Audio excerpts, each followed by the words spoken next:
Division 2. Good morning and welcome to the MODUS Super Series. It's week 12 here at the Live Lounge, and as you can see, I'm joined by two of the players who are in action today, Antonio Shea, and our very own, player might be pushing it slightly, but it is Chris Mason. Mace, switch the commentary box for playing. How on earth are you feeling this morning? I am edgy. It's been a while, 12 years since I've played under the lights, so yeah, it feels.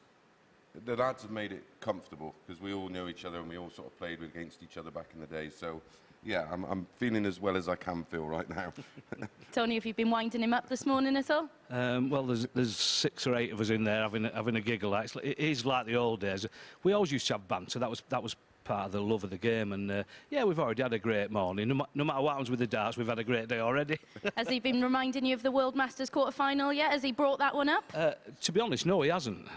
We were talking about the Cheshire Open in the 90s, actually, but yeah, I don't really remember many games. That Cheshire one was in there, but yeah, but we've played each other so many times over the years, all the lads that's in the back room, and it's just great to get a good bunch of lads together and hopefully some great darts. Absolutely. Mace, you've got a lot of experience in that back room. For you coming back and playing on this stage, do you think it'll take you a little while to settle into it? Yeah, it's bound to. Yeah, yeah, like I said, I'm a little bit edgy, but I think once you just get a couple of games and you get used to the environment, and it don't take long to, you know, it's like riding a bike. You know, you might not ride a bike for a couple of years, but once you have a good half an hour on it, you'll feel comfortable. And yeah, and it's nice playing people you know well, and they're all pals of mine, and we know each other inside out. So yeah, I'm not. Listen, I've got no expectations. If I play okay and win a couple of games, it's a bonus. Do you think there's anything that you can bring into this that you've learnt from the commentary box that's going to stand you in good stead? I can look stupid, that's for sure, and I've been giving out all this advice and then don't do it myself. But that's part and parcel. That's why I think ex-players make good commentators, because we get a different read on the game, and all we're doing is the stuff that we would have done when we were at the height of our powers. But yeah, listen. There's going to be some good darts today, because that competitive edge is still there with everybody. We all want to beat each other, but it's just no longer life or death like it used to be. And Tony, playing in this format, you've played in it before, but it's your first time here at the Super Series. It is all about whether you win or lose your first few games. It's a long slog, isn't it? It's 3 days of action. It's just not being too focused on what happens early on. Yeah, it is a long slog. I mean, 3 days. You can't win, you can't qualify on the first day, but you also can't be eliminated. So, yeah, it's all about just getting, I mean, it's a lovely throw anyway. We've had a quick chuck, and it's all about getting back used to having cameras next to you and stuff like that. We've all been there, we've all done it. I mean, there's some great titles amongst the lads that's here this week, and yeah, I think once we've all got one game under us belts, we might play like we can. And looking at all the head-to-heads from previous years between all of you, who is it that you're most looking forward to tucking into on that stage again? To be honest, I mean, it's been that long. I mean, John Boy, we were just talking about John Boy Walton. When he had his best ever year, he was like unbeatable. He was probably the best dart player on the planet. And just watching him practice in there, he's still got it. I mean, if he brings his A game, I mean, he's probably got the biggest titles amongst us. So you just don't know. Mace, how about you? Oh, I owe Wes Newton a couple. I'd like to get one back on him. But yeah, and John Walton, I owe loads. But yeah, he was that year he was mentioning there. He was unplayable, beat me in the Masters, went on to win the Worlds a month later. But his ranking point tally that year, I think, was a record going into them Masters and the Worlds. But and as he said, we're just sat there watching him, thinking, oh God, no. Right then, that's a confidence boost, isn't it, coming into today's action. We are just 5 minutes away from getting the action underway on Sporty Stuff TV. It promises to be a real trip down memory lane and some fantastic darts in prospect. We'll see you shortly on Sporty Stuff TV.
the MODUS Super Series, brought to you in association with Bet365, Betfair, Betfred, Coral, Ladbrokes, Paddy Power, Unibet and William Hill.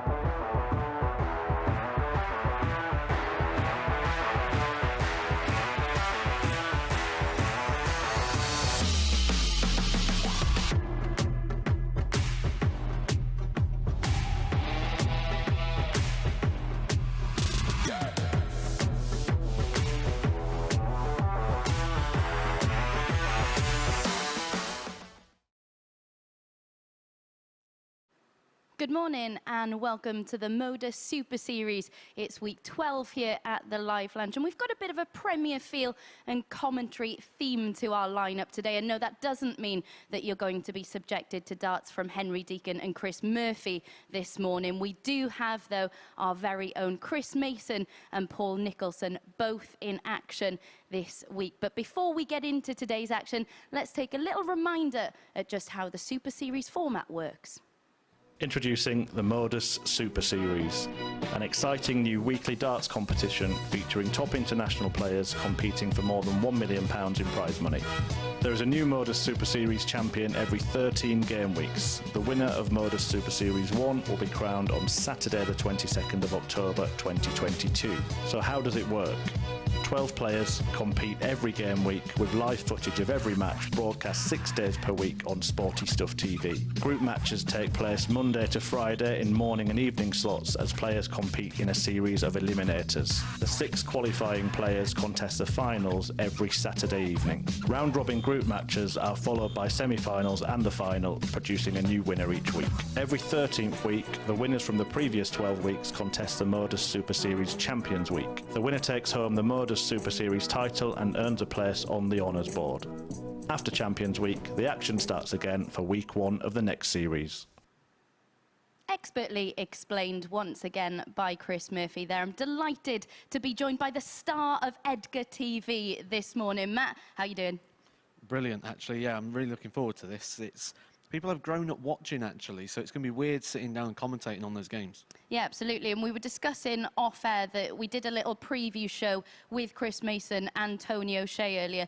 A little bit of nerves, I think it's fair to say, creeping in. We're going to reflect on last week's action, but just a quick one on what we heard from Mace there. He's not played in front of TV cameras for around 12 years. That's going to add a bit of pressure, isn't it? Absolutely, and like he said, he's sat down critiquing darts for a lot of that time. He's been a pundit for a while now, so it's a problem if you think it's a problem. And the fact he's alluded to that already means that he's already starting to think down that line. He wants to start well because he doesn't want the comments to start coming in. People are going to be watching this, and he wants to put on a show and he wants to put on a performance, and he's been preparing quite a lot for this. I was down there a couple of weeks ago.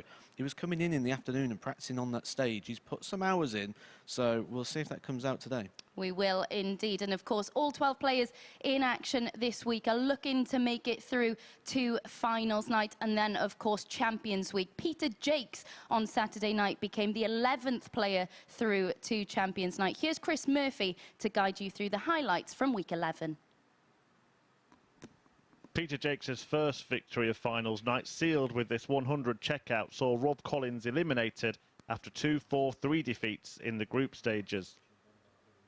Greg Ritchie also bowed out after Germany's Daniel Klose inflicted a 4-0 whitewash on the Scotsman. But it was to be close, but not close enough for Klose, who had been the best performer of the 6 finalists in their qualifying groups throughout the week. The tenacious Tartan Terrier that is Robert Thornton punished the Super Series debutant for mismatched darts in the semi-finals by landing this crucial double 8. But there would be no fairy tale finale against Martin Adams, as this superb Shanghai shot saw Jakes prevail comfortably in the meeting between Peter and the Wolf. The Yorkshireman progressing to set up a dramatic decider between the Rose and the Thorn, and it was a sweet smell of success for Jakes, who edged a last leg shootout to become the 11th man through to Champions Week.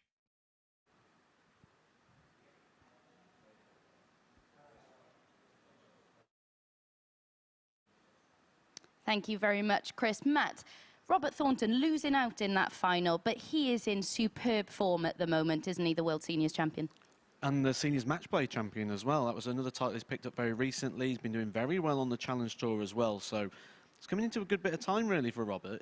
He's got some decisions to make, though, hasn't he, really? You know, he's mentioned before he'd like to go to Q School and try and get that card back. But he's doing so well on that Seniors Tour and on other tours that is it a case of just carry on what you're doing? You know, he's getting a lot of success there, and he's got to be one of the favourites for that Seniors title again. And the lads in commentary mentioned last week that if he is to go for a tour card and needs to be successful, that maybe there should be some special allowance to allow him to defend that title. Would you agree with that? I'd agree with it, and I'd like to see it, but I don't think it's going to happen. Absolutely. We can see Peter Jakes winning dart once more in this clip. It was a superb week for him, and his finishing at times was ruthless, wasn't it? Really good. And one of the things that's really interesting about this is the timing of that win. We're now in week 11, so we've got one more week to go, which is this week, and it's Champions Week. So he's done that at a good time, which means that form is relevant. Some of the people that got in this early, week 1, for example, week 2, they're going to be sat after winning in a different venue, and they're now going to be sat for 10 weeks or so on that form, and a lot can happen in 10 weeks. Absolutely, and we can take a little look as well as at the players through to Champions Week. As you were mentioning, a lot of those players we can see there, Robert Owen, Chaz Barstow, Graham Hall, they won't have played on this stage. You've been around this venue a number of times now. How different is that going to be from that small room in Southampton? There's nothing comparable about the two. And just little things, silly things, like just knowing where the toilets are, things like that, they make such a difference. And it's just that comfort, isn't it, with the venue and the comfort. And if you're going in and you've got like 2 days and one day you're trying to figure out everything, you're getting your surroundings going, it gets a bit tricky. And it was from Graham Usher, wasn't it, week 7. He was the first winner down here. So half the field are going to be new here when they come back for the finals week.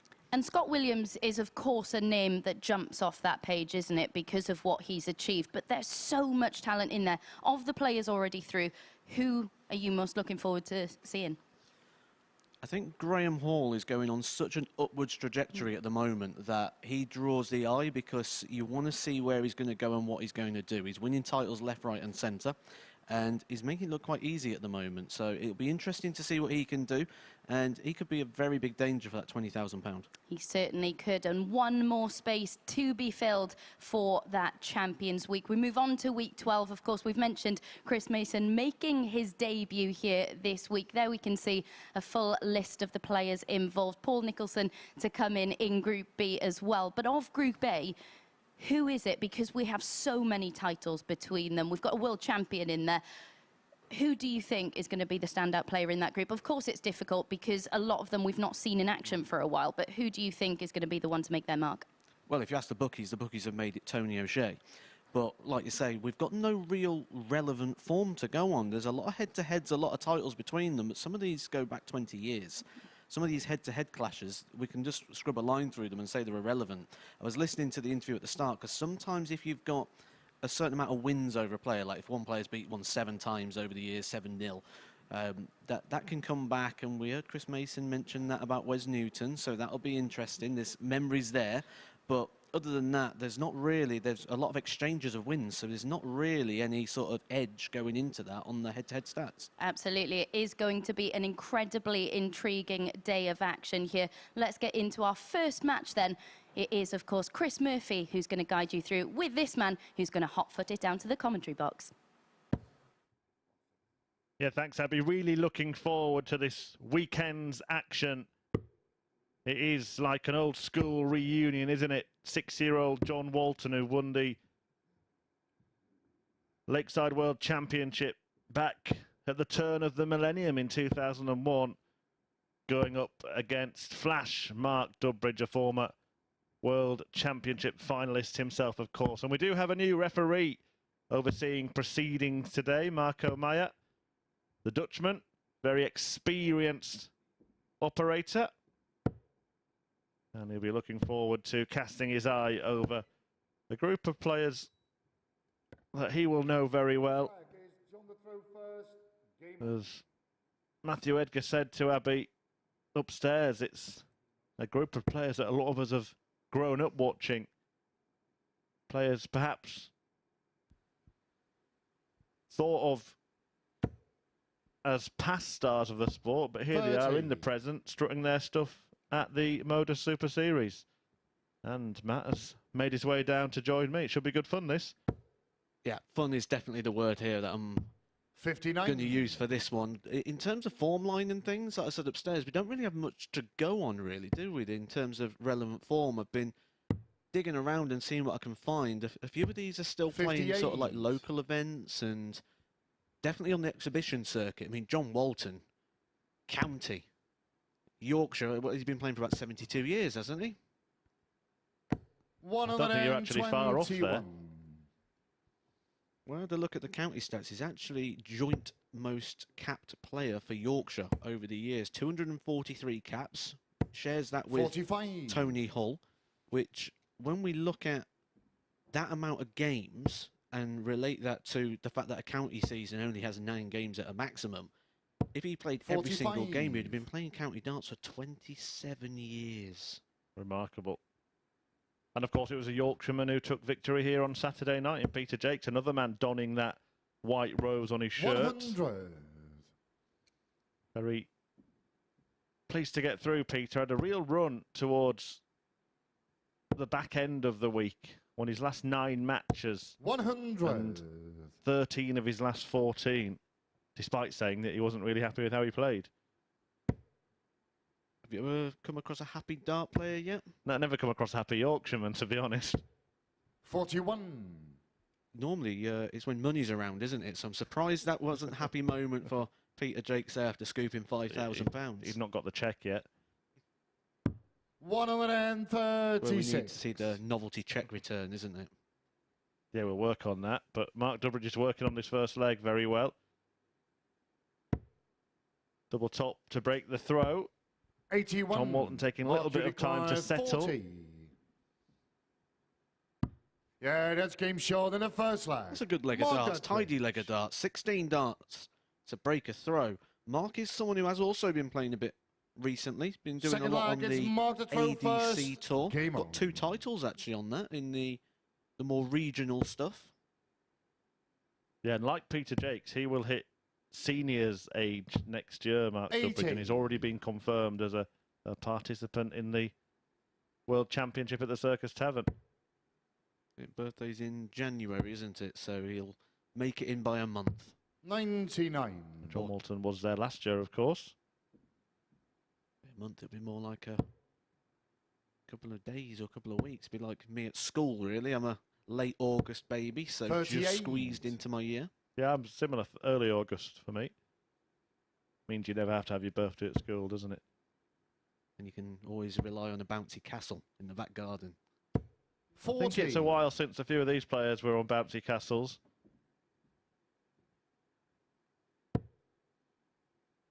Actually, I was looking at the ages, and over the weeks of the months of the Super Series, we've seen a lot of young talent on Earth, where actually the youngest talent on show in this group is 45 years old. 55. They're remarkable. Gary Robson, Wes Newton, Tony O'Shea and Chris Mason, the other 4 players in the group. 81. Interesting to see that Tony O'Shea has been made favourite. Of course, when he did appear in Southampton at the previous incarnation of this event, he did have some success, actually, O'Shea. Around a 60% strike rate in winning matches. Has only played a couple of times before, and as you were saying to Abby, it's night and day, isn't it, playing on this stage compared to that room. 167. Yeah, there's not too many comparables.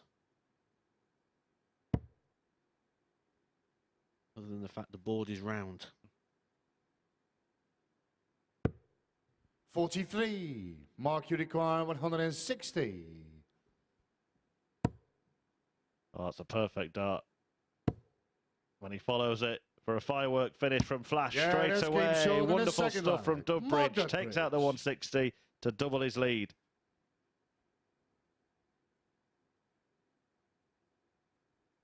Third leg is John the throw Cracking first. finish that was. I mean, I mentioned about those county appearances for John Walton, and there was a bit of an alarming thing that I've just spotted recently, and that's during those 243 caps, he's actually played 214 of those in the A team. He only played 29 B games. One of those B games actually came in his last appearance. 60. So a very, very rare drop down to the B team for John Walton, and he didn't win that game either. It's interesting to see when 30. players start to maybe tail off. Darts is a funny sport, isn't it? There's not an obvious age like in more athletic sports where you expect 125. time to catch up. Just look at Martin Adams at 66 playing in the semi-finals here on Saturday.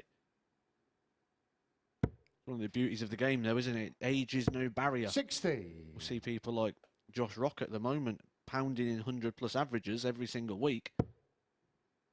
Still a youth. 40. Yeah, well, John Walton, they say the eyes are the first thing to go, don't they? Well, that can cause a problem for a dart player, a hand-eye coordination sport, but John Walton shouldn't 81. have a problem in that department. He was actually the first player ever to win the World Championship wearing spectacles.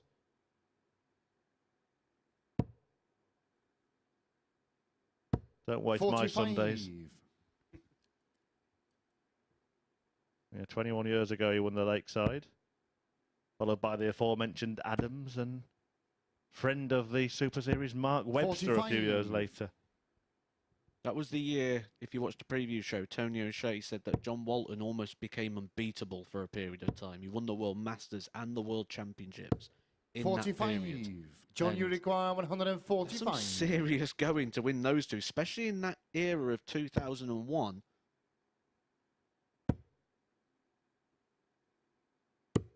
$105. Yeah, you think of some of the players he beat in that run at the Lakeside, the likes of Wade Mardell, another semi-final defeat for Hawaii 501. He beat Raymond van Barneveld in the 85. John, you require tournament as well. 40.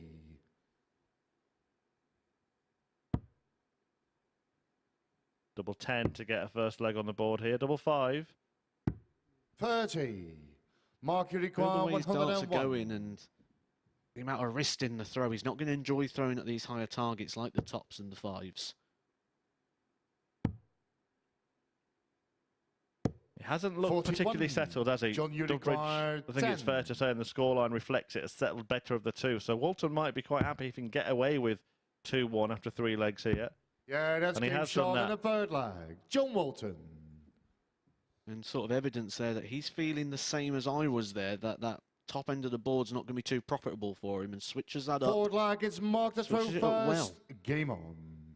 Dudbridge didn't get a dart double in that previous leg, but when he has been there, he's been faultless so far.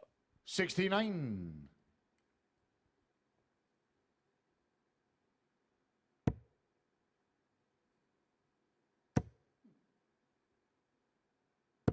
Someone 21. might know out in the world of Twitter. You could tweet in and let us know, or you might have found this in your research as well. But watching John Walton throw, he's 100. got signs of someone who's got a bit of nerve damage around the shoulder. Be worth getting the expert 41. opinion on that. I think we've got a few people in the tournament that might be able to give some experience on that. I know Paul Nicholson later on this week has had 99. issues in that department himself. It's interesting. It was interesting. I had the pleasure of speaking to both Mace and Nico last week, and both really playing down their chances. 58. It's the easiest thing to do, isn't it? If you set the bar really low, everything's a success. Yeah, I've got a sneaky feeling that they're hoping for much more than they're letting on. 140. Well, you can see that already when Mace saying that the nerves are kicking in. If the nerves weren't kicking in,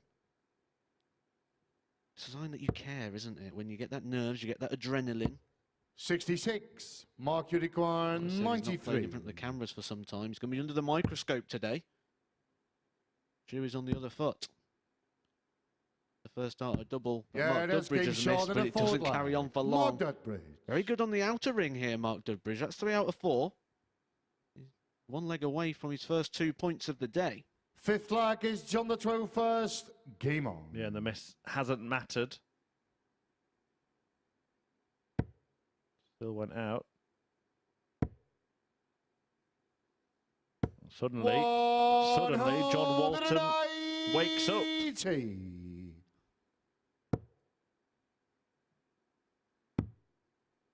Good morning, John Boy. 57.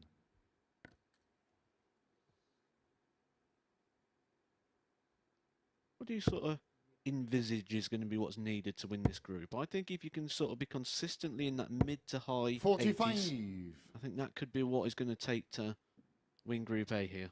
Yeah, in terms of wins, actual results, I don't think you're going to need the dominance of, say, Daniel Closer 76. last week. That was a remarkable story, by the way, the German debutant. He was the only player in the group that had a positive leg difference. That's how much he blitzed the group by. But I think this will be much closer, and we could go down to the end of Wednesday with 2 or 3 players still in the running. This is going to be about hanging on in there, staying in contention. I'm surprised you said this could be much closer after mentioning closer without putting a Chris Murphy pun in there. Yes, actually wasn't intended for once.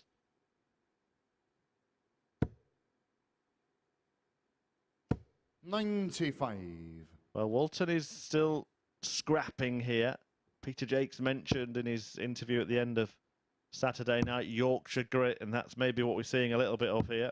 58. John, you require 81. Quite a hotbed of talent, really, isn't it, the Yorkshire region, county? Yeah, it's where I'm from as well, and it always seems to have been the case that we've had one standout star at any given time. There's never been like the situation that you have in places like Stoke or St Helens, where suddenly there's a real plethora of top 73. Premier players. Right now, that man's Joe Cullen, but it was John Walton at one point. It's been Dennis Priestley before. Scotty Waits. Yeah, absolutely. Grand Slam winner, of course, Scott Waits, as well as his 45. Lakeside titles. John, you require 8. Double 4. No Oh score. dear, oh dear. Mark, you require 140. Dudbridge having already taken out 160 may well fancy getting the job done here. That's a good dart.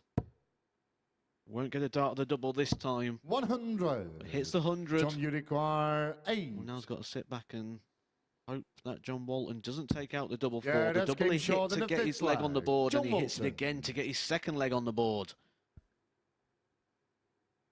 Hold a throw for John Walton. 6th leg is Mark the throw first. Game on. Well, how quickly things might change. Dudbridge really will be determined to get the job done here. He's been the far superior performer in the match. 81. Yeah, one breaker throw here from Walton, all of a sudden he becomes favourite to win it. When you're playing regularly at the top level and winning regularly, these situations become easy. But when you've been 45. out of the batting circle a little bit and you've not been playing as regularly and you've not been getting that winning feeling, these situations are a lot harder. Yeah, he did get his tour card back, 96. Mark Dudbridge, didn't he, a couple of years ago, but he didn't really have a great time of it back on tour. Some good results, good performances in this one is intended. Flashes. 140. But yeah, maybe that losing feeling became more familiar. It's interesting you use the term flashes as well, because I remember after he had that run to the World Match Play final, 140. he was adamant that he didn't want to be called a flash in the pan. And then he went to that World Championship final, got in the Premier League, and 41. sort of stamped his authority at that period of time as a genuine contender. Yeah, one of 9 former Premier League players to appear at the Super Series, remarkably. 168. So to stamp yourself as a contender. He's stamping himself as a contender here. Leaves a double after just 12 darts, and that will be for the match. be to wrap it up and get the first 2 points of the week. 83. Well, what he's done so far on the 16. finishing suggests that he'll have no problem at all with this. 3 out of 4 in that department. Short, Make that 4 and out a of match, 5. It is a Dudbridge. fine display of doubling from Dudbridge, who sees off John Walton with ease, really. A 4-2 success, an average 20 points higher almost than his opponent. 4 out of 5, as I mentioned, on the checkouts, including that fabulous 160 start. They say you never lose it, and Mark Dudbridge is showing that might well be the case. Let's see if it is the case for Gary Robson and Wes Newton, who are coming up next.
Good morning and welcome back to the MODUS Super Series here at the Live Lounge in Portsmouth, where we've just seen Mark Dudbridge get off to a winning start this week with a 4-2 victory in his opening game. Interestingly, both of these players in their previous trip to the Super Series had won 2 and lost 6, but it's Mark Dudbridge, the better player for much of that one, inspired by that high finish of a 160 in leg 2, has got his week off to a fly-in start. Walton doing well to keep himself in that one for as long as he did, but Dudbridge's finishing was hard to live with. A 13-dart leg to close that one out.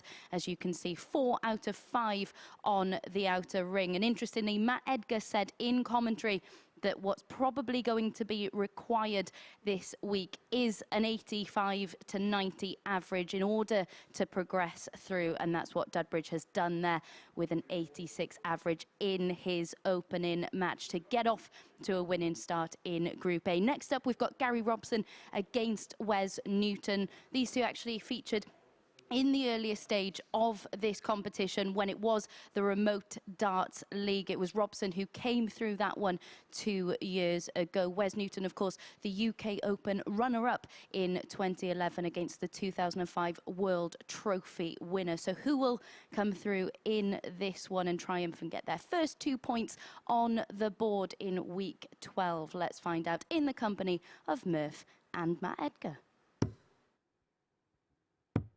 Cheers, Abby. Yes, a great start for Mark Dudbridge, playing to the level maybe needed to be challenging at the top end of the table, but tough going for John Walton. And before we get into this one featuring Gary Robson, the former World Trophy winner from Newcastle, and Wes Newton, former Premier League player, UK Open runner-up back in 2011 from Fleetwood. Just a quick word on that first match, Matt, because you were alluding to a potential problem in the action of John Walton that may be the cause of the level that he produced in that match. Yeah, it just looks like shoulder or nerve damage for John Walton. It looked like the arm was sort of tugging back First on lag, itself. it's Gary to throw with first. that, there needs to be a Game lot on. of wrist in the throw, which means we're going to see a lot of fives from John Walton, expecting him to move to the left-hand side with that one. Say fives, and Gary Robson's first two darts go in the 5. Ironic and timing. Touch of the Waltons from Robson. Wes Newton, 140. the youth of the group. Been a while since he's been able to claim that. 45 years old. Didn't make it to the World Youth Championship final. The rest of the tournament played yesterday. Congratulations to Josh Rock and Nathan Gervin, of course, who has played here 60. at the Super Series. Produced some good stuff as well. Hopefully something that's helped him to get there. I think you can't underplay that run of Nathan Gervin as well when you look at the semi-final result there, beating Callan Ridds. We've just seen playing in the World Grand Prix. So getting high successes on the professional tour inside the world's top 32. That's a massive win for Nathan Gervin.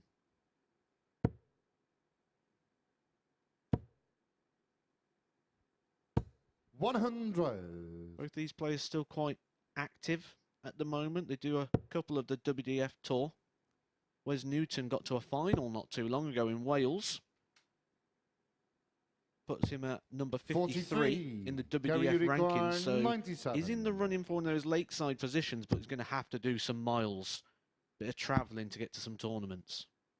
Robson here travelling to tops, but going West too far north, 58.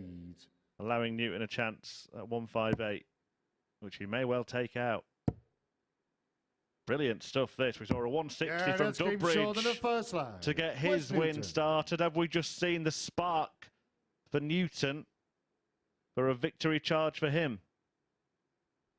Second leg is West to throw first. Sort of feel as well that if he does well here and he has a few results and gets a few pounds in the pocket and a bit of confidence in front of the cameras, that mileage that he's going to need to do might become a bit more appealing. 59. There's still events to go.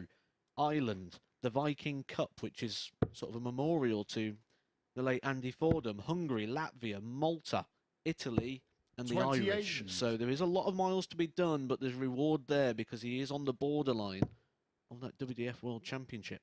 There's certainly some air miles to be earned there. 56. Ranking points more importantly. And Wes Newton, a player who, he was one of the players, I think along with Andy Hamilton, that's had one of the most 55. dramatic declines in PDC darts, maybe only superseded by Glenn Durrant recently. But both of those players were Premier League players and then a couple of years later 59. falling off the tour.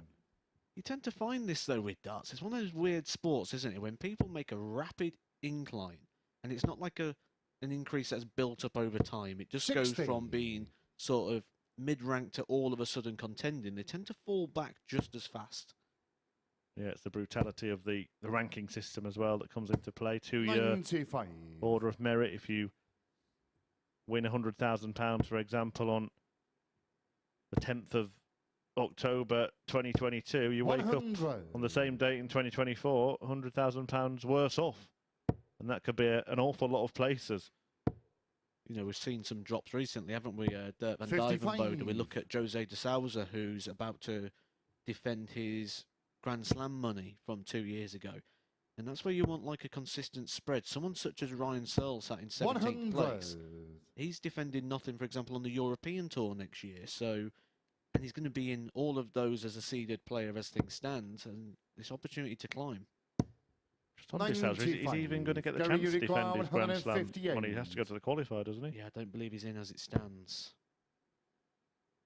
It only takes one run. Nathan Aspinall was about to drop out the top 16, and now he's 40. sort of pushing himself into that contention for 82. Premier League conversation. Absolutely. Tenacious fight back attempt last night from Aspinall in Leicester at the World Grand Prix final. Won by Michael van Gerwen for the 6th time. Gary, you require A 118. decade on from that first victory against Mervyn King. Robson loses a chance to finish after the first start is wayward, and Newton now 40. could double his lead.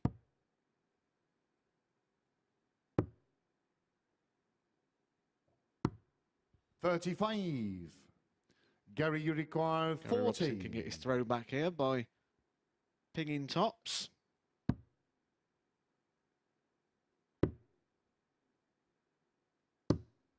$30.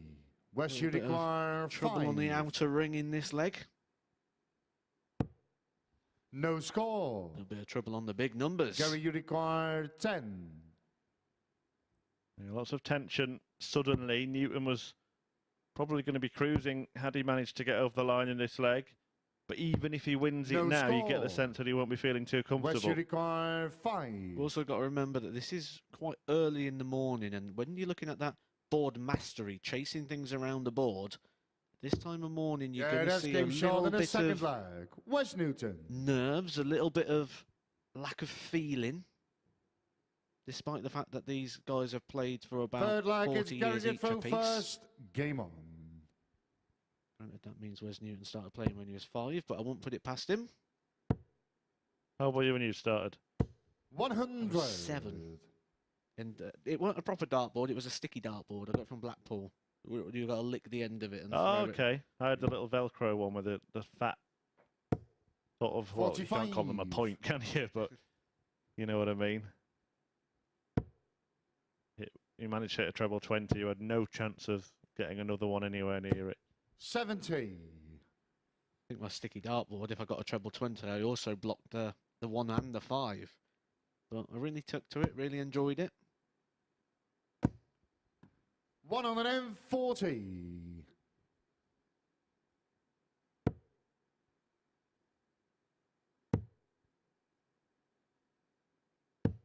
$98.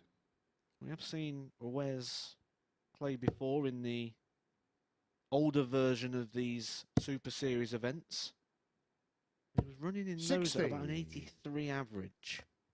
That's going to be enough to give him points and keep him in contention. And if you can time a 90 sort of average against the right player in the right time, Wes Newton could put himself in contention for this. Yeah, he's one of the players that, in terms of PDC darts, I know not all of them have committed 45. to the PDC tour at any time, but he's reached the latter stages of just about everything. Wes Newton, we mentioned his UK Open runner-up at the start of the match. Also, a year later, 2012, he was beaten by Simon Whitlock in the European Championship final. But semi-finalist at the Grand Prix, quarter-finalist twice at the match play, semi-finalist at the Players' Championship finals as well. 60. Gary, you require 119. Trying to remember, I was in commentary with him. We was talking about characters in the game, and we spoke about Wes Newton 99. and saying how he Wes, you require was like a 151. naughty schoolboy every time he got together with Barry Bates. And Barry Bates, of course, who we will see later on this week. 83. Gary, you require Sure we locked the 20. commentary door on those days. Yeah, if they end up in the same group, Yeah, then that's getting carnage short could in the third ensue. leg. But finally, Gary Robson gets himself into this match. It started quite promisingly, particularly for Wes Newton, but the pair of them now seemingly struggling. Forward That leg brilliant is Wes 158 thrown checkout in the first Game leg on. has been, well, it's become an oasis of excellence in a desert of dross, really, so far. 59. Characters and naughty schoolboys. It's been a bit like a school reunion today, hasn't it? Down here, a lot of where the commentary box is, we're not too far away from the players and the practice lounge, and sometimes you don't hear much. But this morning, it's been very boisterous. Yeah, you get the sense that actually they might forget to practice because there's a lot of catching up to 58. do between a fair few of them. Tony O'Shea and Chris Mason coming next. Yep, you heard it right. Mason not on the mic, but on the stage instead. 135. What are you expecting to see from Mace other than a bit of nerves and... I actually think he's a dark horse. 45. And even more so after watching the first couple of matches. I think that we could be... It's a big call, but I think we could be looking at two of the favourites for the group in the next match.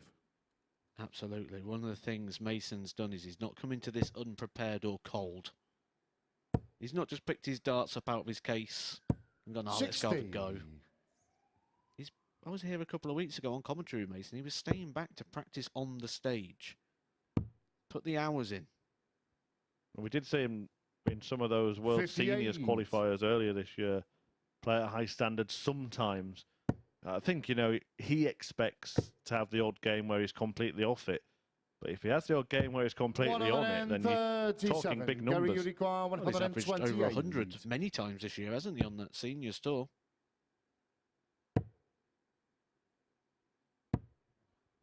I was looking for the big 20 to 73. tidy up that shot there. Gary, you require 55. Robson has just started to pick up after getting a leg on the board and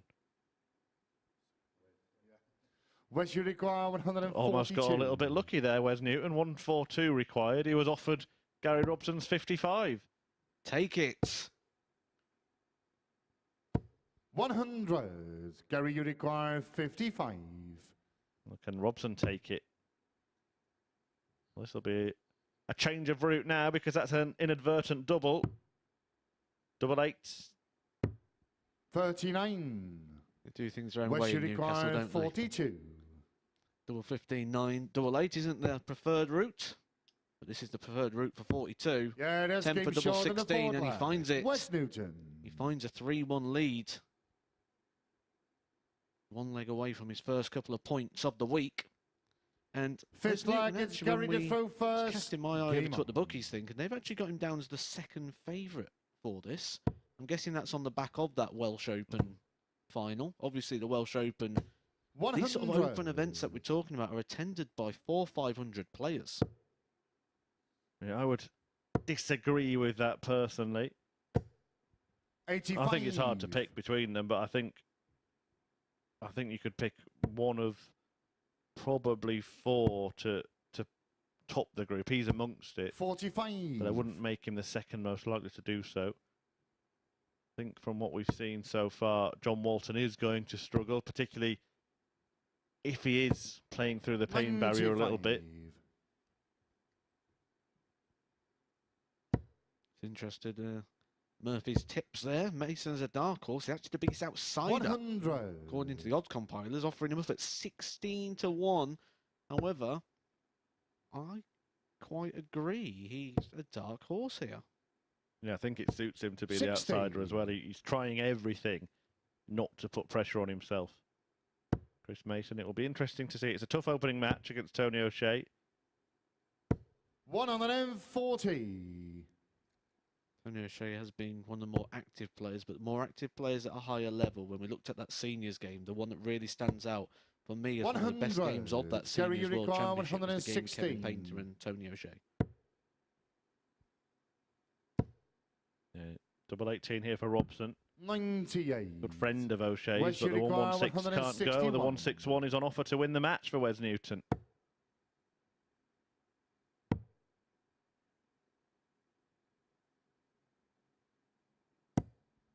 $129. Gary, you require 18. You're looking to find a good friend in double 4. 10. Time Wes, may you just have run require out in this 32. opening match. 4-2, Mark Dudbridge beat John Walton by in the first game of the day. Wes Newton might be about to go one better. Having to dance around the oche here. 24. Fails to find the double. Gary, you require 8. A double 4 still on offer for Robson to keep himself in contention. that's And game we've got short in exactly the the fifth same flag. scenario Gary as we did Robson. in the previous match. Newton's still in the box seat, but it could change if either he has a leg off or Robson has a leg on. 6 leg, it's It wouldn't Wes surprise me to see first. Gary Robson Game have on. a couple of legs on and run a bit of form at some point. Certainly as the day warms up. I shared a group with Gary Robson myself in the old Southampton 100. venue just about 2 months ago. Not only was it a great laugh, but he was always a dangerous player because, like you say, he can just have these spells. We can put it together for a couple of legs and he 85. can really find a very high ceiling on a short-term basis. Yeah, I've not spent an awful lot of time in his company myself, but I've heard 100. a fair few stories that he's something of a character. Yeah, plenty of stories. Unfortunately, I can't share many of them while we're in a live mic. Yeah, we'll have a chat 60. afterwards. But still advantage Newton, looking to do exactly what Mark Dudbridge did in game 1. 100. Hasn't quite achieved the same standard. It's been a closer gap between the players in terms of performance level in this match. Just a couple of points in the average. 100. In fact, not even that. I think the difference in the game has to come out to 45. the checkout percentages. Gary Robson 2 from 15, Wes Newton 3 from 9. 158 started the match for Wes 60. Newton. Wes, you require 156. Can 156 end it? It won't. 60. And he would have hoped to have found at least one treble there. A little bit of hope on offer for Gary Robson. We'll need a treble of his own here, though he finds it. 100. Wes, you 96 require apiece. 96. Because Wes through first, he will have the advantage. Does he go double-double? He does, for tops. 76. Missed Gary, you match require start for the Warrior, 96. who is now the Worrier, as he waits for Robson's outcome here. He gets 2 darts at the double. Yeah, that's And we are going to a sixth last leg decider Gary in which Robson. Gary Robson will have the darts. Has he just picked the pocket of Wes Newton? And are the points going to end up going the way final leg. It's Gary to throw of the first. Newcastle Game man? on. I think if you're looking for signs, there's a positive and a negative there straight away. The positive is Gary Robson mopping up that 96, 100. looking very comfortable and confident with that finish. And Wes Newton, who really pulled that dart low, going for that match dart. Yeah, particularly after a 100. perfectly pitched double to set it up as well. Almost as if the weight of winning the match was physically weighing him down. 137. That weight is getting heavier. Gary Robson starts the leg with 101.37. But Wes Newton responding with the first 180 of the match. And the first one that Marco Mayer has been able to call on his 70. debut outing at the Super Series.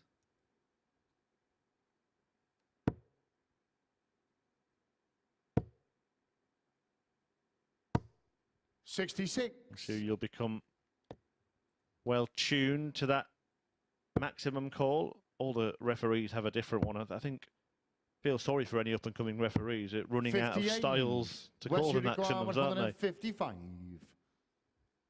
I think we'll get to that one again in the next match. We'll go through favourite 46. 180 calls. Gary, you require 136. A little bit of a stumble there from Gary Robson. Bit of carpet refitting. 87. Can't nail down the Wes, you finish. require 109. Wes Newton has an opportunity to get over the line, having already missed a match start. He doesn't get another.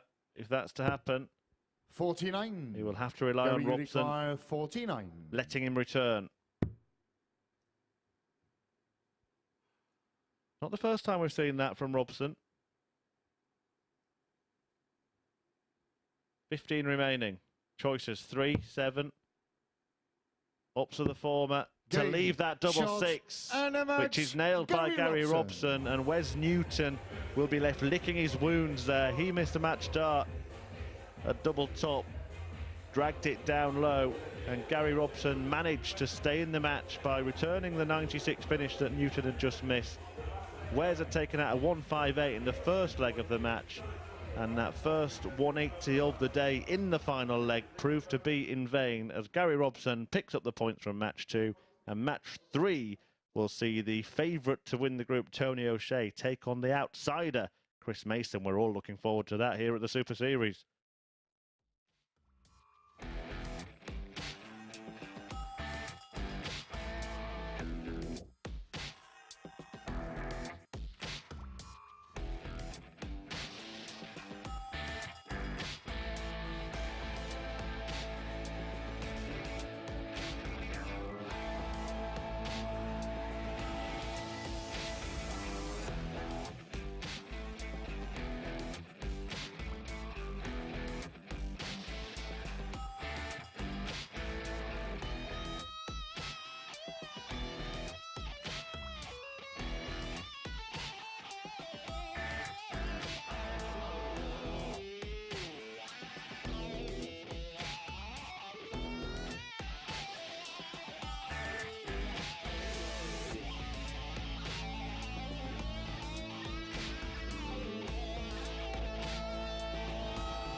Good morning and welcome back to the MODUS Super Series, where we've just seen Gary Robson come from behind to claim a 4-3 victory over Wes Newton in our second match of this morning's session. A 158 outshot from the former UK Open runner-up Newton to take the opening leg of that match. It's the second ton plus finish of the morning session, of course, with Dudbridge with a 160 in the opening match of the morning. As you can see, a 77 average from Robson in that one. 4 out of 17 on the outer ring. Robson improving after getting his first leg on the board.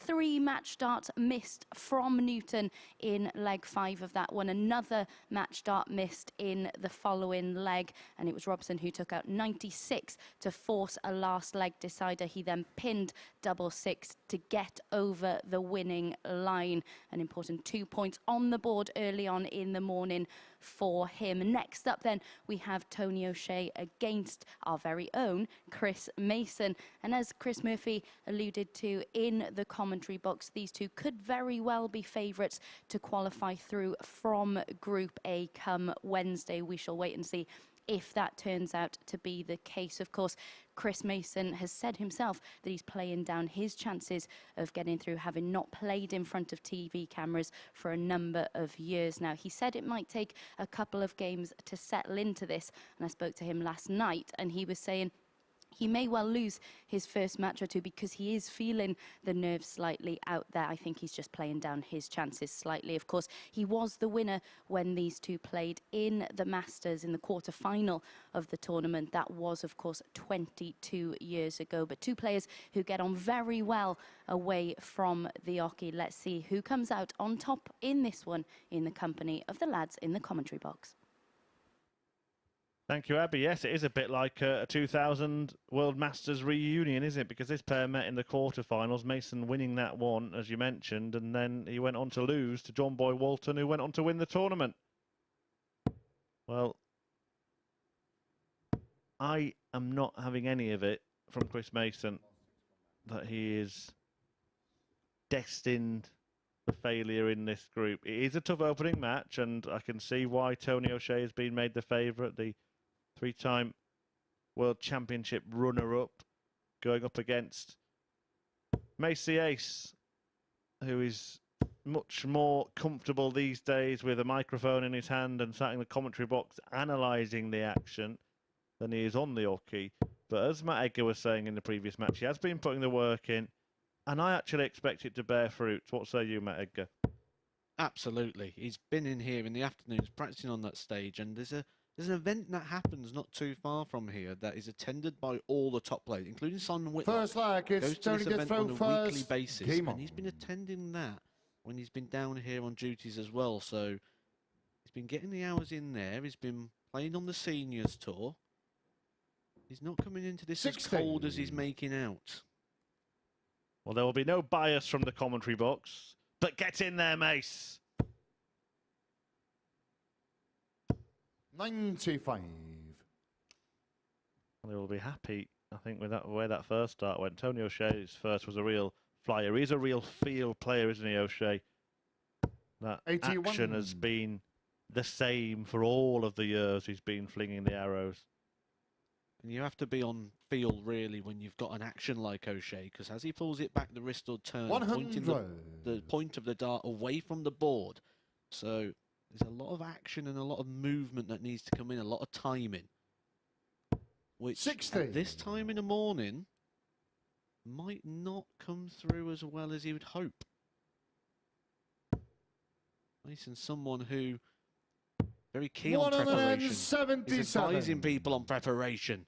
You see now he spawned some muscles under the shirt. An outsider, a 177 in the opening 40. leg. Chris, you require 129. It was interesting as well to see him start on treble 20 on 306 because he knows all the numbers, Chris Mason. Sits in this box and comments to other players, and he's playing a 97. pragmatic game here, not going for the bullseye. I think the reason he didn't go for the treble 19 to start on the 306 earlier there is because he just wanted to keep his good range on that treble 20. Chris, you require 32. The outer ring is when you get a test this time in the morning, chasing it round, and he passes that test. It's a 14 dart leg from Chris Mason, the 16-1 outsider. Second leg, it's Chris to throw first. Game on. I think it's safe to say, as people have said for many years, don't listen to Chris Mason. Yeah, that is the best advice. 40. But he's absolutely flying at the start of this match. 41. In fact, let's see it because we might not see it again. Chris Mason, 113. We're only a leg and a visit in, but somebody 100. who's a good friend of Chris Mason might want to just get a quick screen grab of that for his social media header picture. Although he doesn't really do social media these days, does he, Mason? He might get back on if he starts performing like this regularly. 41. And it said no 180s, but we did see a 177 in that opening leg. As good as. Might get the 180 anyway. 140. Tony O'Shea's face in the background went, oh, after the first two treble 20s. That is what your face is telling me right now. That's what I can hear the production team 95. in my ear. Chris, you require 121. Everyone is just, I say mind-boggled by this, but we kind of predicted it. We kind of saw this coming. 57. When you put the hours in, you get the rewards. Well, based on the evidence we've seen so far in this match, not only will Chris Mason wipe the floor with the field in Group A, go on to win Champions 100. Week, but he'll also go to Q-School next year, get his card, 64. and win the World Championship at Ali Pali.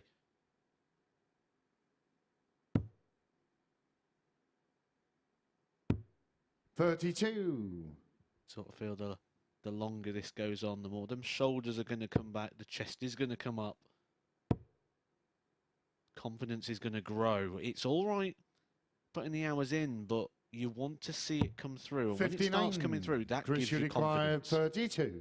Yeah, he will hopefully start to relax a little bit more. And it's very good stuff. Chris 30 Mason. darts to take the first couple of legs. That's 100 average from Chris Mason. And Matt mentioned when we were previewing this match, that he has been doing Third that. leg, it's Tony Maybe to not on throw a regular first. basis, but Game often on. enough. You don't have to be good for 24 hours. You have to be good for about 15 minutes. 123. Well, it is fantastic to see him playing like this for 5 minutes so far. Now, there is a danger. 25. There is a little danger, not to be the forecaster of doom for Mace the Ace, that if he genuinely wasn't expecting to play this well, he could almost scare himself a little bit and start thinking too 100. much. The other thing when you start really well is, I mean, like we saw there, 111, 113 average. Let's be fair, or let's be realistic, it's only going to come down. How quick that comes down could affect how you feel about how well the game's gone. You could start a game great, but if you finish it by stuttering over the line, that's the last thing you remember. You know, you go to a show, the main event's always got to be the best thing. It's the last thing you remember. That's why you always leave a restaurant with dessert, because it's sweet.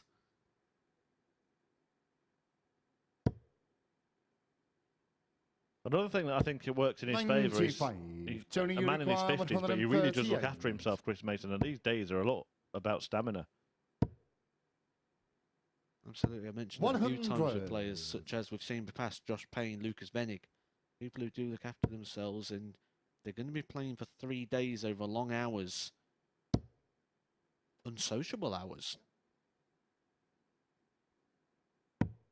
43. Although Shea looking to get back into this, what's been a fantastic game so far. Decides to split to leave double 16, now double 8. Yeah, and every single leg in this match so far has been won in 5 visits to the hockey. That's a top standard. That's why we're saying that these two are probably the two favourites in this group, despite the fact the bookies completely disagree. But I think after just the evidence of what we're seeing from Mason so far, that 16 to 1 is going to be gone. Yeah, what do they know?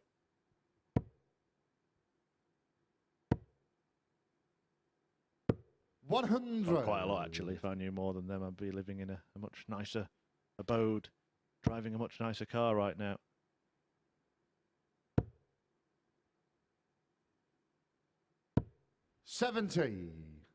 Again, I think that's in another way impressive, Chris Mason. A couple of darts in the 5, but just managed to keep calm and carry on and found a bit of a rescue shot with the last one. But Tony O'Shea has got going, and when that silverback swing gets in full flow, then it's a danger for any opponent.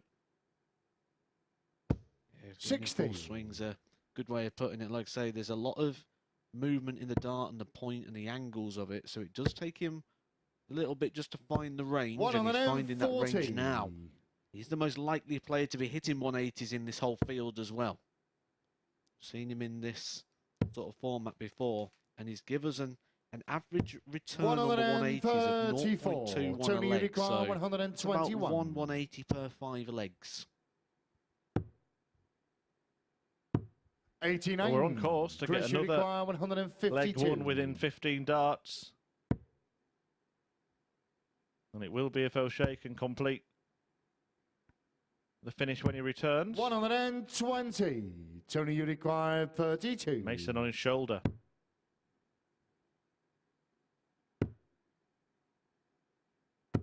Yeah, that's game short in the forward line. Return to the board. Last start in hand, and then one's hurt.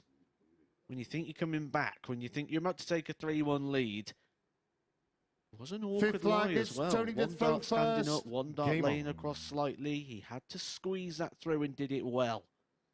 He's got his advantage of throw back. 140. Yeah, really good darting ding-dong, and I think both players, whatever the outcome, should take heart from the level so far in this match, because if they put 4 legs in like they have so far, then they could have probably got over the line against the other opponents, maybe Mark Dudbridge aside.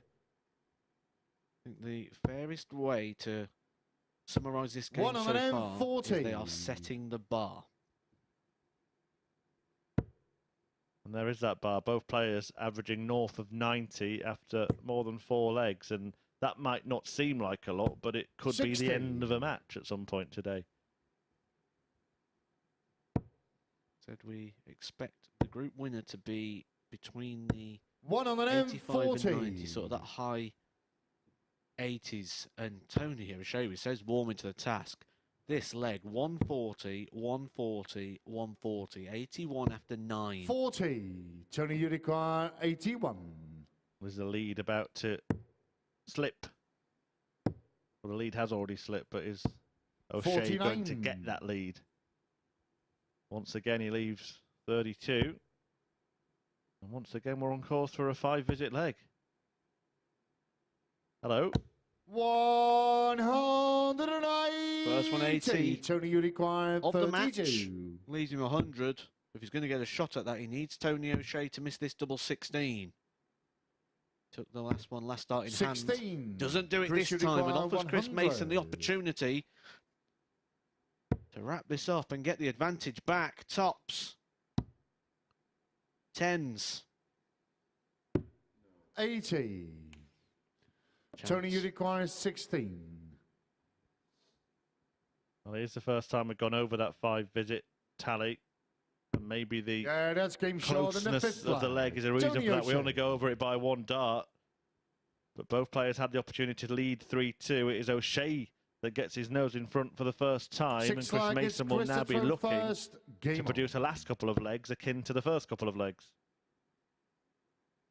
Again, when you look at it and you look for positives, Chris Mason 60. really carved that out of nowhere. 4 treble 20s gave him that opportunity. Oh, double 180 and then the treble 20 with the first start in hand. So we can take a lot from that. 83.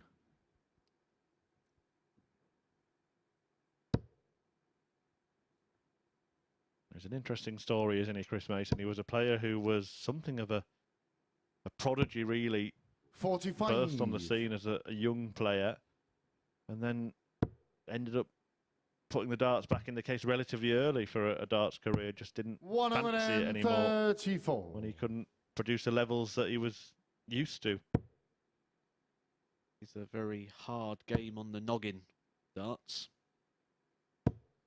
85. Yeah, and he's spoken about that side of things as well. It is World Mental Health Day today. He's a great advocate for 58. mental health and well-being, and something he prioritises in line with his physical health, which is really, really important. Fantastic that he's in a great place and he's fantastic company for us here at the 60. Super Series. I'm not sure which he enjoys more. Certainly more relaxed in the commentary box, but you competitors, you all really love competing, don't you? It never dies in you, does it? It never leaves you. 180.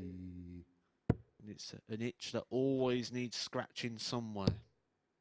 That 180 itch has now been scratched by O'Shea to level up the tally Tony in this match 46. and to give himself the chance to win this match. Double 16 has not been his best Game, friend throughout the shot, game, but he and finds the it match. again there Tony O'Shea to win 4-2 against Chris Mason, who came flying out of the blocks with a brilliant start to the match. And there we see the average slightly higher than O'Shea's for Chris Mason, who didn't do much wrong in the game. I do really think we've seen 2 of the contenders to top the group, but it's a winning start for Tony O'Shea against Mace Ace, who had a 177 and a 180, but ultimately leaves the stage empty-handed. He will return to face John Walton in a couple of games' time. Before that, we'll see Mark Dudbridge and Gary Robson looking for their second victories of the morning.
Welcome back to the live lounge here in Portsmouth, where we've just seen Tony O'Shea get his first victory of the morning. It was a 4-2 win over Chris Mason. Well, Mace actually said, didn't he, that it might take him a few matches to settle this morning. That turned out to be absolute balderdash, a 14-dart break of throw to get his campaign underway, followed by a clinical second leg, reaping the rewards for hours of practice. But O'Shea then settled into the game, and it became a sublime contest. Heavy scoring from O'Shea, and he pinned double 16 that had eluded him from much of that contest to get the victory. Just 2 legs in that match, requiring 16 darts, all of the others being won in 14 and 15. It really was a high quality contest. And when I spoke to Chris Mason last night, he did actually say that he'd rather lose his opening games with high averages and decent performances than come through a slog and win with a 60 average. So maybe he will be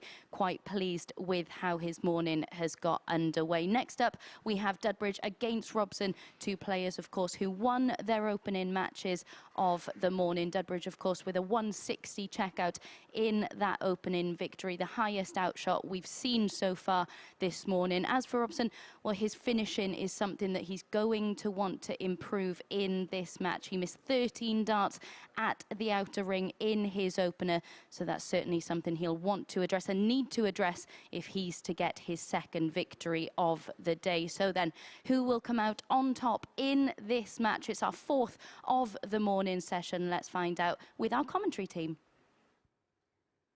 Thanks, Abby. Well, I think from the previous outings for the pair, Mark Dudbridge was the better performer.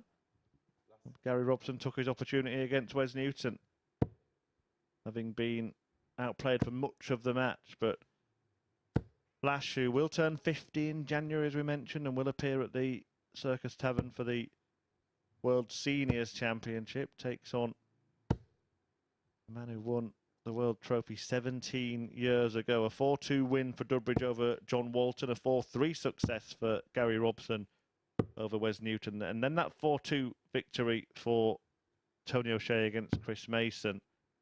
Very, very good game of darts, Matt, and you said they've kind of set the standard First lag in that game. The other players in the practice room will have seen that and now will realise what kind of level they're going to need to produce to compete at the top end of the table. I think Mark Dudbridge is someone who would probably have took the most note of that. We mentioned he's had a couple of ADC titles 42. already this year and sort of hit the ground running a little bit in that opening game. Very good on the outer ring, 4 out of 5, 160 finish. But 100. it's interesting, before we started this day, we said we don't really know what to expect because there's not really too much of a form line or a guide coming into this.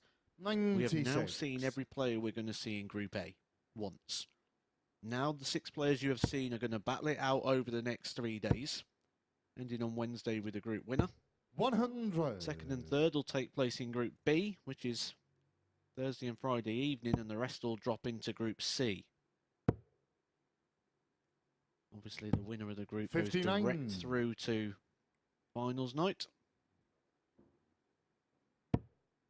Yeah, and it's only one more place available at Champions Week, so one of these 100. players, not necessarily in this group, but one of the players from this week will be extending their stay in Portsmouth. Well, your favourite for this week is Andy Jenkins, who 81. is actually a local boy anyway, so he wouldn't need too much of an extended stay. He'd probably be hoping to go somewhere else the amount of time he's around here. Yeah, I wonder how much there is to be 99. said, though, for home comforts, and maybe we'll talk about that more when Jenks is on the hockey later on in the week. One of the players having a second go. There is a lot of 43. places to be Gary, you require filled 102. each week, and at the moment some players will get a second chance. This is the first chance for Gary Robson, looking at double 16. 86. Yeah, but no player ever gets a full week twice, so no player will ever play in Group A twice in one stage. 140. Good Gary, darts you there require to lead 16. tops, but this is a break opportunity here for Gary Robson.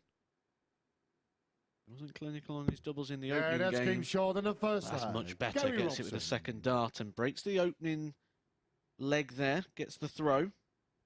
Dudbridge sat on tops waiting. Second leg, it's Gary to throw Didn't first. get the return back to the Team board. on. I don't know about you, Matt, but I'm pretty impressed with what I've seen so far from the players.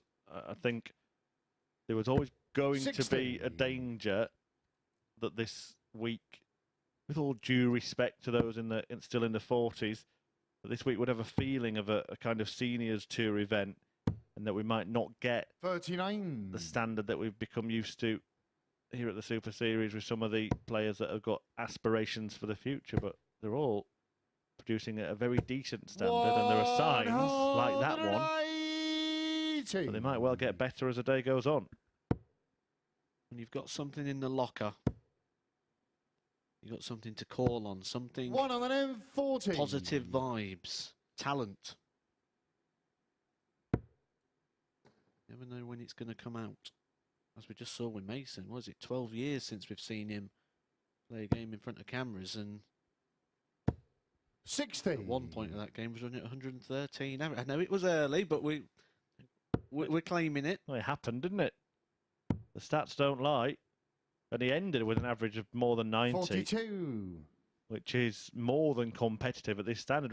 Remember, this is not the elite tour. This is not the professional side of the game. These are 85. players that are either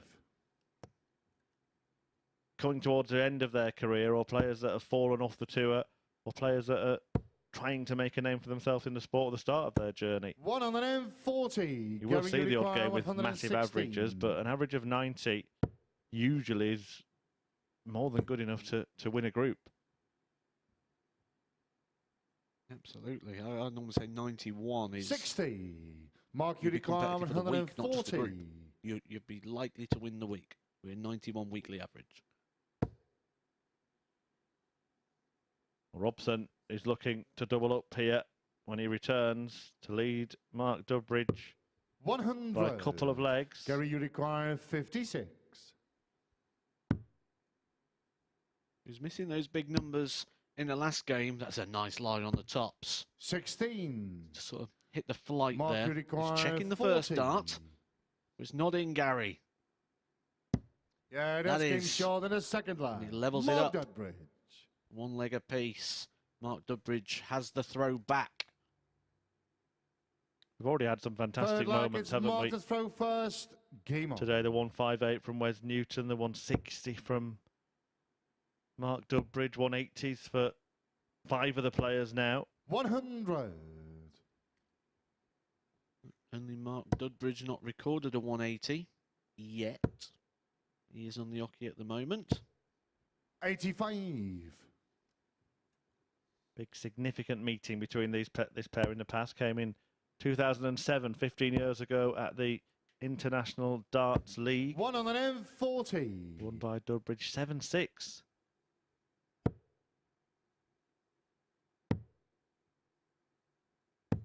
$96. It's going to be a bit like that. We're going to share head-to-head records between players, and they're not going to mean a thing. I mean, some people suggest they never mean a thing. I happen to disagree, but I think we can safely 80. say a meeting 15 years ago won't have much bearing on this game. I 100% agree with the disagreement that 46.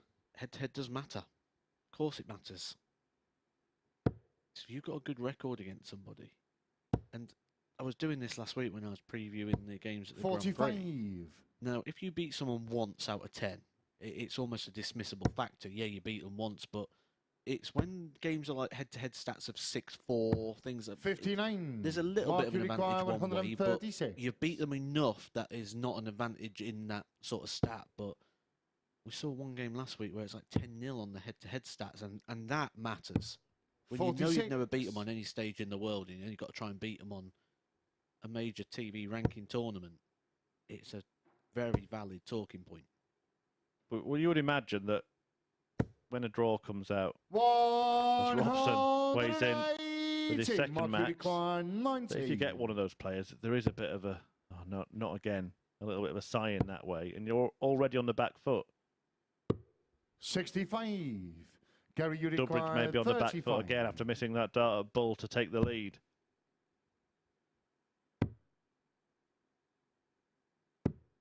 $27. Mark, you Going require for the 25. third consecutive breaker throw. So this is for the first hold of the match so far. Take your pick. Chooses the 8s. One more in hand. 9. Gary, you Chose require the 8s. It's 8 for Gary Robson. This is for the third consecutive breaker throw. Yeah, that's game short in the third leg. Gary Robson. It is. He retakes the lead, 2 legs to 1. And just going back to what we was talking about a second ago when we was talking about Forward leg, it's Gary to throw the first. psychological Game edge on. of beating someone regularly. I had a very, very good record against Nathan Aspinall. And I remember I was in the toilet. This was in 85. Barnsley, I was in the toilet. And he was washing his hands at the sink and I was in the cubicle. And I can't say exactly what he said because it's not overly PG. But it was along the lines of, I just can't beat that guy. 118. And This before the match? yes, because I'd beat him like 7 times or so already, and I always pulled something out, like whether it was a big finish or something. 100. And as I heard the hand dryer go on, I've never rushed so quick to get out of a cubicle just so he knew that I heard him say that. Yeah, we won't talk about the consequences 16. of that rushing out of the cubicle. And did you beat him? No, he actually, he's actually started getting wins now. 134. So Yeah, well, he's started getting wins against quite a few people, hasn't he? Nathan Aspinall, good to see him get to the back end of a big tournament, considering where he was 99. at physically and mentally at the start of this year, was seriously worrying about a premature end to his career. injuries, something we're seeing quite a lot now in darts, actually. 58. When we look at the calendar, though, and the scheduling and the sheer level of competition that is there at the moment, which means more hours practicing, which is where the Chris Mason approach 80. of the mental and Gary, you physical require health being 124. very well catered for, something that is heavily advisable. Double 11. 113. Yeah, well, two players Mark, you who require were in that Grand Prix 144. final last night. They've both been on the treatment table this year. Another in there. Oh, absolutely superb from Mark Dudbridge. 126. But he can't complete Gary, another you flashy require finish. 11.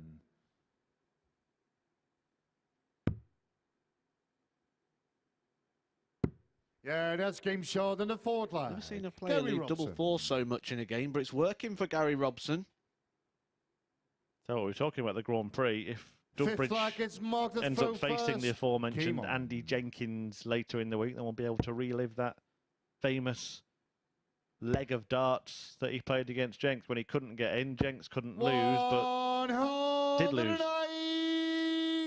Sorry, Andy. That's a leg of darts that Andy Jenkins never wants to relive. 46. And this leg means that every player in the field has already hit a maximum today in game 4. So if you were looking at this group thinking, oh, it's a few of the old 44. boys and the standard might not be great, think again.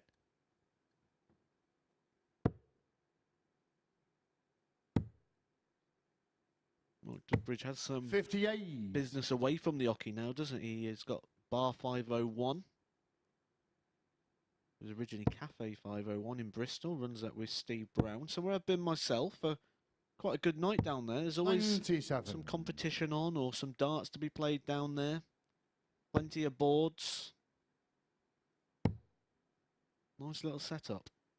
134. More of a thriving scene, isn't it? Dedicated darts bars. But more towards the soft tip side of things. But I think that comes down to the maths and the 140. counting and the new generation. And I don't want to say the lazier side, but it's more to do with the convenience side, isn't it? We live in a world of 58. convenience now. Mark, and you people don't require understand 40. with a bit of chalk trying to work out the numbers. Yeah, And all that's done game for short 'em. in the fifth leg. Mark It's another leg Dudbridge. chalked up for Mark Dudbridge just to extend this encounter at least a little longer. But Robbo has the darts in what he hopes is the last leg of the match. Sixth leg, it's Gary to throw first. I like to Game go on. to Skegness. Who doesn't? You know, Skegness, great place. And there's a dartboard in a club. Where I go to. They've got 3 dartboards in 125.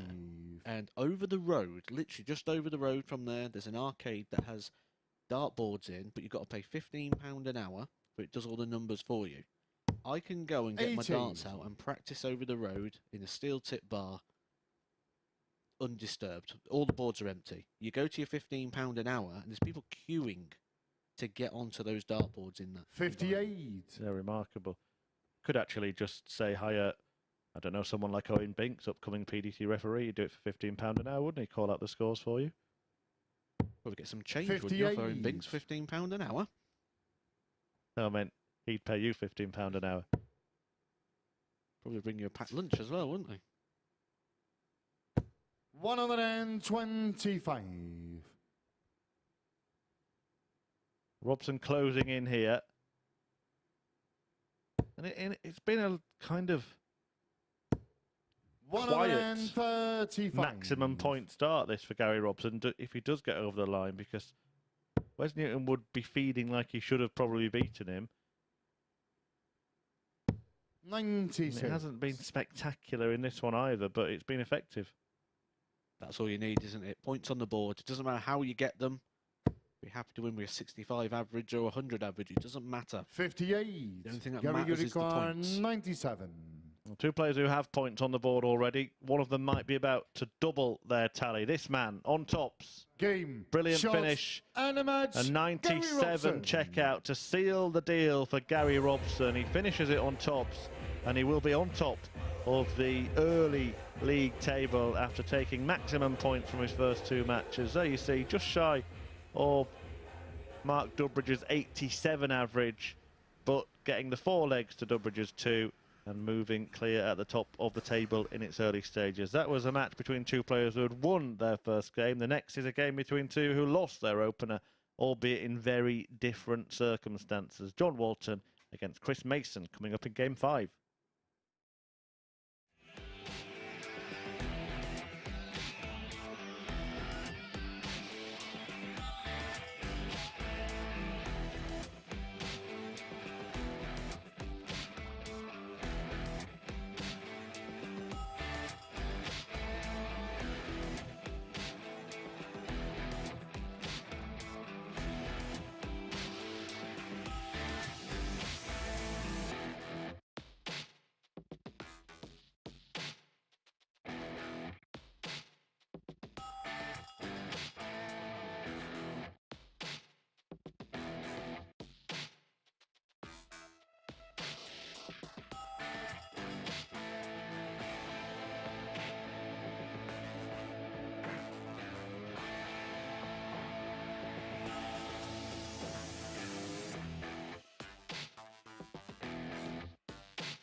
Good morning. Welcome back to the MODUS Super Series, where we've just seen Gary Robson get his second victory of this morning's session. A 4-2 win for him over Mark Dudbridge. There you can see the stats, and it's Dudbridge who actually had the superior average in that one, but 2 180s for Robson.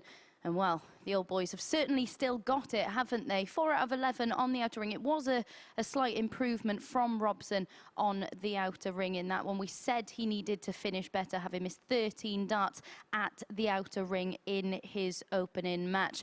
And throughout the match, really, it was, of course, the third leg where it was he who capitalised on missed darts at double from his opponent. As you can see, Dudbridge 2 out of 6 on the outer ring. The 97 from Robson, the high out in that one. And as Chris Murphy said in commentary, he's quietly going about his business in Group A, doing what he needs to without really producing anything spectacular at the moment. Next up, we've got Chris Mason against John Walton, 2 players still looking for their first victory of the morning session, but they certainly delivered contrasting performances in their opening matches, and you feel that if Chris Mason can replicate the performance levels from his opening match, he might well be able to get his first win of the morning. Walton not really at the races in his opening match. And as for Chris Mason, well, he said at the top of the show when we spoke to him that he's looking for a little bit of revenge for that defeat to Walton in the semi-finals of the World Masters in 2000. Of course, that fixture was 22 years ago, but darts players, they never really forget, do they? So let's find out then who's going to come out on top in this one. And let's see if Chris Mason can come out of the traps as quickly as he did in his opening match. Of course, a 14-dart break of throw to get off the mark in that opener. He did go on to lose it, but let's see if he can replicate that performance in the company of our commentary team. Thanks, Abby. Yes, if the players had forgot, then they'll be remembering now, because one of the real fun aspects of the arena here at the MODUS Super Series is that presenting gallery is not too far from the stage, and they can just about hear every word you say. So I want Abby to keep piling the pressure on Chris Mason as the day goes on. He has been waiting 22 years to dish out revenge for that World Masters defeat. He did beat Walton in the World Masters in '98, but Walton, of course, got his revenge just 2 years later, going on to win the tournament after the semi-final success over Mace the Ace. But it was an ace performance from Mason despite defeat in the opening match, and it was far from it First leg, from it's John Walton in defeat in his game on. first match of the day against Mark Dudbridge. So everything suggests that Chris Mason will be tasting the sweet taste of victory at the end of this. Henry Deacon, our 85. colleague here in the commentary box, has actually tweeted as well. So if Chris Mason keeps playing this well, I'm going to be worried that he's going to be in his own in the commentary box for Champions Week. 100.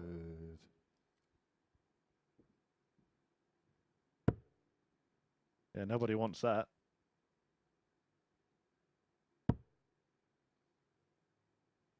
I'm sure Henry's 100. good enough to fill 2 men's shoes, but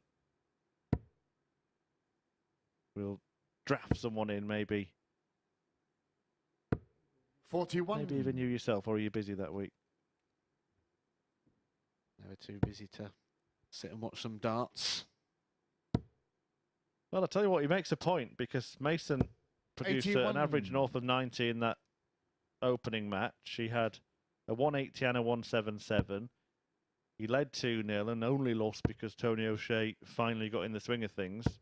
140. And did have an opportunity, didn't he, to win one of the legs that he lost when both players missed darts at double. So it could have easily been a couple of points on his tally. Good thinking there to make sure he 105. leaves a finish. Find the treble anyway to leave an even better one.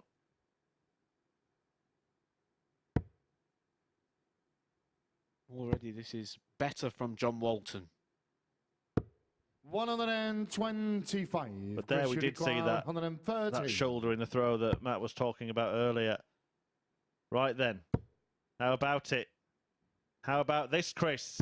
Yeah, Oh, yes, what a start for Chris Mason in this match. A 130 checkout, and it's not like it was a flash in the pan. It doesn't look like it.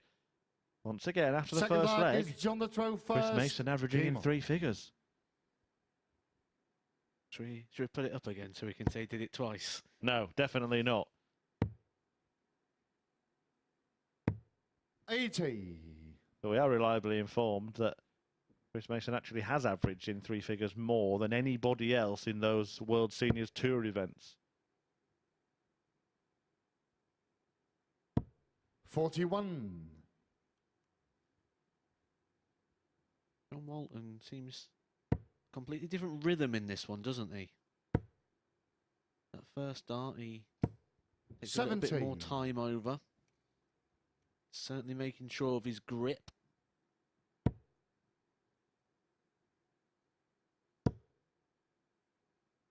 Fantastic balance there you see on that side shot from Chris 100. Mason.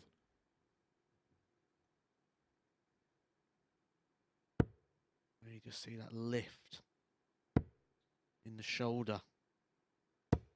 43. Causes a lot on the wrist. Going to cause darts to go left and right.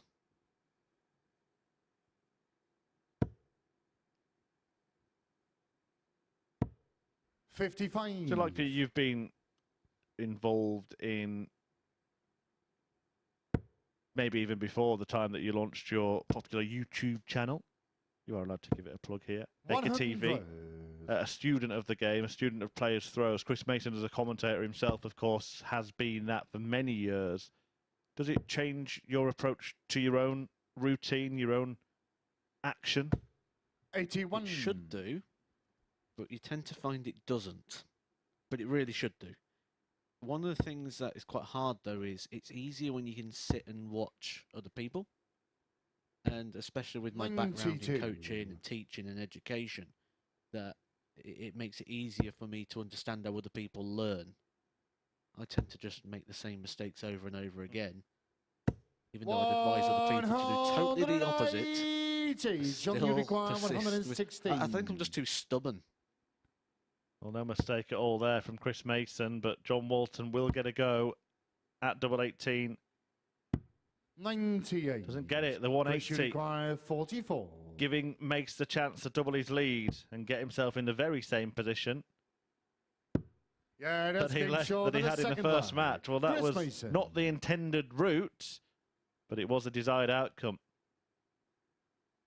That cheeky smile Third almost leg, becomes it's an Chris evil throw smile first. when you recover Game the on. situation like that. And actually, last time I was here, Chris Mason was calling me tight, and the missus really enjoyed that. And now I've just called myself 100. stubborn, and she's going to really enjoy that one as well. Sounding like a catch. Are you sure you're not from Yorkshire? I am, yeah. I'm from Doncaster. Ah, that explains a lot. 180. John Walton not letting Chris Mason get too carried away. 100. This is good, though, again, from Chris Mason. 94.89 at the moment is average. He averaged 91 in the opening game, so as it stands, he's the 43. standout performer. 16 to 1, are you sure? Yeah, really good stuff from Mason so far. 135. Not just talking about in this group. I'm talking about in any group, any week at the Super Series. If he maintains this kind of level, 66. then he would be competitive, more than probably a favourite to win a group. As Matt said before, win a week, and maybe we'll be looking for a new commentator quite regularly. 131.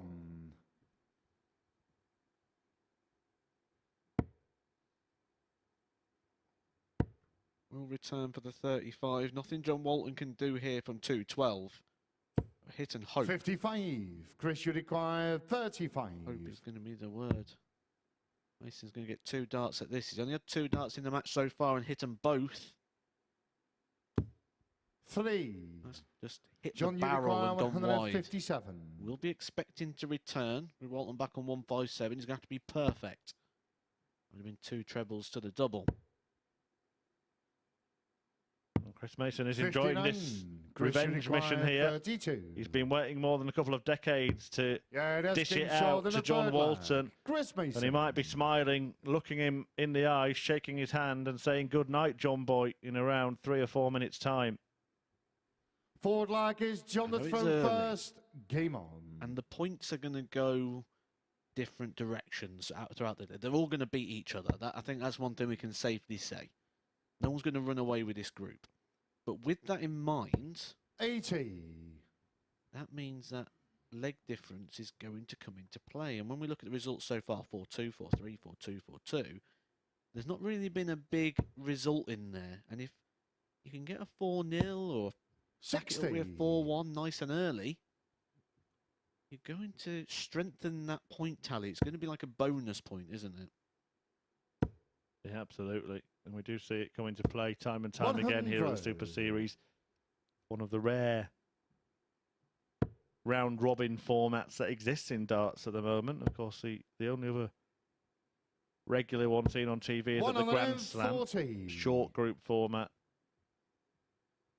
akin to our group formats at finals night, which is why it sometimes results in those 9-dart shootouts to separate players, of which we had the first ever televised 140. three-way 9-dart shootout just a few weeks ago. How fun are they to watch, though? I can't imagine how horrific it is as a player, but so fun to watch. And actually, you pull up, don't you, to see the order and the batting order. What would you say is the best position? Would you go first, second, or third? I think first definitely got to be the worst position. Because as we saw with Andy Hamilton that night, he was able to 40. utilise the 25 to finish a point in front of one of his opponents, Lee Shewan. We saw that with Robert Thornton in the Grand Slam against Dimitri Vandenberg a few years ago as well. So I certainly think that the later the better John is what I'd be picking. 141. Would you? It's a tough one, isn't it? Because do you want to be the pace setter or do you want to check? Sometimes when you lower the bar and it looks like an easier task. How many times we've seen people with big 57. numbers already in this? Chris, you requires today. 67. Well, the match may be over as Mason looks at 18 for tops to seal a whitewash win against Walton. Game. And he's waited Shot, and the 22 match, years for Chris that. Mason. He gets that revenge against the former world master.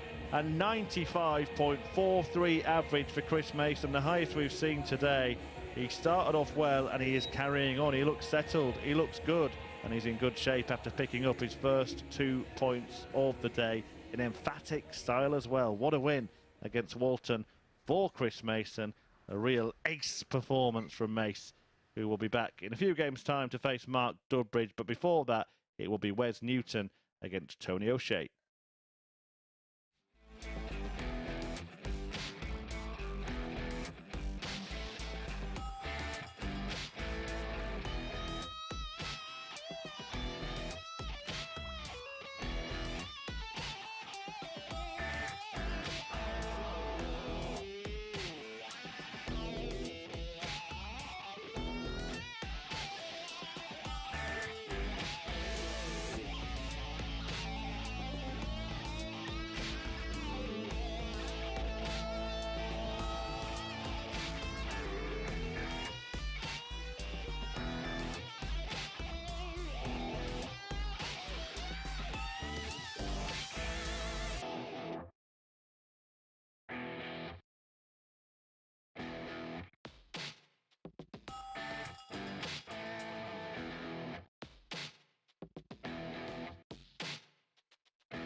Welcome back to the MODUS Super Series, where we've just seen our first whitewash win of the morning. Chris Mason, that was absolutely spectacular, wasn't it, Matt Edgar? Both games, it's been really good. You know, we opened that first game pretty sharp, and then going up there and doing that 130 finish in the opening leg as well. 4-0, 95 the average. He was 91 in the first game, so he's running around a 93.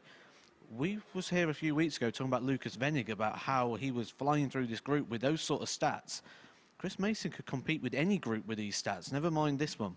And we know this is a vastly experienced group of players that we've got in Group A, but Chris Mason, he's been here so often in the commentary box. He knows probably more than anyone that it doesn't matter how you perform in that, or the result in that first game, because it is such a long 3 days. That's going to stand him in good stead, even when he's amongst such experienced players.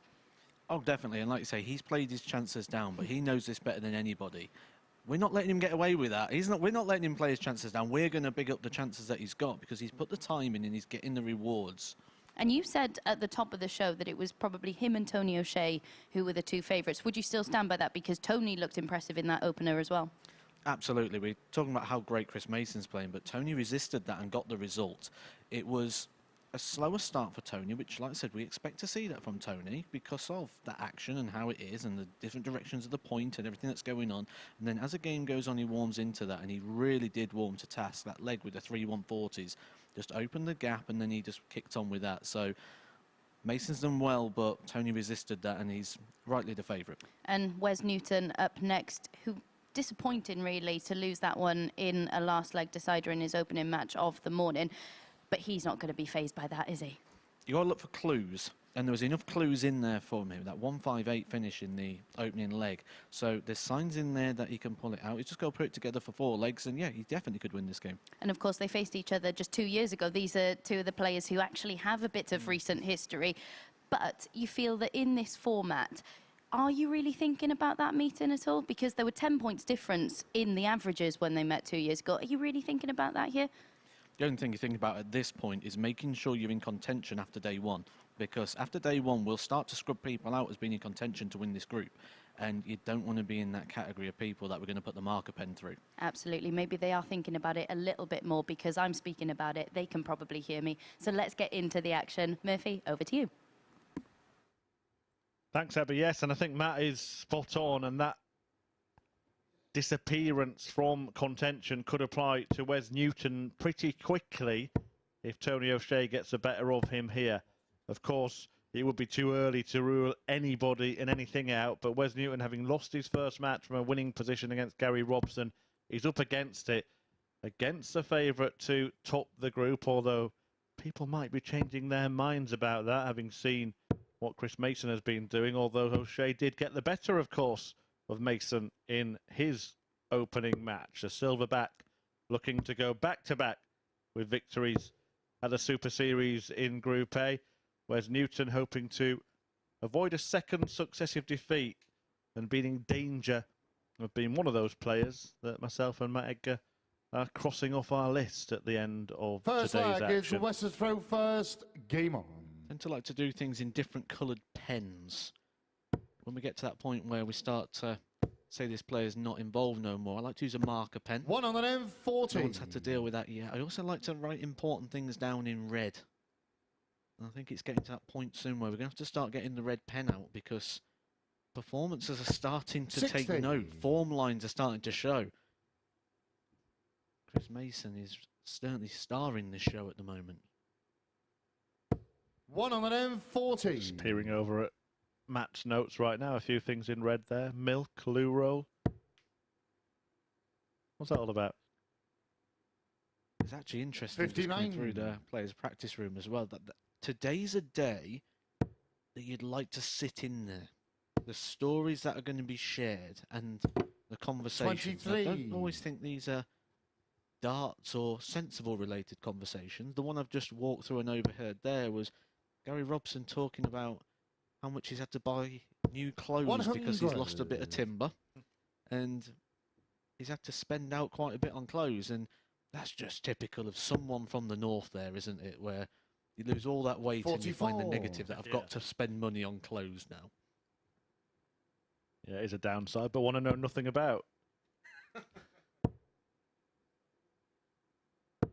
36. Wes Antonio Shea Newton stuttering at the start of this one. 154. He did actually against Chris Mason, didn't he? He made a little bit of a slow start to the match. It allowed Mason to get too clear. Wes Newton made a fantastic start to his match. 114. Took out 158 against Gary Robson, but he can't repeat the 150-something trick against O'Shea, though does look in good shape to take the first leg. Once again, Tony O'Shea 52. starting a game Wes slowly. Newton 40. Wes Newton, 40 points away. Holding his throw. Yeah, that's game short than the first So he leg. does with the last Wes starting Newton. hand. Holds the throw. Comfortable holder throw, to be said. Takes the 1-0 lead over Tony O'Shea. Second leg, it's Tony to throw first. Game on. Yeah, it was, as you said, a slow start in his first match. He came back firing Tony 60. O'Shea. But in this format, you're not going to be afforded too many kind of pedestrian starts to games. 125. We use the word timing a lot, don't we? And one thing that you don't get in a game that is first to four is time. You can get things wrong once, maybe twice. Any more than that, you're going to be punished. Do you think that O'Shea's slow starting is kind of a downside to the throwing style? That it maybe just takes a leg or two to get the feel for the hockey? I know that every dartboard's measurements from the height and the length are the same, but it can feel different, can't it, when you're in different places, from practice room to stage, for example? The perception, isn't it? The perception of the board or the length of the board, that can be changed by 100. the backboard, the colour of the surround, the height of the hockey, the lights. Lots of things can change. And if you look at what we've got here, we've got a black background with a black surround. 55. Now, I've always been aware of this since I've played in the UK Open, and it's a red background with a red surround. And the board just looked tiny because it just blended into this. And the only thing you could see was the different colours of the actual fascia of the board, and it just looked tiny. And I was up there about 2 weeks ago with Mason, and we did the dart player thing when you're on a stage. We stood at the hockey and threw some fake darts. I said, does it always feel deep to you when you come up on the stage? Yeah, that's game short in the second leg. Wes Newton. He always got on the stage and felt that it was a bit long. But deep and long kind of mean the same thing, that it just feels the board's a little bit further away than any other sort of board you'd normally play on.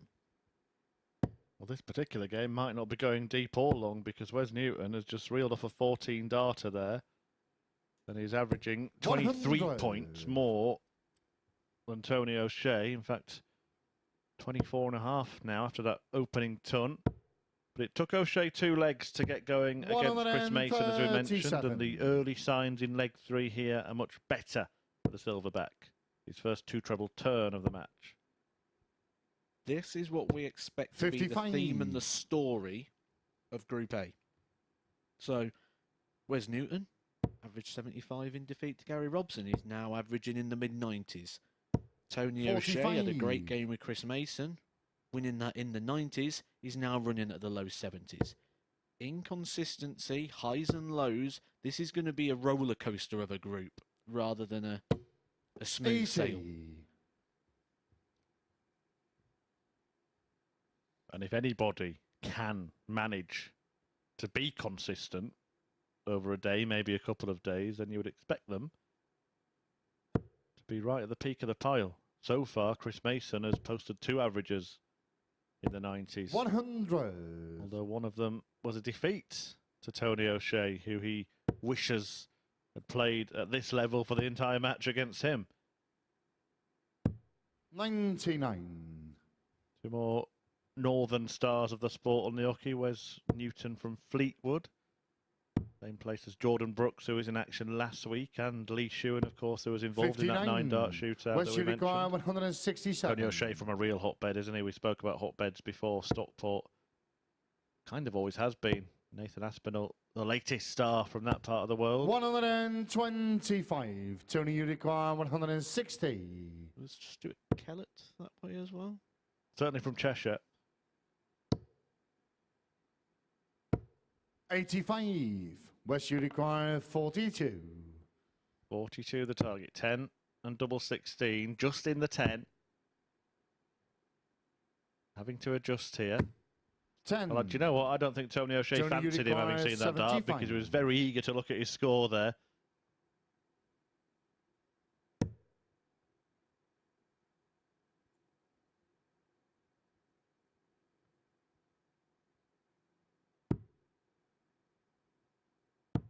$63.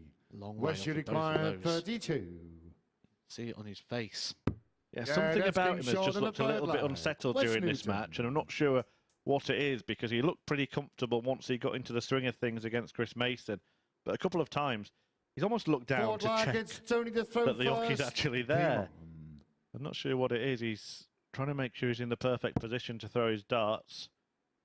And he is a pretty quick player as well. He's not one of those who does 27. a kind of pre-shot routine a la Andrew Gilding. You mentioned he checked the score there. Now, to our right, as you're looking at the screen, but the players left, 140. where the scoreboard is, there's a screen there with all the scores hit and the score required. It also will post up 60. the average at the end of the match. Now, tell me that the players don't care about averages when Chris Mason, the second that winning dart went in, his head 45. was staring at that screen. Couldn't look at it quick enough, really, could he? Yeah, that's something that's been a feature of, 81. for example, the PDC Pro Tour as well, since they introduced the electronic scoring system. And remember the record-breaking average, the highest ever streamed average from Peter Wright against Christopher 80. Ratajski. It was actually Ratajski who was trying to get Peter Wright to look.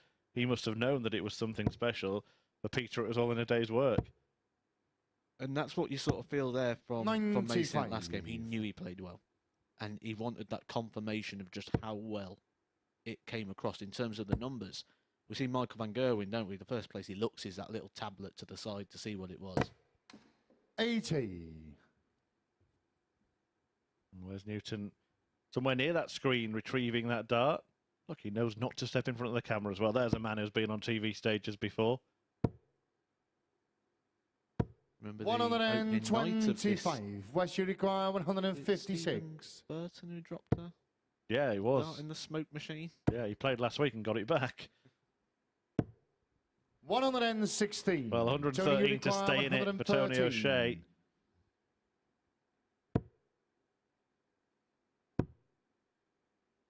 Gets a go. Yeah, that's And he short in gets the the fourth finish line. as well. Well, he Tony was O'Shea. 2-0 behind against Chris Mason before he woke up. He was 3-0 behind against Wes Newton, and now maybe the Fifth alarm bells target, will be West going to off throw for the Warrior. first. Game on. Sort of feel this is a group which nothing is going to go unknown. Now, 100. practice rooms are very different from time to time, depending who's in there. And this is a group where everything that happens is going to be told, and it's going to be exaggerated 100. in words in the practice room. As I went through to go upstairs to speak to Abby, Chris Mason was just coming back in, and they was trying to usher him back into the commentary box. So they're very aware that Chris 100. Mason's playing well. Yeah. And I think they'd rather that he was swapped for me rather than you, Matt. 100. It'd be interesting. And also, now, this is a little question for you. And of course, there is still 2 days to go. Does Chris Mason's level 59. put more pressure on Paul Nicholson? If you ask Paul Nicholson, I think he'll say no. But I also think 100. you're right, because they're going to be judged under the same umbrella. People who sit and watch the MODUS Super Series week in, week out will be 140. very interested, more interested in their performances than anybody else's. It's a bit like Wayne Mardle, isn't it? Suddenly playing in a PDC event on Sky Sports again. 85. West, you require 102. We all like the story, don't we, behind what we're seeing. Them two have got a Very deep story. 44. Well, we've just seen Tony, you O'Shea require pick off 113 116. to stay in this match. Now he wants 116, but it's not going to happen. Match point for Wes Newton. 40. West, you require 58. Tops. 38. Tony, you require 76. Clawed it back from 2-0 down last time. 3-0 down in this one. Could be 3-2 if he hits tops. 36. West, you require 20. Opportunity missed by O'Shea.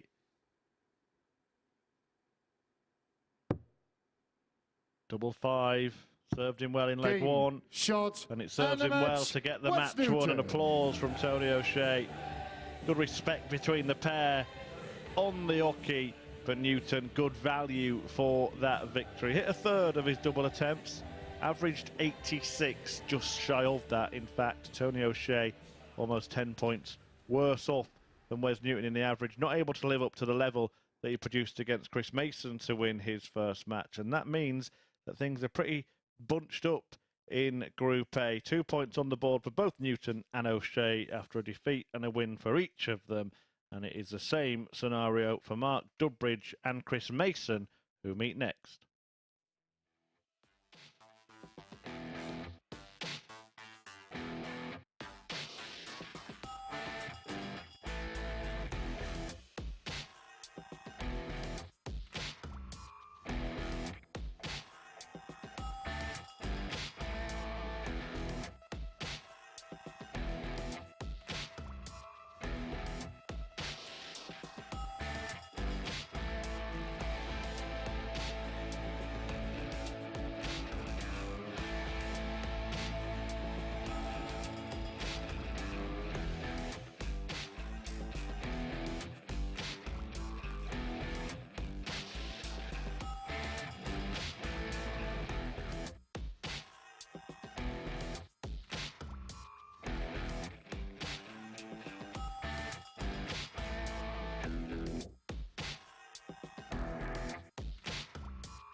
Welcome back to the live lounge here in Portsmouth, where Wes Newton has just got his first victory of the day. A 4-1 win for him in that one, meaning John Walton is now the only player in Group A yet to pick up any points. Tony O'Shea, much like in his opener, getting off to a bit of a slow start, but this time unable to find that spark to really mount a comeback. As you see, he did have that 1-1-3 checkout, but unable to build on that from there. Wes Newton was unrelenting, adding 10 points onto his average in that one. A 14 dart leg in there as well from him. A far superior performance from Newton.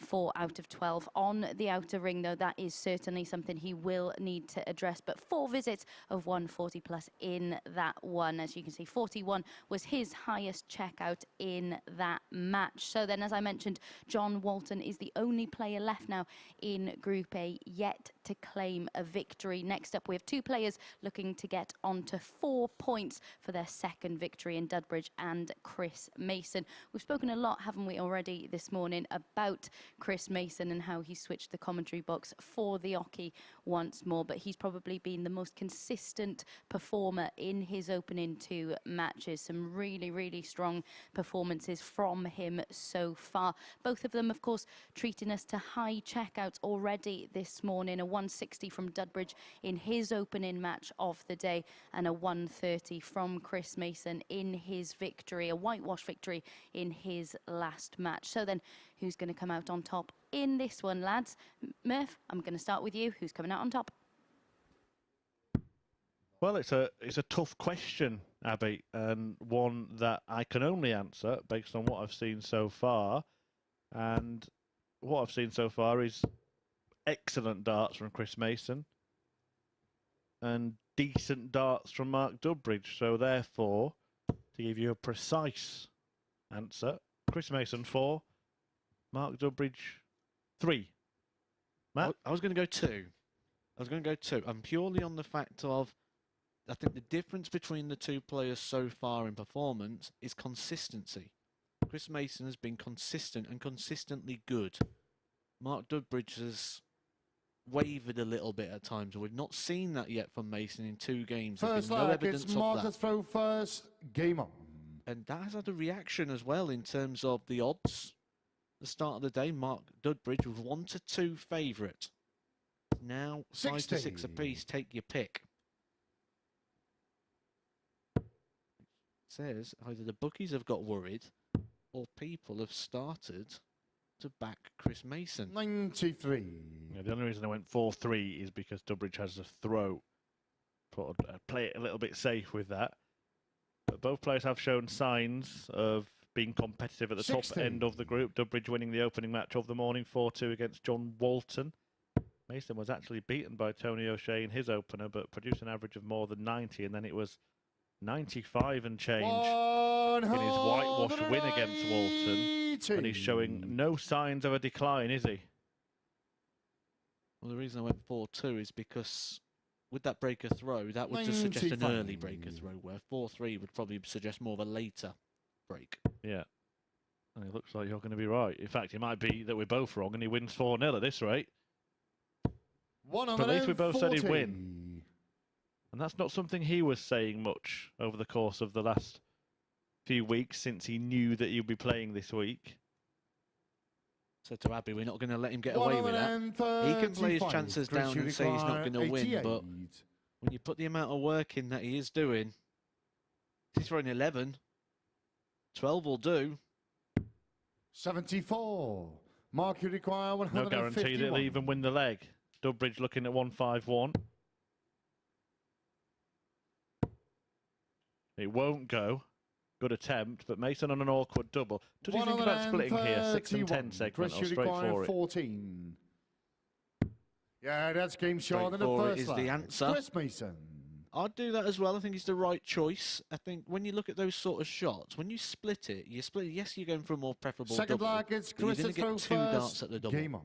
If you throw, and that first dart is aggressive, and actually me and Chris spoke about this on commentary the other week, if that first dart is aggressively thrown, you're still going to get 2 proper darts at the double. 100. The only time it's a problem is if you go, I'll just throw one in the area as a bit of a setup shot, and if you throw out first one, you guarantee yourself 2 darts, you might get 3. If you split, you're only getting 2.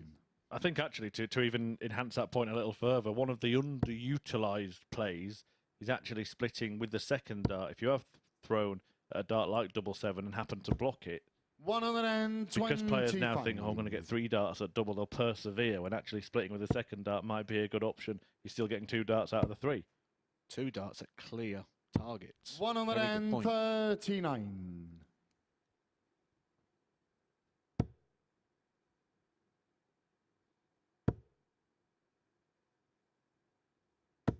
$60. Just seeing the demeanour of Chris Mason, it's not a jolly for him, is it? It's not a bit of fun. 58. He's living and breathing every dart. Of course, he'll be happy with how he started the day. But now that he is showing that he's maybe even the man to beat in the group, not just competitive in it, he wants to keep at it. And 42. you just see little winces of disappointment when darts don't find the required segments.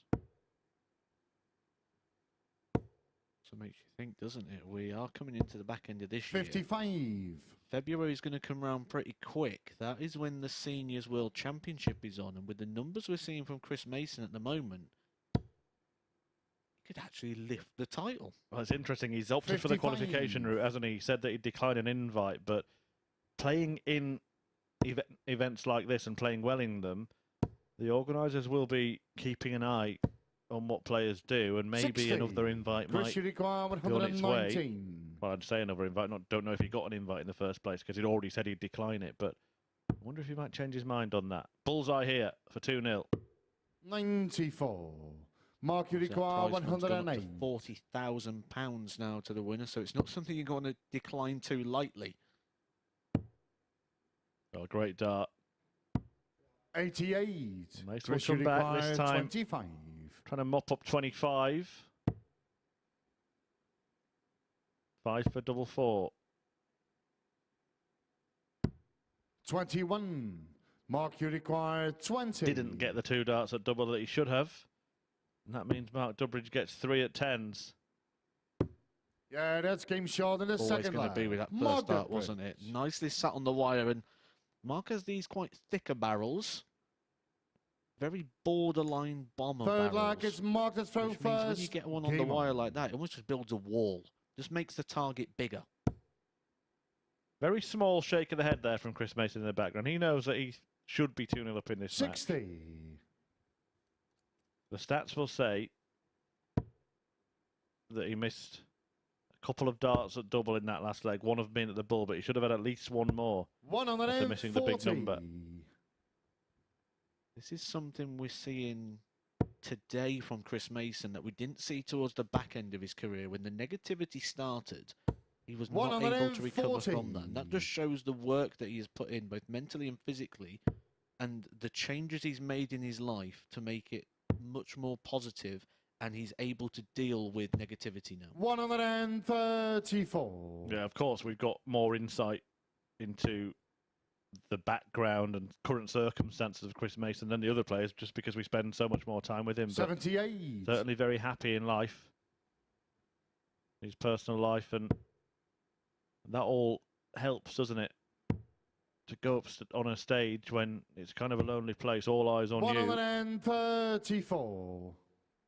But the other side of it, you mentioned the work he's done on his mentality. Chris Mason wasn't shy about shouting about his ability in his days on the professional tour. Chris, Now playing himself down, it's a 93. completely different approach, isn't it? I think sometimes as well, when you're playing on the professional tour, you don't have a choice but to play yourself up, because that is a room of sharks. 53. And Mark, any you require sign of a 104. weakness, they will jump all over you. Dudbridge doing the jumping here. 84. He can't leave his Chris, you footprint require 40. on Mace's chest this time.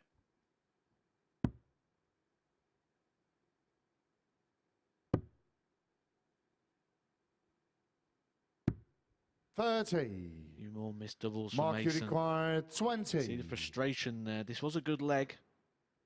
I think part of the reason for the frustration is that they weren't badly thrown darts. They just happened to miss. These have been worse for Dudbridge 10. than Chris, the you ones require that Mason 10. missed.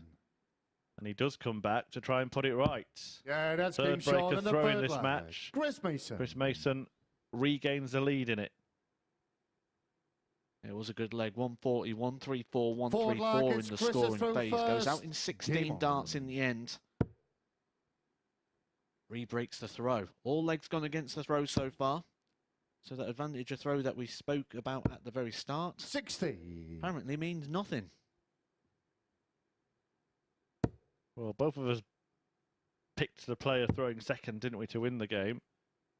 Neither going for Mark 96. Dudbridge. I will just say that off air we've both spoken about Dudbridge as one of the potential challengers for the top end of this group. We're not dismissing him. It's based purely on what we've seen so far today. And that's all we can really go on 55. today, because essentially when we look at the stats and our data that we're presented with at the start of the show, you can almost dismiss it all. It's almost all irrelevant. Yeah, for example, 97. Mark Dudbridge has won the last 2 meetings against Chris Mason.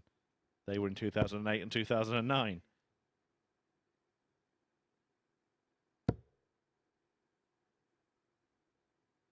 And a lot of these stats and datas and things that we've got and the score lines are all before the days of things like Darts Connect, where we don't have anything but literally just the raw score of it was 6-4, 6-2, whatever the score was. Yeah, it may have averages if they met in a major tournament, a big televised significant match, but that's not the case for this pair of players, whose career curves were kind of slightly different. Dudbridge arrived a few years after Mason onto the scene, but both exploded onto the scene in similar fashions, and maybe neither really fulfilled the potential that many pundits at the time were suggesting they would. Chris, you require 146. Mark Dudbridge, really, didn't we, when he won that World Masters title 2002, beating Tony West in the final, which I like that story. Tony West lost the final to Mark Dudbridge, came back a year later and won the title, beating Barneveld in the final. Still on if he can find the treble, and he does, to get a go at the ball. 97. Whistles Chris, past you require the ring. 121. Now Mason can try and pull clear.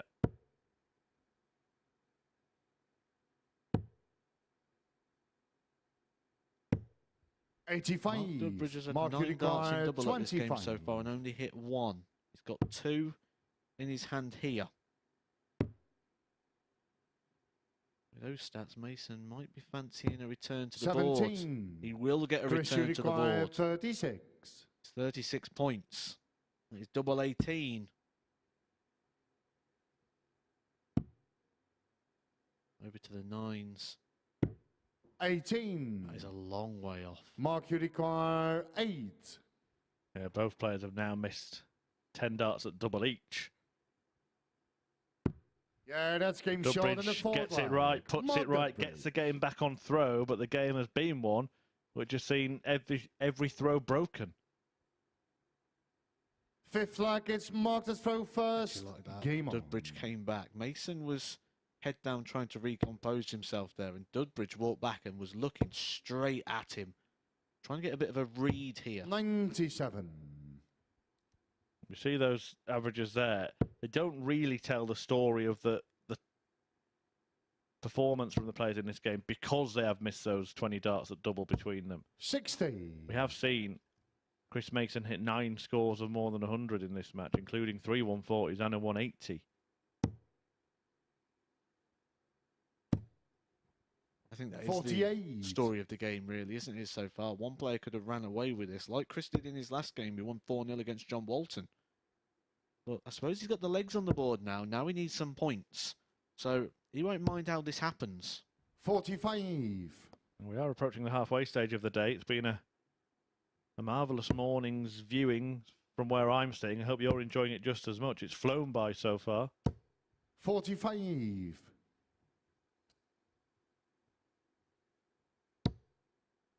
What a time to make his debut at the Super Series for our referee as well. Marco Meyer. 140. All well-known names, and he's got the best seat in the house.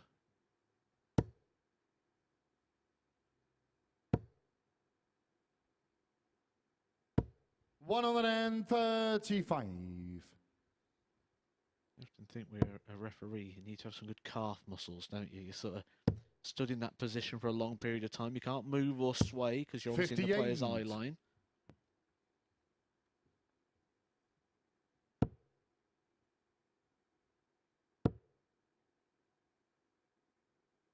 Yeah, difficult 78. job. You have to keep full focus at all times.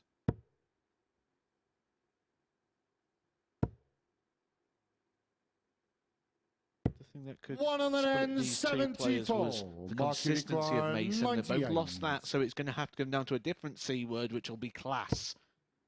Class was what we saw there with that one 7-4. Yeah, that's game a short class in the dart to fifth come flag. around. Dudbridge. The dart stood up at the bottom of the bed there, came around it and snuck that into the double 19. Little sign of respect there from Mason. Sixth flag, it's Knows how Christopher important that first. was. Game Knows on. how unlikely that looked. The way that dart was sat up just underneath. Yeah, I'm sure they know each other well, this pair. Spoken about the camaraderie in the practice room. 140. That was 5 perfect darts from Chris Mason before that one missed, but they're both from that southwest area of England. And now it's a shake of the head from Mason because he knows that he could have put Dudbridge away earlier on. He's given him the chance to play himself into the match, much like the game against Tony O'Shea earlier on. In terms of Abby asking us for predictions at the start of the match, either I'll be right or we'll both be wrong.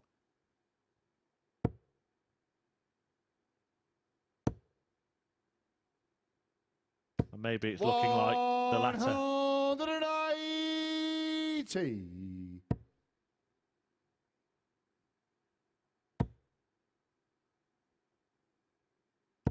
100. I suppose this is just that thing about not playing so often. It's being able to convert good darts into wins. And that's what Chris has just got to find 57. here. That Chris, you secret require formula. 161. And you've got all the ingredients. How do you turn it into the cake? Well, he had a missing ingredient there, 81. being the treble 17, Mark, you and now require Dudbridge 124. is looking to gobble up this opportunity, and he will get a dart, barring a disaster. It's at the bull. 99. Well, he couldn't find the cherry. Chris, you require 80. Nice finish this one for a dart player. I was going to say it stays on the vertical line. He's going to have to go 25 on ball, which he can't do. Offers up the 31. opportunity now for Mark, you Dudbridge to require wrap this one up. 25. 8 to do just that. Game, And Dudbridge gets shot, it done. and a A match. 4-2 success Dudbridge. against Chris Mason.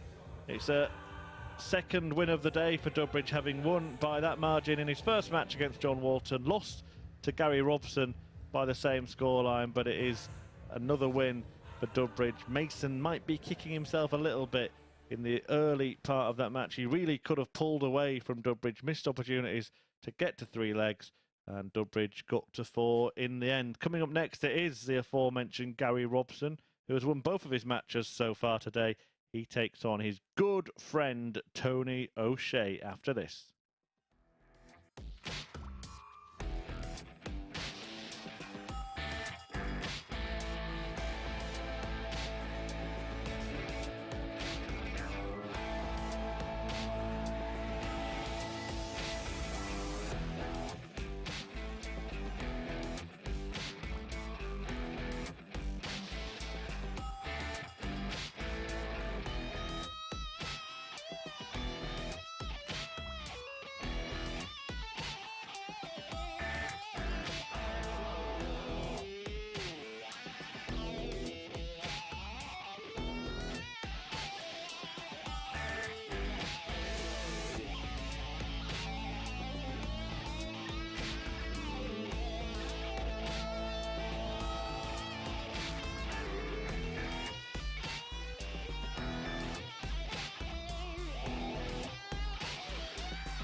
Welcome back to the MODUS Super Series. We're 7 matches in to the opening session of week 12 here at the Live Lounge in Portsmouth. And Mark Dudbridge has just got his second victory of this session, a 4-2 win over Chris Mason. It certainly wasn't a poor quality contest, but both missing multiple darts at double and struggling in the same phase of the game. Mace just starting to shake his head a little at times, maybe starting to expect a bit more from himself now that he's settled and delivering. But just 2 out of 12 attempts at the outer ring, 16% checkout success from him. And as I mentioned, both of them struggling in that phase of the game. Dudbridge himself just 4 out of 17 checkout success in that match.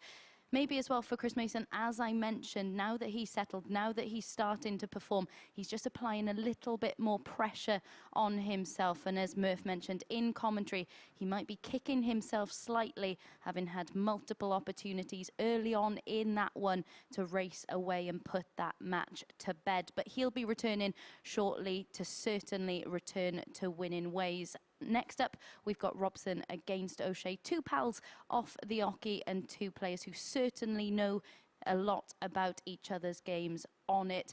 They met at the last 16 of the 2004 World Championships. Of course, O'Shea the winner in a really high quality contest in that one. More recently, the quarterfinals of the Scottish Open 4 years ago, and they met in the remote Darts Live League. That was 2 years ago. So then they've got a lot of history on the oche. Who's going to come out on top in this one? O'Shea, of course, started the morning session really well with that victory over Chris Mason, not able to replicate those high levels in his last match. Can he return to winning ways in this one? Let's hand back over to Murph. Thanks, Abby. Yes, the pair will be enjoying, I think, a little trip down memory lane today. I'm sure a few memories have been relived between the pair of them on and after the oche. The first one, of course, that 2004 World Championship last 16 win for O'Shea. And you mentioned the remote league as well. They played just 2 years ago in that. 16 years apart, Matt Edgar, from their first meeting to their most recent. And it's from the big stage at the lakeside to playing from their own homes. I'm going to say that remote league, it's worth noting that, again, we can scrub that with a marker pen really as having any relevance to what we expect to see in this game, because that was during the days of lockdown when COVID took over and we was all staying First in. lag, And darts was one of the sports that was first. able to continue through that period of time because people was playing each other across internet call, playing on their own boards, but having a scoreboard between the two. And that was what that remote league was. And 60. was actually the initial starting block for what we now see here at the Super Series. Yeah, very similar setup. 100.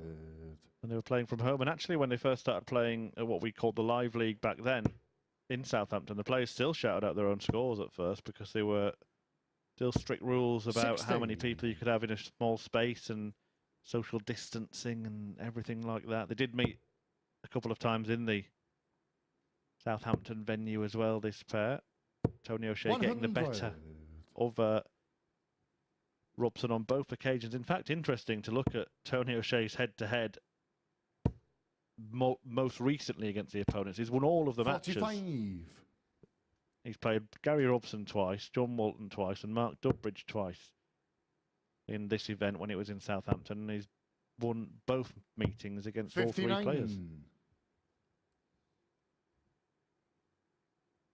A little bit of something to go on there if we look at the head-to-head stats. And relevant 100. head-to-head stats.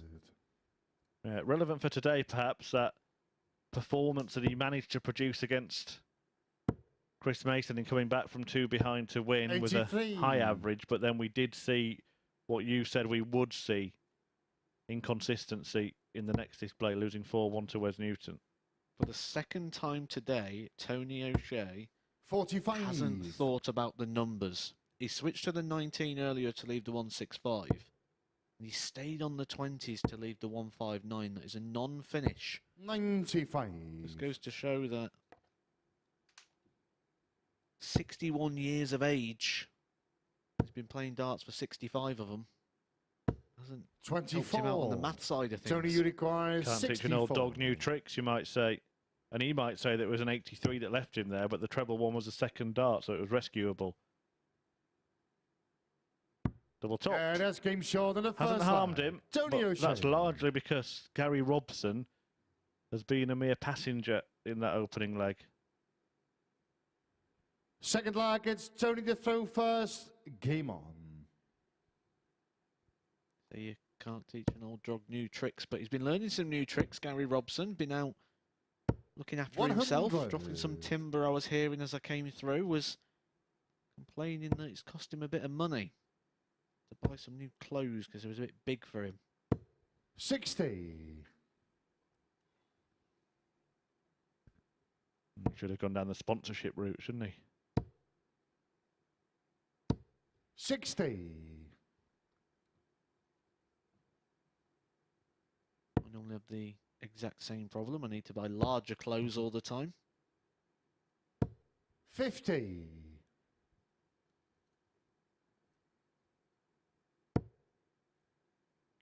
Big fan of eating. 95. Well, we have to do it. Tony O'Shea is eating into the scoring the legs a lot more sizably than Gary 99. Robson is managing so far in this match. And that win for Robson in his first match against Wes Newton could prove to be really important for him. He's not playing like a 94. player who's won both of his games. The only unbeaten operator in this group. Actually makes, even at this early stage, 63. intriguing Tony time in terms Uniclar, of the table, 152. because if Gary Robson can beat Tony O'Shea or keep O'Shea on 2 points, and he'll start to open a little bit of a gap. Yeah, getting that, when you nick a win in this format, like he did against Wes, it kind of allows you a poor performance later on. Not that you intend to have one, but it probably will come over the space of 15 matches. 123. It's not just 15 matches, Tony it's 15 Uniclar, matches 51. over a time span of about 18 hours.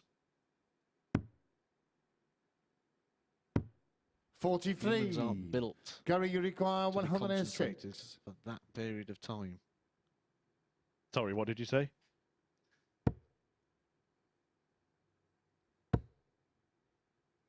He decided to stay there, 50. Robson, just to give himself Tony to follow that Uniclar, line, but he couldn't get 8. the weight right.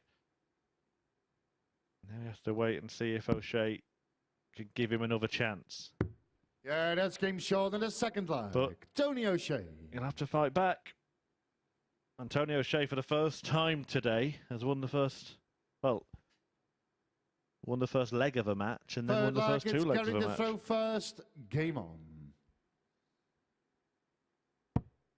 And we can't really say it's because he's raised what he's doing. 100. His opponent here, Gary Robson's gone the other way.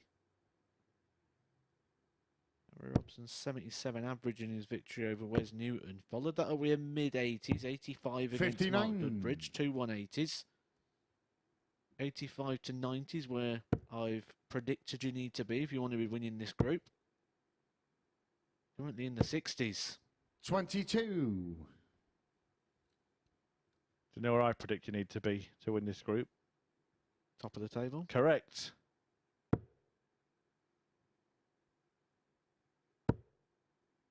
And that's where Robson sits at the moment. It is 60. only the early stages of the group. He's joined by Mark Dudbridge, who's won 2 out of 3.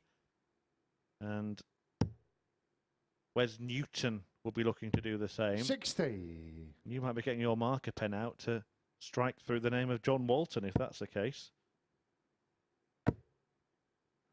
We like to keep it simple. Don't we? To win the group, just be top of the table. Be top of the table. Hit more treble 20s and doubles than your opponent. You'll win games. That easy. 100. There's an interesting article, wasn't there, recently from the guys at Darts Oracle about whether or not the scores for show, doubles for dough thing was actually true. Because, of course, to get a go at a double, you have to hit a fair few trebles. One thing I'd like to see, and 96. this is well beyond my Tony Uniclar, realms 102. of intelligence, is an article or a study around scoreboard pressure. And if the scoreboard actually affects things such as the 50. data we see in terms Gary, of you like the require checkouts, does it come at 123. certain moments, or does the scoreboard not really affect the outcome of the throw? Yeah, I've seen one slightly different, but about 39. whether or not you should go for the ball Tony, in you certain require segments. 52. And actually, that the stats say that you should lay up a lot more than most players do. This is a double attempt in the end from O'Shea. It's not how he Tony intended O'Shea. to win the leg, but he did win the leg, and he's won every leg so far. And Gary Robson playing his old pal. Forward leg, it's Tony to throw first. Game on. But who needs enemies, eh, when you've got friends like this? Yeah, no friends here in this one. You got to think that Gary Robson would have 81. gathered plenty of friends over the years. 55 years old, been around darts probably for most of those 55 years. He's actually played in 18 World Championships and 18 World Masters on the WDF side. 15. That shows serious consistency. When you think about those tour events that you have to qualify to get into these with sometimes thousands of 100. entries.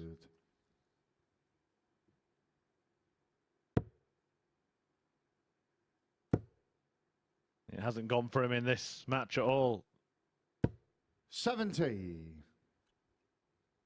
Well, that was a good recovery there, because he was in danger of scoring back-to-back 15s there. Gary 60. Robson. Remember when I first got into darts myself, Gary Robson used to hang around a lot with Gary Anderson. They used to do the exhibition tour and circuit together 30. before Gary Anderson switched over to the PDC. And what a career he's had as well in the PDC, but some say that maybe 83. he's starting to quietly slip away now, Ando. That 170 that Edgar hit against him has never recovered from, has he? I didn't know you heard about that. 45.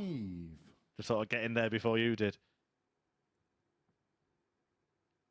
Yeah, I did an article myself, and obviously in video terms rather than a written form, around the World Match Play. Where I said I thought that was Gary Anderson's last World Match Play. I think the same for the Grand Prix. I think we've seen him for the last time there.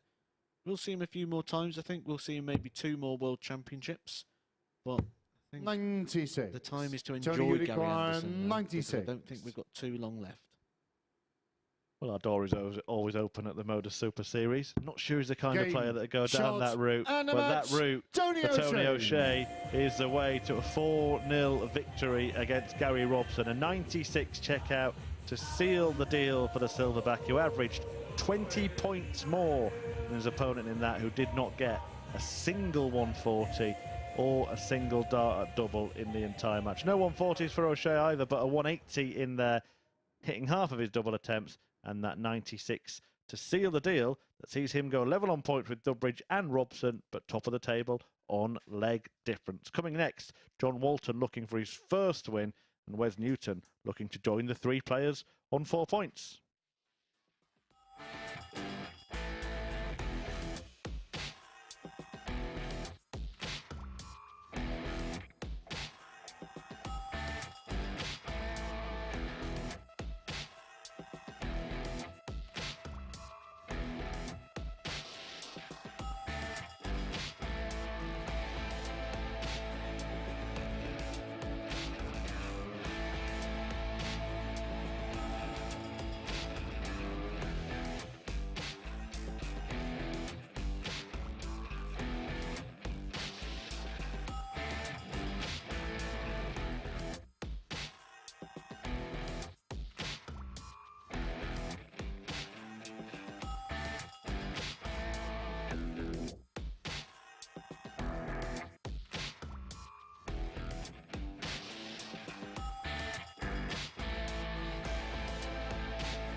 Welcome back to the Super Series here at the Live Lounge in Portsmouth, where we've just seen Tony O'Shea with a whitewash victory to get his second win of the day, a 4-0 win over Gary Robson in that match. Robson defeated for the first time today, and it's actually the lowest average we've seen across the board in today's action, a 63 there for him. And as you can see, not a single dart at double for him in that one. Outplayed from the outset, really, a really clinical display, and it seemed it was wrapped up in no time at all out there, didn't it? I think that bounce back ability is something we'll see a lot today.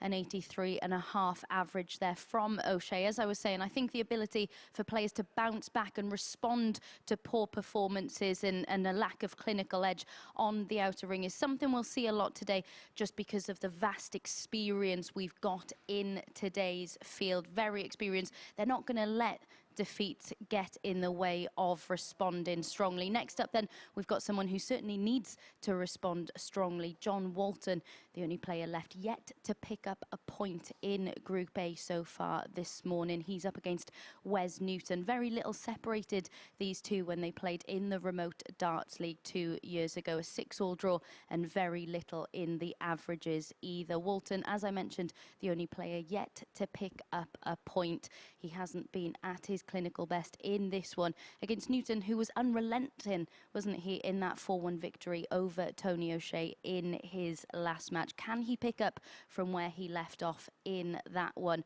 Murph, Matt, over to you. Thank you, Abby. Yeah, I think the chances for John Walton will become rather remote if he does lose out to Wes Newton in this one, but it is looking pretty tasty at the top. The 60-year-old slinger from Sheffield looking to pick up his first points of the day against the 45-year-old flinger from Fleetwood, Wes Newton, the Warrior. Twice a runner-up in PDC televised events and recovered well from a match he maybe should have won against Gary Robson to get the better of Tony O'Shea, who is on 4 points with Robson and Mark Dudbridge. Remarkable then that after this, we could see the player who we think has been performing best in this group, Chris Mason, First leg is John actually sitting in first. Game on. 5th place in the table, where he is now on 2 points and a 4-way tie on 4. Strange how it happens sometimes, isn't it? But you've got to turn performance into points.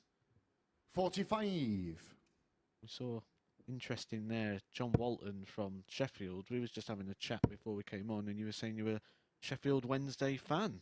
Yeah, absolutely. 100. Any idea how, do you know how they came up with the name Sheffield Wednesday? There's something to do with a cricket team that they initially were playing on Wednesdays only. 100. I have the actual answer to why Sheffield Wednesday are called Sheffield Wednesday. Go on.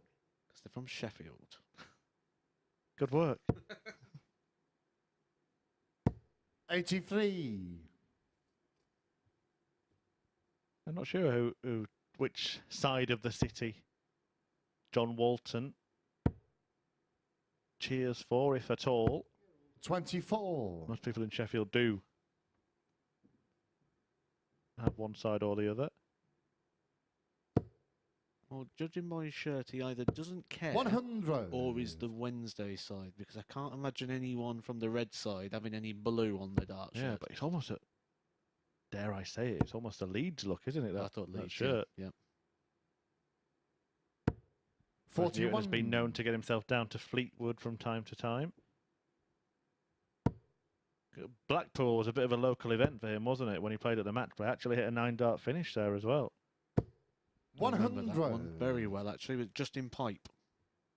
Yeah, and that was when there had been a little bit of needle between the two, Newton and Pipe. I remember Wes having a look at his watch 60. while Pipe was West throwing in Uruguay, another tournament that year. We've actually got a bit of Blackpool history here, haven't we? Because Chris Mason in the field today was on stage 94. for the first ever 9-darter there. Phil Taylor hitting that, and I was one table, sat back, pretty much front row, just behind that 95. one. West What a Uruguay, moment to witness 24. up close. Yeah, that's game short in the first leg. Wes Newton. Of course, Phil Taylor was the closest to it. Chris Mason the second closest. It sounds like you were the third closest. A very young version of myself. Second leg, I it's think I was Wes to sat there throw in an first. Elvis wig and a Game Dennis on. Priestley T-shirt. Much like today. Well, it's a lead for Wes Newton. 60. We're starting to get one thing predictable in this group, and it's that John Walton probably won't be the man winning it, and we're going to see him 42. for the full 5 days this week. That side angle as well, you see him looking at the hand, the release, and he's flexing that shot. I'm certain there's an issue here with his shoulder. And it was highlighted as well when we got that side angle on. The different angle of the darts entering the board. The darts are entering the board at different angles. Some are standing up like this, some was flat. 100. It's always signs that something is wrong. 140. Something going right for Wes Newton. Brilliant start from him. 180 followed by 140 in this second leg. 100. West you require 121. Won't be going for it, wouldn't imagine. Well, he went for the treble 17, but still doubt he would have gone for the bull. Do get in touch, by the way, if you are watching at MSS Darts, the Twitter handle. I've had a tweet from John in Melbourne watching. Just wants us to repeat 99. the name of the ref. West you require 64. Marco Meyer from the Netherlands. Doing a fine job. 24. John, you require 160. Will he be calling game shot at the end of this outside attempt for John Walton? No, he won't. And it's not going well for Walton so far. Can Wes Newton do a fine job? West you require 40. This is for a holder throw. That is low. No score. That is low, and this time busts John, his you score. require 64. John Walton got an opportunity to get the throw back. He's 64 points away from that.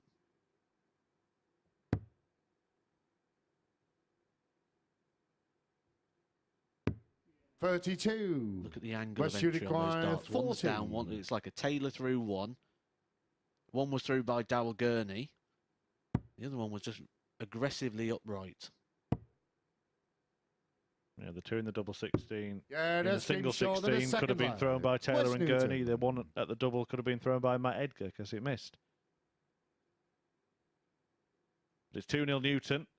Third leg is John to throw first. Game on. Marco gets leg 3 underway, but maybe is hampered by some kind of injury. We did see, as the man alongside me mentioned, him kind of flexing, stretching that 58. shoulder behind Wes Newton earlier on. The one thing I'm very good at is always picking out the positive, and even in that comment, I was 135. mentioning the same sentence on TV as Phil Taylor and Dowell Gurney. He's actually sat in that chair. Phil Taylor commentated a little bit on opening night, didn't he? 80. Did say that he fancied a go. And I've said, when that happens, I want the phone call because I want to be on the same week as Phil Taylor. But this would have 96. actually been quite an interesting week to put him in, but I don't think the other players in it would agree. I think the players in this have probably had enough of Phil Taylor over the years. Yeah, absolutely. It would have been 58. a proper reunion then. Players of my generation, which sort of just missed Phil Taylor, really want to get in that group with Phil Taylor, for sure. What a privilege that would 60. be. Did you play him at all? Played him once, and I learnt a few things about him, and it doesn't matter how close you get to him, he doesn't matter, he doesn't care. 85. I got quite close to him, and then he took out a 150 where he went ball 60 tops. And it just makes you think, like, he just feels so in control of you that it doesn't really matter. 96. Puts you in your place early. Yeah, like a cat just playing with a ball of string. It's like a foregone conclusion that Wes Newton's going to win West this you match. require And 114. Walton has really been the boy left behind in this group so far. And it's looking pretty competitive 74. between the rest John, of you them. require 120. Can Walton make this match competitive?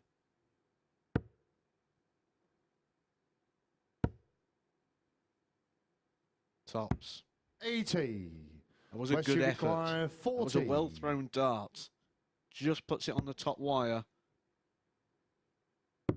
Yeah, that's game Wes short in puts the that third between the line. wires. Wes Newton. Breaks the throw for the second time in this game. Takes a 3-0 lead, and John Walton is looking in all sorts of Forward problems. against Wes to He throw has first. lost now Game on. his last 8 legs. Yeah, Newton's going to end up with the best leg difference after everybody has played 3 as well here. If he does get the job done in the next leg or two. 54. Said how that can come into play later on, and particularly in a group that's tight. We have seen players get through Group A on leg difference before. 81. There were signs of better performance from John Walton in the last game, 85 average. 100. And he was really methodical in that game, very slow with that opening dart. And darts 2 and 3 are a lot faster 15. here. And 5s is something I said at the start of the day I expect to see with this issue in the shoulder. Yeah, it does look like he's struggling. He almost gesticulated 45. at that dart while it was still in the air. John Walton, he knew that it was destined to join the other two. And we've got a couple of Yorkshiremen that watch. They 137. might be able to help us out with this. I know Peter Jakes has tweeted me before, and Carl Wilkinson. If you're watching, guys, and you know anything, please do let me know. 78. And Peter Jakes might be relieved to have his feet up. Watching after winning on Saturday. You'll just be sat refreshing the bank account, seeing if the £45. £5,000 has cleared. He is in Champions Week, the 11th of the 12 players to qualify. The last one will be crowned on Saturday 60. night this week, live here on Sporty Stuff TV. Maybe one from this group. Could be Alan Norris, Barry Bates or Mark Leighton from Group C, or Andy Jenkins, Paul 44. Nicholson, or Richie Wes, you Housen from Group require B. 164. Dark horse for the week there, I think. Richie Housen. Wouldn't disagree. They're all in action from Thursday. Double 96. sessions as always. 9:30 AM is darts o'clock every day from Monday to Friday, but we do have evening sessions Thursday, Friday, and then the finals on Saturday 99. from Wes, 10 you PM. require 68. This is for the match. Should get a dart. Pick 16s. He's in the 43. sevens, so John Walton, John, you if he can require stay 80. straight, should get himself another dart here to put a leg on the board. He lost his last game 4-0. 40. Could lose this one Wes, 4-0 you as well. Wes require Newton on 25. 25 for the match. 2 8s. Game. And Wes Shot. And the match. completes Wes the whitewash. Newton. It's a second successive 4-0 defeat for John Walton, who gets a kiss on the cheek from Wes Newton. But it is not a happy day so far for John Boy. Back-to-back 4-0 defeats. Newton, but he was probably a little bit more dominant than the average suggests there. Really controlled the match from start to finish, and it's a win that actually takes him right to the top of the table on leg difference, splitting the players on 4 points. 4 of them, one of them is Gary Robson. He takes on Chris Mason next. If Mace can win that match, then we will have 5 players on 4 points in what is turning out to be a very competitive Group A here at the MODUS Super Series.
Welcome back to the MODUS Super Series, where Wes Newton has just got his second victory of this session, a 4-0 whitewash victory over John Walton.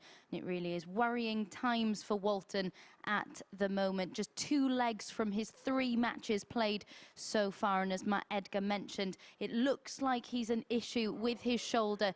Doesn't look overly comfortable up on the oche early on in day 1. There you can see the averages: 77 from Newton, just 70 from Walton. 0 out of 3 on his checkout attempts, 30% on the outer ring from Newton in that one. He didn't really need to produce the levels that he did against O'Shea, but it was still very comfortable and very convincing. We can take a first look at the Group A table for today, and as you can see, there are 4 players currently on 4 points, and if Chris Mason can get the victory in this match, he will join them. It's already turning out to be a very competitive and very congested league table there. Chris Mason against Gary Robson is up next. Remarkable that despite his performances, that Mace still finds himself with just 1 victory from his opening matches. However, as I mentioned, he could join the others on 4 points if he is to win here, and it looks like it's already doom and gloom for Walton, who's just not been able to produce anything this morning so far. Of course, these two did meet at the last 64 of the 2001 World Masters. It was Mason who won that one by 2-0. So can he repeat that in this next match of the afternoon? It is in the company of Mason. Matt. Well, Murph and Matt, even Abby, people will be pleased to know that I'm not on the stage throwing the darts for Chris Mason. That was always going to happen at some point. But Chris Mason is, well, you've been doing some number crunching, haven't you, Matt? And Chris Mason is, as Abby said, probably very unlucky to be in the position that we just saw him in the group. Unlucky or harsh would be another word. A 90.96 running average for the day so far. That's after 3 matches. So we can call that a 91 average. That would be normally enough to win a Group A. And he finds himself 5th in the table. Maybe there's a bit of a target on his back this week. First leg, it's Chris to throw first. Game on. From what we've seen from the players so far, Chris Mason would be a strong favourite to win this, which he is. But he wasn't at the start of the day. Gary Robson was actually heavy favourite to win this 58. one, but the movement has come. Obviously, on what we've seen so far, Chris Mason being very solid. The worst we've seen from Chris Mason so far today is that 86 average in defeat to Mark Dudbridge. 60. Gary Robson hasn't hit that height once yet. The pair of them met, as we 100. keep seeming to say today, more than 20 years ago in the World Masters, a 2001 edition. And Mason got the better of Gary Robson on that 7. occasion. Their only really notable meeting in their pro careers. He went on to be beaten in the last 16 by your good friend and practice partner, Kevin Painter. When I say 81. issues here, I'm looking at the Gary Robson hand, and then he's doing the shoulder flexing. I would now hazard a guess here, and this is a guess based on what I'm seeing. 100. Gary Robson struggling with a bit of circulation, as if his hand's a bit tense or cold. Obviously, if the hand is cold, 92. it's not going to open quick enough. And you're going to get that flick of the wrist, which is where we're getting these 5 and 1s. Maybe just rubbed his hands together behind Chris Mason there, because certainly striking hot now. With that big movement that he was doing at the back, where you're moving the arm almost like a wing, flapping a wing. If you watch Bear Grylls, he says, Gary, you what you should require do to get that 154. circulation going, get the blood into the hand to warm it instantly and get the movement going. What I did say to you earlier was, you know, are you aware 80. of your own faults and Chris, how you to correct them? require You admitted your 70. stubbornness in that department. What's impressive about that is Robson may have identified a problem and corrected it as soon as he's realised what it is. Well, Yeah, that's the thing with game knowledge, short in isn't the it? It's like first a leg. toolbox. Chris Mason. And if you just have a little bit of knowledge, and you might not use it straight away, but you can just put it in your box and put it in your box. And you never know when you're going to need that little bit of knowledge Second or leg, information. it's Gary to throw first. Game on. Like listening to this, for example, might have just gave one person that little thing to consider. Either that movement, like Bear Grylls alluded to, or a hand warmer. You know, Glenn Durrant keeps a hand warmer in his dart case at all times for that exact reason.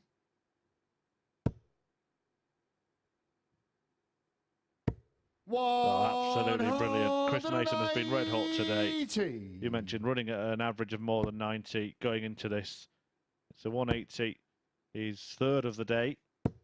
41. To kick off his first leg against a throw.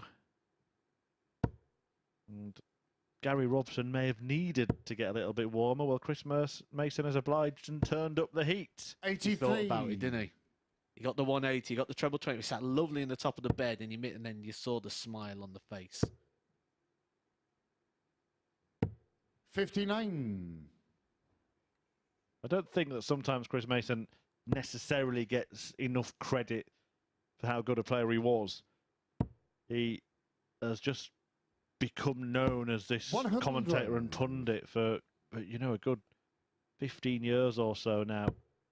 But he did win 5 PDC ranking titles. That's difficult to do, along 42. with the 3 Chris, you require he won in the BDO and 138. WDF system as well. You've got to think there'll only ever be one world champion a year, so there's going to be a lot of quality players that can't be judged over that one way of judging talent. 114. Again, we'd say about Gary Robson and potential throws. There's a bounce coming into the throw now as well. I'm expecting to see a few more over to that right-hand side, the sort of one area. Chris, you require 24. Chris will be aware of that and can try and capitalise. Yeah, that's game short in the second double leg. 12. Chris Mason. Averages again. Chris Mason well over the 90. 96.97. Third leg, it's Chris to throw first. Chris Mason average. A 180. 2 out of 3 on the doubles. And there is no signs of him stopping. I said in the last game, the thing I've been impressed with Chris Mason about is consistency. He is the only player 82. in the field that is showing it. He doesn't have the points to show for it yet, but as we mentioned before this game, got underway. If he wins this 100. match, 5 players will be tied on 4 points. Of course, this pair will have played one more than everybody else. Legs. 60. A 4-0 victory over John Walton. He can do similar here. Yes, he won't be on the points tally he would have 81. wanted, but he'd have got the legs on the board early, which means if he gets those wins, even if they're scrappy wins, they are going to be very valuable wins. As we look at the Mason throw here, very balanced. 85. He needs that little bit of extra muscle mass. Do know we have a few darts players watching, as we always do. Stephen Bunting 43. let us know on Twitter that he's enjoying watching the action today. A few of the players that he was playing with when he first started out and appeared on the scene as something of a teenage prodigy. Hope you well, Stephen. 100. Very good one, actually. I grew up in the same era as Stephen Bunting, was the same age, and around that time everything was about Stephen Bunting, really, in the youth days. Literally mopped 45. up everything. Yeah, great player. Went on to win at the Lakeside, of course, and did great things in the PDC, and I still think he can do great things in the PDC. 95. There was one title he didn't win, though. That was the Yorkshire Classic Youth Championship. Do I need to ask who won that? Well, I actually won that one myself, and I did about 3 laps of the Chris room. requires 79. And then I got tired, so I had to stop. Oh, rightly so. Might see a few laps from Chris Mason if he carries 59. on performing at this level. And there's no reason to suggest that he won't. We mentioned it before. Of all the players in the field, you think he would be the one that will have the staying power as the day goes on. 134. Chris, you require 20. This to put him one leg away from the That's game match. short in a third leg. This Chris is class Mason. from Chris Mason. the average is still over 90. His running average for the day is over 90. And you Forward sort of Laggers, feel Gary that Deathrow if he gets a first. 4-0 Game here, on. it'll almost be justice. Yeah, if he does do that, in terms of the table, he'd actually go to 80. second place all of a sudden from 5th. That is how close it is in the early stages. Nobody running away with it just yet. And we did say at the start of the day that it's going to be about hanging around today, making sure you're still in contention. 60. If they are tightly grouped together, I think it looks like Chris Mason is the one who is capable of putting a run of results together over the next couple of days. And again, we're 43. losing darts right.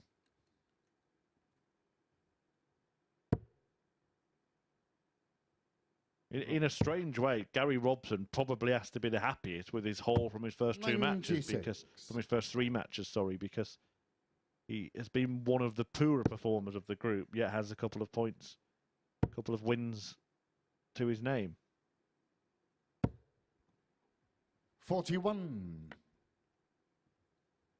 And the other thing you've mentioned, the potential injury problems and other physical issues that might be coming into play for players. Surely they're only going to cause more of a problem as each day goes on. Yeah, you'd expect the performances to weaken as it goes, wouldn't you? And I think Gary Robson's showing us some signs here that he's suffering a little bit as well. John Walton showing us signs. These players are going to be here all week as well, so if you don't win this group, you'll go into Group B or C, depending on where you finish in the table. The only one that won't be will be the one who wins Group A. They'll have their feet up watching the action. Or maybe in Chris Mason's case, he'll get a couple of days 50. in comms if he wants Chris, it. you require 120. This for the match. A little smile from Chris Mason, but it won't 80. matter. It won't matter one bit. Gary Robson hasn't been at the races, hasn't had a dart at double in this match. Didn't have against Tony O'Shea either. That'd be the concerning 140. thing if Chris, you you're require Gary Robson 40. at this point. Game, shot, and a match. Chris Mason. And it is a second successive 4-0 defeat for Gary Robson as Chris Mason once again averages more than 90. That's about where he's been all day, that 91 mark. 4 out of 6 on the doubles for May. Started off with that 70 checkout to win all 4 legs against Robson and move up to second in the table on leg difference behind Wes Newton. But 5 players all have 4 points, with John Walton yet to record a victory. Coming next, though, whoever wins will go top clear, 2 points clear of the rest of the field. Wes Newton and Mark Dudbridge will do battle after the break.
Welcome back to the MODUS Super Series, where we've just seen Chris Mason with yet another average in excess of 90, another superb performance.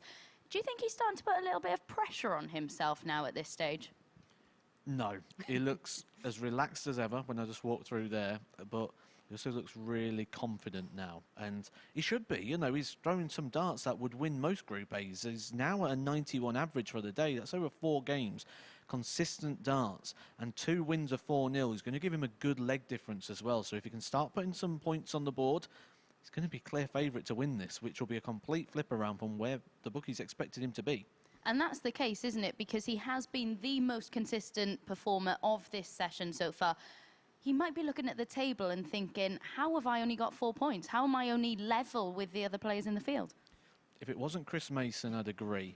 But Chris Mason knows better than to worry too much about that. He's seen these groups unfold from all sorts of positions, and he'll be happy with where he is. And you said the word there, consistency. He's the only player in the field so far that is showing that, and if he can keep that going, the table will change in his favour. And of the 5 players on 4 points at the moment, who do you think is going to be the happiest to be on 4 points?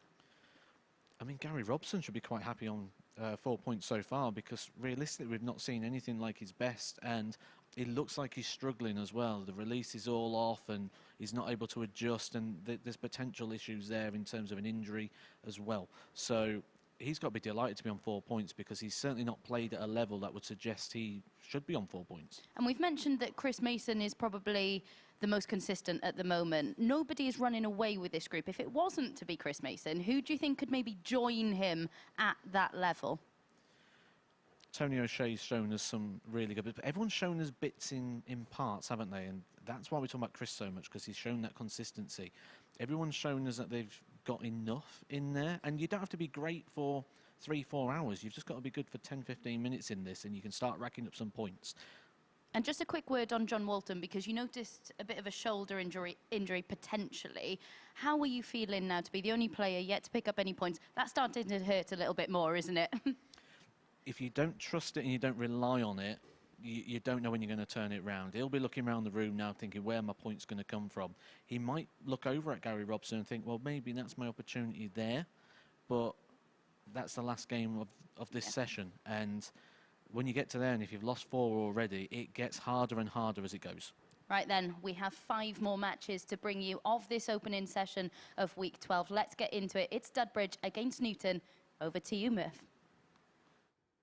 Thanks, Abby. Yes, and I can tell you that Chris Mason certainly is very relaxed and not putting pressure on himself. He did pop into the commentary box for a little chin wag while you were doing that link there, and he said, you know, he's kind of achieved his ambition. He wasn't putting any pressure on himself at all coming into this week. He wanted to make sure he won a couple of games at least. He's done that, but I think deep down he'll now be thinking, not only can he be competitive in this group, he could win it. This pair will have something to say about it. The sickener really for Chris Mason, you mentioned that he probably will feel he should be on more points, was that Dudbridge defeat when Mark took out that 98. Mason was waiting to win that leg, could have led it more convincingly, but he's in a good spot, as are this pair, and as I said before the break, whoever wins it will find themselves top of the table, at least temporarily, ahead of the Tony O'Shea John Walton match, which on evidence so far you would expect O'Shea to win. This one, though, I'm not sure who to expect to win. What about you, Matt? First lag is Wes to throw I can add first. too much into that column, to be honest. I think this is, like every game really, is down to who plays better at the moment, but I think this is just who can find enough consistent 65 scores. Someone could back up something big. We've seen big things from both so far. A 158 finish from Wes Newton, a 160 finish from Mark Dudbridge. They both hit some 180s. They both hit big legs. 57. But they don't tend to follow it with more of the same, which is something that back in the day when they was at the very best, these was 2 of the more consistent performers. They weren't people that you'd expect to see hitting the 108s, 107s, those sort of averages. They made their ranking and their position in the world of darts over good, solid, consistent, hard to beat 100. darts. They actually played once just down the road in Hayling Island at a PDC Pro Tour event, Wes Newton and Mark Dudbridge. That was in a a semi-final back in 2007. They've played just about as much as any duo in the field this week. Newton got the better of Dudbridge on that occasion. But it's, you know, a fairly even split. Newton edging the head-to-head slightly. 59. Mentioned he's been playing a little bit on the ADC. I've found that his average there, he's ranked 41 and he's running just shy of an 83. Mark Dudbridge, that is. He's performing higher than that today so far. His average is 86.32 in beating John Walton in the opening game of the day. Followed that with an 87.22, losing to Gary Robson. And then 85.03 in beating Chris Mason. 44. And that includes Wes 13 missed darts 97. at the double. So certainly showing enough at times. 88 remaining here for Wes Newton. Treble 20 for double 14. Yeah, that's game short. Nicely cleaned up by the Warrior. Newton.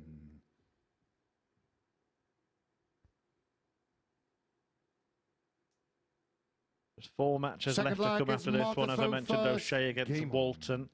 Then maybe a really big one between Wes Newton and Chris Mason, particularly if Wes does get over the line in this game. 95. Walton against Robson. And then another potentially big one between Dudbridge and O'Shea, because you could still see a situation where 4 players are tied on the same amount of points at the end of the day. 59. Wes Newton, the Warrior. Hasn't always been the Warrior, though. This was a second version of the nickname for Wes 60. Newton. Can you remember the first one? Can't say I can, to be honest. Enlighten me. It was probably one of the worst nicknames that existed, and it was simply Avit. Yeah. 78. AV it. And he had it on the back of his shirt. I believe it came from the day Peter Kay did a TV advert where they was doing tap-ups in the park and he just booted it as Avit. I think it came from that era. 97. Yeah, I can see why maybe the powers that be, when they put him in the Premier League, thought, let's come up with a different branding for Wes. You can't 59. reference an advert from the mid-90s for the rest of your life, and otherwise we'll still be getting a bit of wazza. We spoke about the title-winning proficiency of Chris Mason in the PDC earlier on, as Dudbridge fires in a 180. Wes Newton himself, 7 Pro Tour titles, plus the European Tour win as well. Requires 69. The interesting thing with Wes Newton is when you look at the latter stages of a PDC major event, that's quarters, semis, finals, you can't find 29. a title West require 167. that is a major ranking title or a valuable title, or a title that's played on TV that does not have him on that roll of honour. 95. Mark, you require 40. Dudbridge has been in the biggest finals on the biggest stages himself. But he might be offering an opportunity here to Newton. 30. He is. West More require misses 72. for Mark, allowing Newton a chance. The last 3 games have all gone 4-0. And Wes Newton now needs double 16 to break through here. 56. Mark, you require 10. 5s. Or we can choose to split. Going straight for it. That's a good lie. Hits the barrel. This goes in. No score.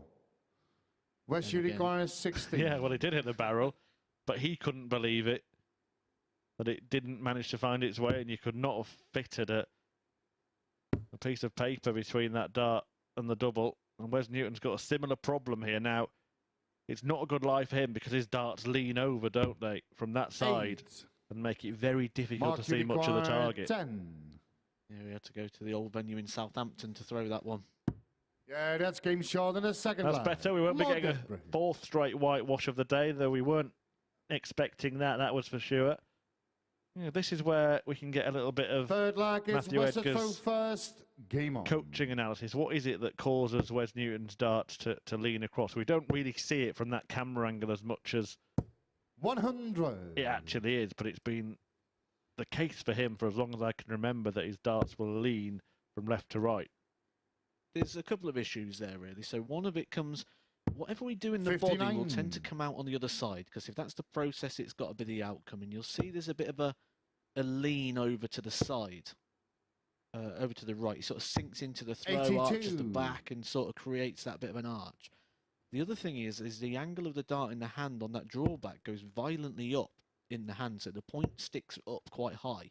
So if the point's coming out of the hand quite high up, it's got to 140. replicate the other side when it does that rainbow arc that the dart travels on. It's got to, if it's going to start an aggressive arc, it's got to finish at an aggressive arc as well. 26.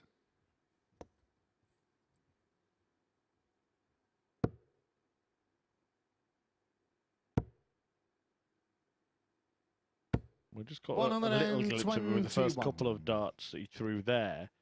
The third one actually seems pretty straight in the ball, which suggests he threw it differently to how he normally does. 100. Now you can see that the flight's leaning over to that side. If you brought the thumb down the barrel, you tend to find it to go a bit flatter, a bit like Darryl Gurney. 58. When Darryl Gurney throws he wants 60 and he wants to leave it he moves his hand down the barrel so it kicks the back end of the dart down. What he does do a lot, Wes Newton, or what he did do a lot when he was in that heyday that you mentioned, going deep in all the PDC majors, was use that dart to bounce off. Treble 18 would leave the ball here. Yeah, oh, he's had a few of those today. These kind of Dudbridge. finishers that just nick the leg away from his opponent. Chris Mason, we mentioned when he saw him hit that 98 when Mason was waiting, and now it's a 1-2-3 on the bullseye from Mark Dudbridge. These flash finishers could prove to be the difference at the end of the day. Snuck that in the top corner there, like a One on player the would both appreciate, a prime Benito Carbone. Oh, absolutely. 58. Was not expecting that reference today. Managed to play out Villiers and Sheffield Wednesday. 59.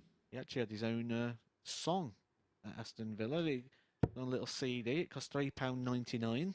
You were going to give us a few bars? Who fills? 180. Speaking of Phil, where's fills it up? I think 1 bars is enough for anyone, isn't it? 58.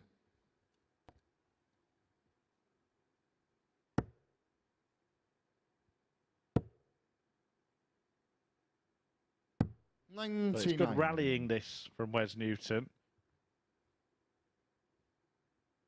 Choosing not to be hurt by that 1-2-3 and just trying to rectify the situation by breaking back immediately. 96. West you require 164. I think he would be hurt by a 1-4-8.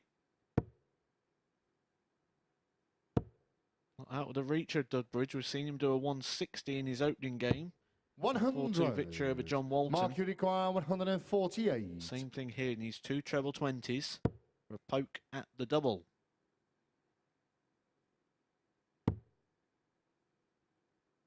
You could just see Wes Newton in the background limbering up. He knows this is a big shot in the context of this match. Because Dudbridge has 3 darts at double. 64. If he doesn't hit. Very quick to the hockey. 44. Mark you require 32. He was stood waiting, and then Dudbridge struggled to get his dart out, so he stood with his arm up for quite a bit. Just a bit of unnecessary tension on the shoulder. 16. West you return. require 20.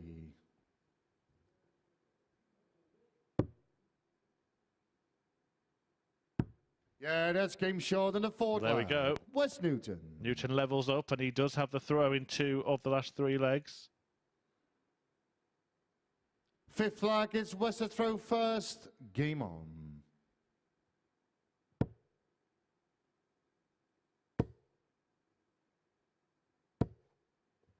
$135. Starting to find the treble 20s a bit more regular.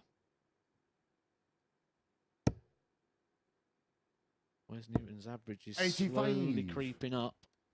Mark Dudbridge's average is slowly creeping down, which often means only one thing. 135.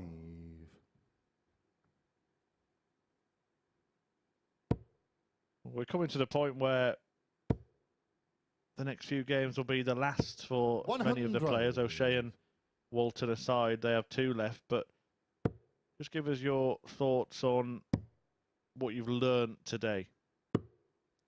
51. We'll keep going on about him, but we have to. We've learnt that Chris Mason can still throw darts. And he can throw darts not just at a level that he's going to win him games, but could win him the group, could win him the week, and could, come February, win him a world title.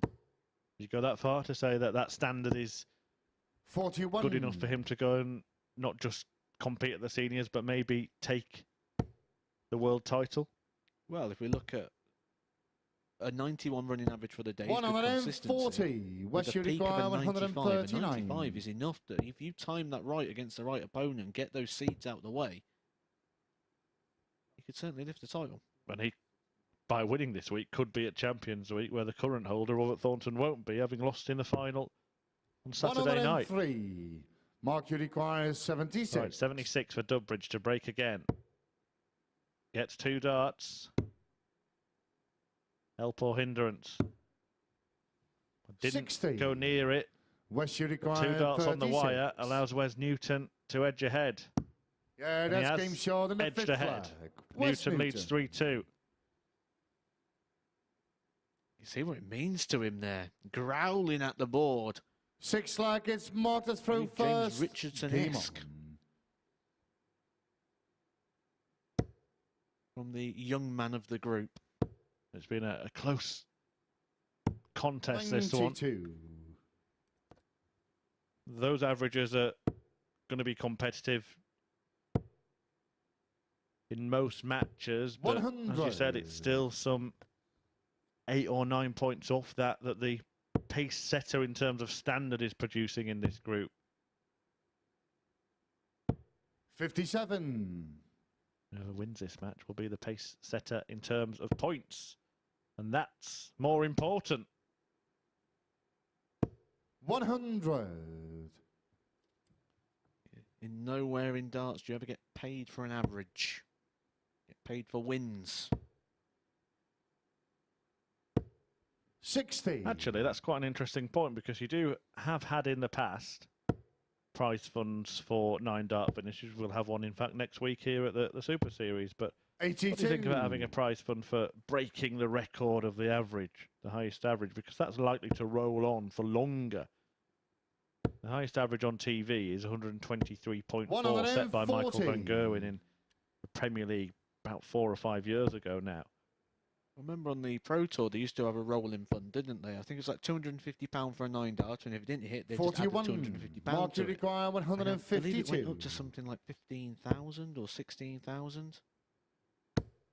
Well, he's at it again, Mark Dudbridge. 120. Not quite completed this time. The other story on that is a player involved in the action later this week in Alan Norris, when they had a TV rolling prize fund.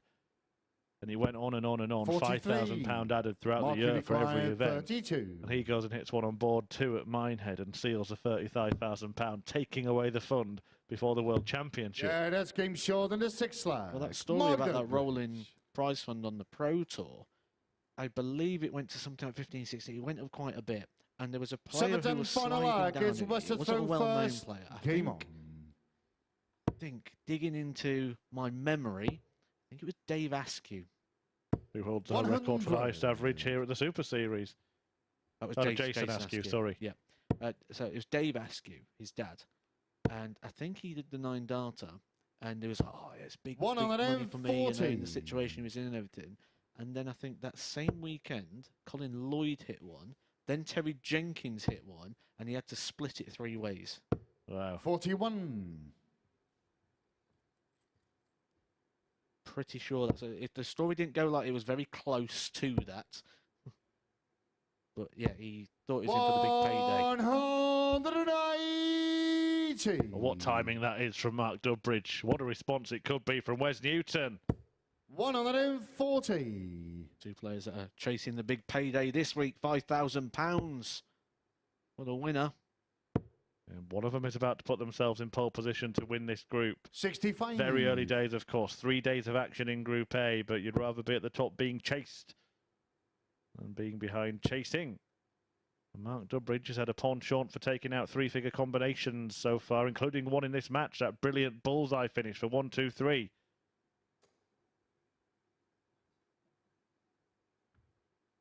Well, Wes Newton is persevering here. 60. The 60 Mark, leaves you require 160. Could have gone 116. for a different segment and left a more difficult finish, but had more chance of hitting a treble. Well, Mark can't finish this now. He can set it up nicely. A single 5 with the opening dart left in 111. The treble leaves in 54. So looks like he might be setting up 76. tops. He does. West, you require Dudbridge 160. took this 160 out in the opening game. Wes will not retaliate. So after just 12 darts, Mark 95. Dudbridge will return for tops Mark, of the you match. require 40.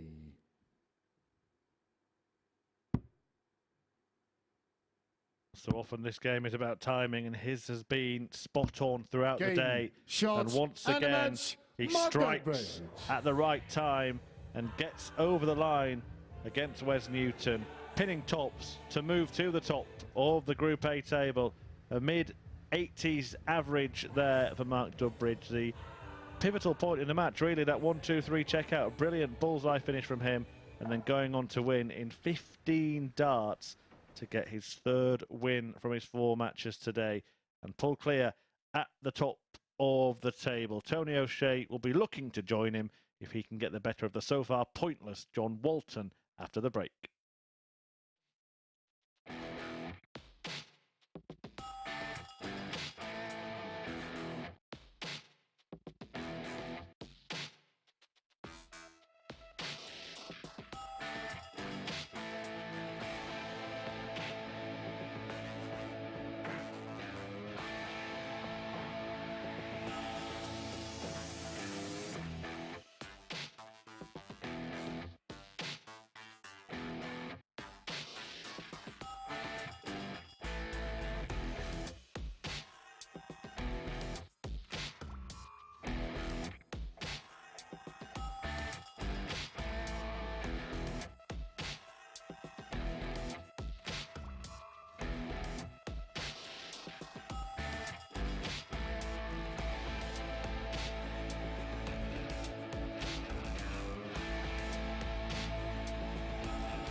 Welcome back to the live lounge here in Portsmouth, where Mark Dudbridge has just come through in a last leg decider to get the better of Wes Newton by 4 legs to 3 in that one. Dudbridge frustrating his opponent early on, and a real key moment in that one, that 1, 2, 3 on the ball to go 2-1 up and nick the leg away from Newton, who was sat on a much easier out. His 2nd tumpless finish of the day to go along with that 160, of course, in his opening match of the day. Wes started to find 2 treble visits with more regularity, as he also started to show more of a clinical edge at the back end of legs and moved to within 1 of the victory. But Dudbridge had a dart for a 152 before returning to pin double 8 and force a decider, and in that going off 140, 180 and wrapped it up on tops with a 15 dart leg. As you can see, many darts missed at double from Dudbridge in that one, 16 in total. That's something that's been a real key for him in his victories. Despite the wins, of course, he has had to have multiple opportunities at the outer ring. Next up then, we've got Tony O'Shea against John Walton. Of course, John Walton, the only pointless player in Group A at the moment. And as the guys in commentary have mentioned, he does look like he's struggling with a bit of a shoulder injury at the moment. 2 players who've played on multiple occasions in big tournaments. O'Shea coming out on top in their last 32 meeting of the 2013 World Championships. Will he come out on top in this one as well? He is, of course, the player who's been playing the better of the 2 so far in this opening session of Group A. Will he come out on top in this one? Let's rejoin the lads in commentary. Thank you, Abby. Well, I would suggest that it's a strong likelihood that Tony O'Shea will come out on top, because he has produced decent stuff so far today, and it's worrying for Walton so far. As Matthew Egger alongside me has been saying, it does look like he's got some kind of issue, whether that be a long-standing one or something new. There's a lot of shoulder action that is causing darts to drift, and he's in danger of getting cut adrift at the bottom of the table.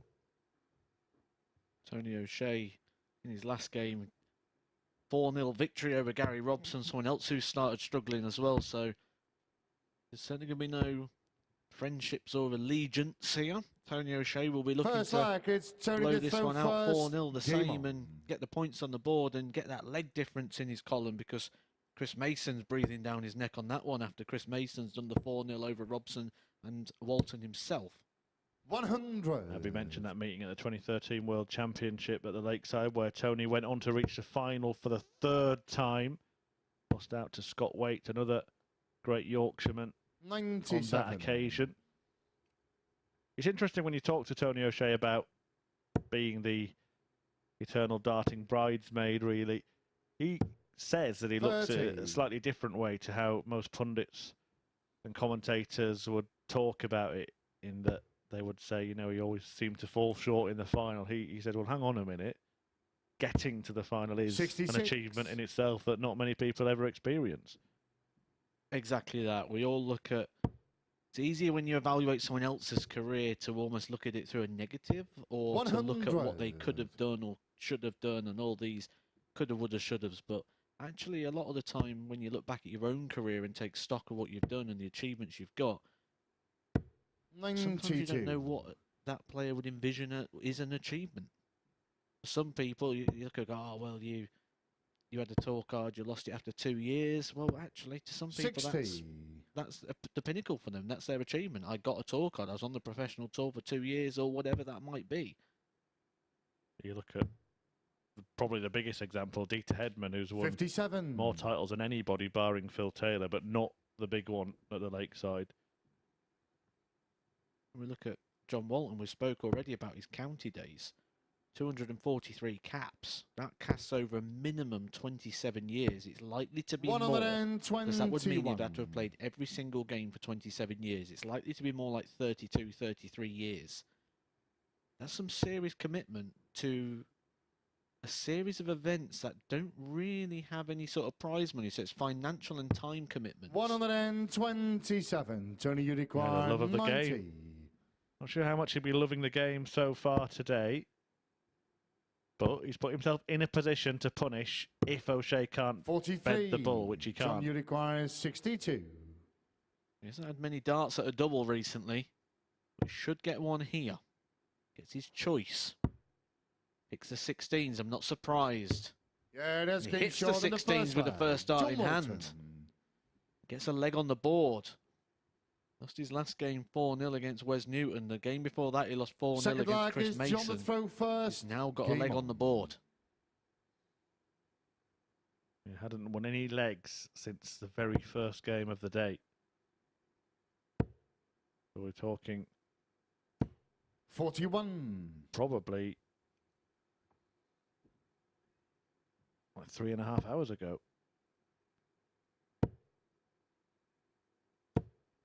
100. A long time to be legless.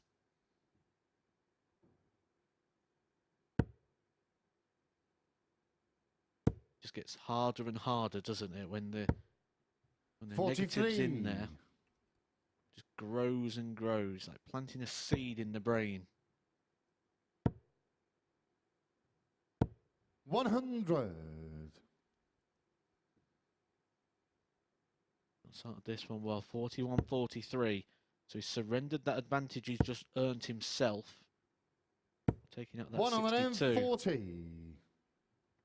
Although that puts him back in this, he's still surrendered the advantage of throw if Tonio can hit something. 43. Maybe they're kind of mirroring the leg here. Ton for Tony, and then 43, 41, 43. 177. But John, never mind mirroring the leg. He's smashing it all of a sudden. 140, 177. 99. John, you require He's done it 100. again. The third time today, he's deliberately left himself on the bogey with bad switching. 90. I don't fancy him to take this out. It is something, isn't it, that is more 44. prevalent in some of the John, older you players. require 10. Expect him to split this. He did it earlier. No score. Expect him to go for the split Tony, because you with require that bit of a shot, you're not going to 115. enjoy darts at the top. Those 5, the 1, the 20. I do wonder if he'll employ the same tactic if he gets another go. He will get another go because O'Shea's also missed a big number. 83. John, you require 10. Having just missed a big number, does he think about going straight for it?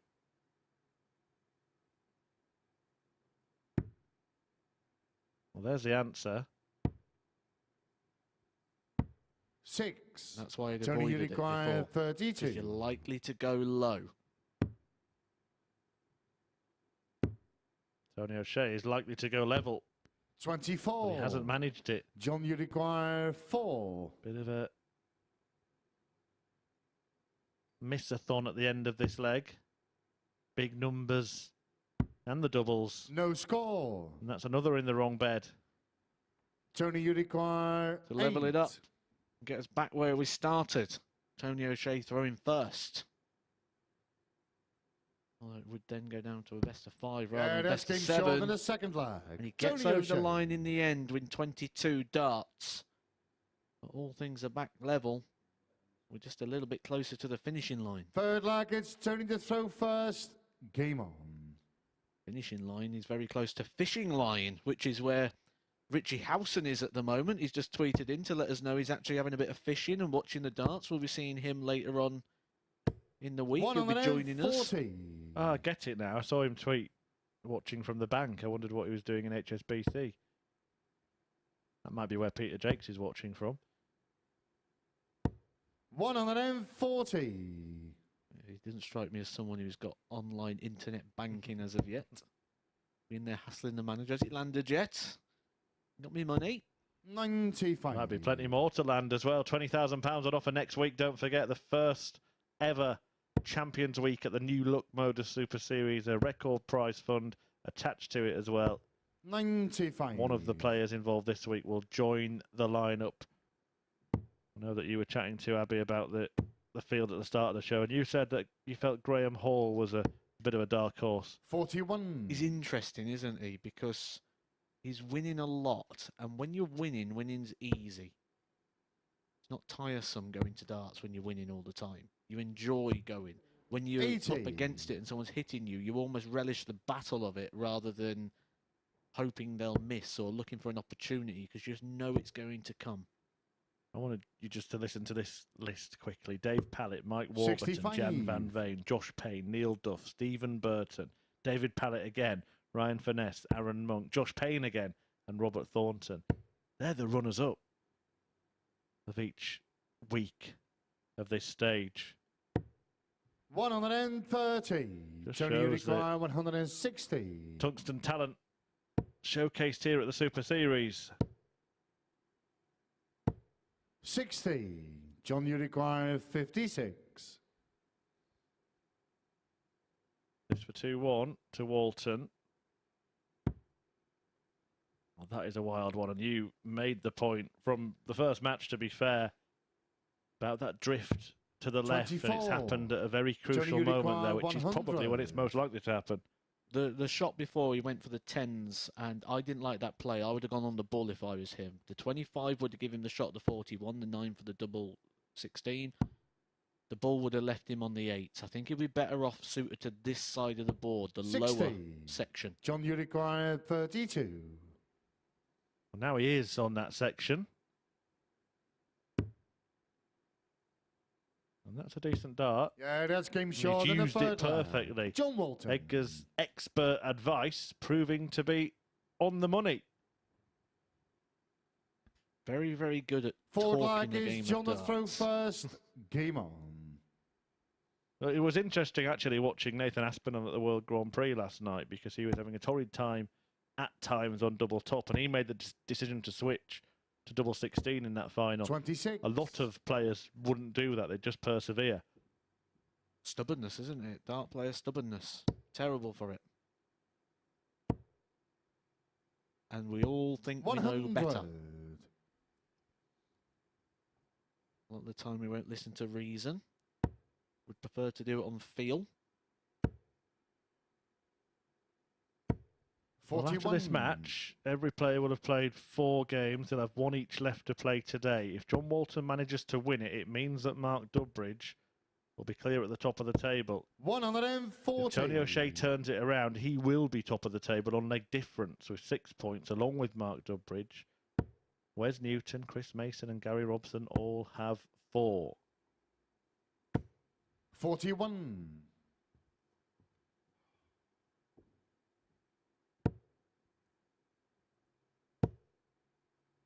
Just looks 140. nice and easy when Tony O'Shea gets everything in sync, everything moving. He could just work on his 81. maths a little bit in Tony his numbers. You know, he's got what, 121. is he 61 years old at the moment, so Yeah, I don't think there's any desire to go to night college. maybe in 57. another 10 years' time or so, you'll get the numbers right.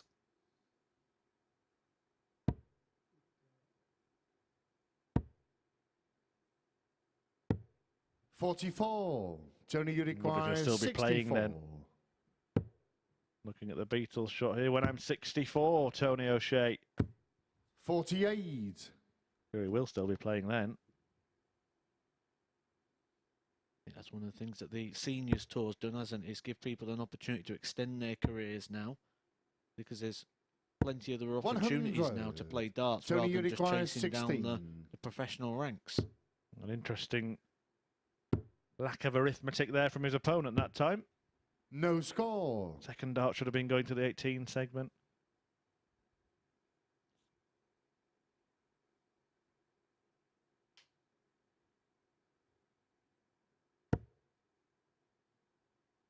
And giving your opponent opportunities, isn't it? It's guaranteeing they'll get opportunities that they might not have got. Tony You Uruguay might say in this 16. match it evens itself out.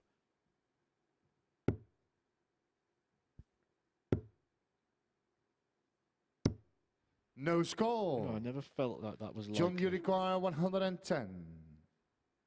Well, there is a severe bout of double trouble happening in this match for Tony O'Shea. How likely do you feel this is? Well, normally when things aren't going right, when you've got 3 in hand, it's the combination shots that tend to go. 43. Tony Uruguay 16. Have another go, Tony O. Don't miss outside. If you're going to miss inside and go somewhere else. Yeah, that's Go game in, that's short in the better. forward That's line. even better. Tony And go O'Shea. level, Tony. 2-2. It's been one of the poorer performances from Tony O'Shea, but that largely Fifth flag, down it's Tony to throw first. to the trouble he's Game having on. on the outer ring. Doesn't need to find much here, does he? He's just got to find a couple of visits, and that should be enough to separate the two. 41. At the moment, they're not separated on the scoreboard. They're not really separated in the averages. You can see there, O'Shea 36. slightly outscoring John Walton from those stats, but Walton is having more darts that are not finding the 20 segment at all, although 44. O'Shea's had his fair few. Don't know if you spotted there, John Walton was symbolising that he was turning the wrist. Again, further sign there's something not right in the shoulder, because it's the brain trying to 21. get more movement in there, get a bit more pace in. We'll see that rotation of the wrist, or the other sign of that is what will happen is the body will start to turn to try and generate that bit more force. Imagine 24. throwing a ball from a standard position, then throwing a ball when you turn and rotate the hips. It's going to go a lot further. If the brain's thinking we're dropping a bit short, it's going to find a way to 81. generate a bit more force, and that's the first treble after 18 darts in this leg from the pair. 60. Yeah, the standard is not superb in this match. In fact, it's quite the opposite, and that is what is giving John Walton a chance. His level has not been much better than this throughout the day, but Tony O'Shea 30. has been up and down. We've seen some really good stuff, and now we're seeing the other side. We're now starting to see frustration kicking for John 100. Walton, which tends to find it doesn't make things better. The three matches left to 58. come see O'Shea go up against Mark Dudbridge in what could be a clash of the two players at the top of the table to see who will have a 4 out of 5 record at the end of the day. 83. Walton will go up against Gary Robson, which could actually see Gary Robson, despite himself losing his last 2 matches 4-0, end the day on 6 105. points, which Tony would be a 149. fantastic return for him. And then Chris Mason takes on Wes Newton after this. Especially considering Gary Robson's lost his last 2 games 4-0. 4-0 to 59. Chris Mason and 4-0 John to Tony Uruguay O'Shea. 170.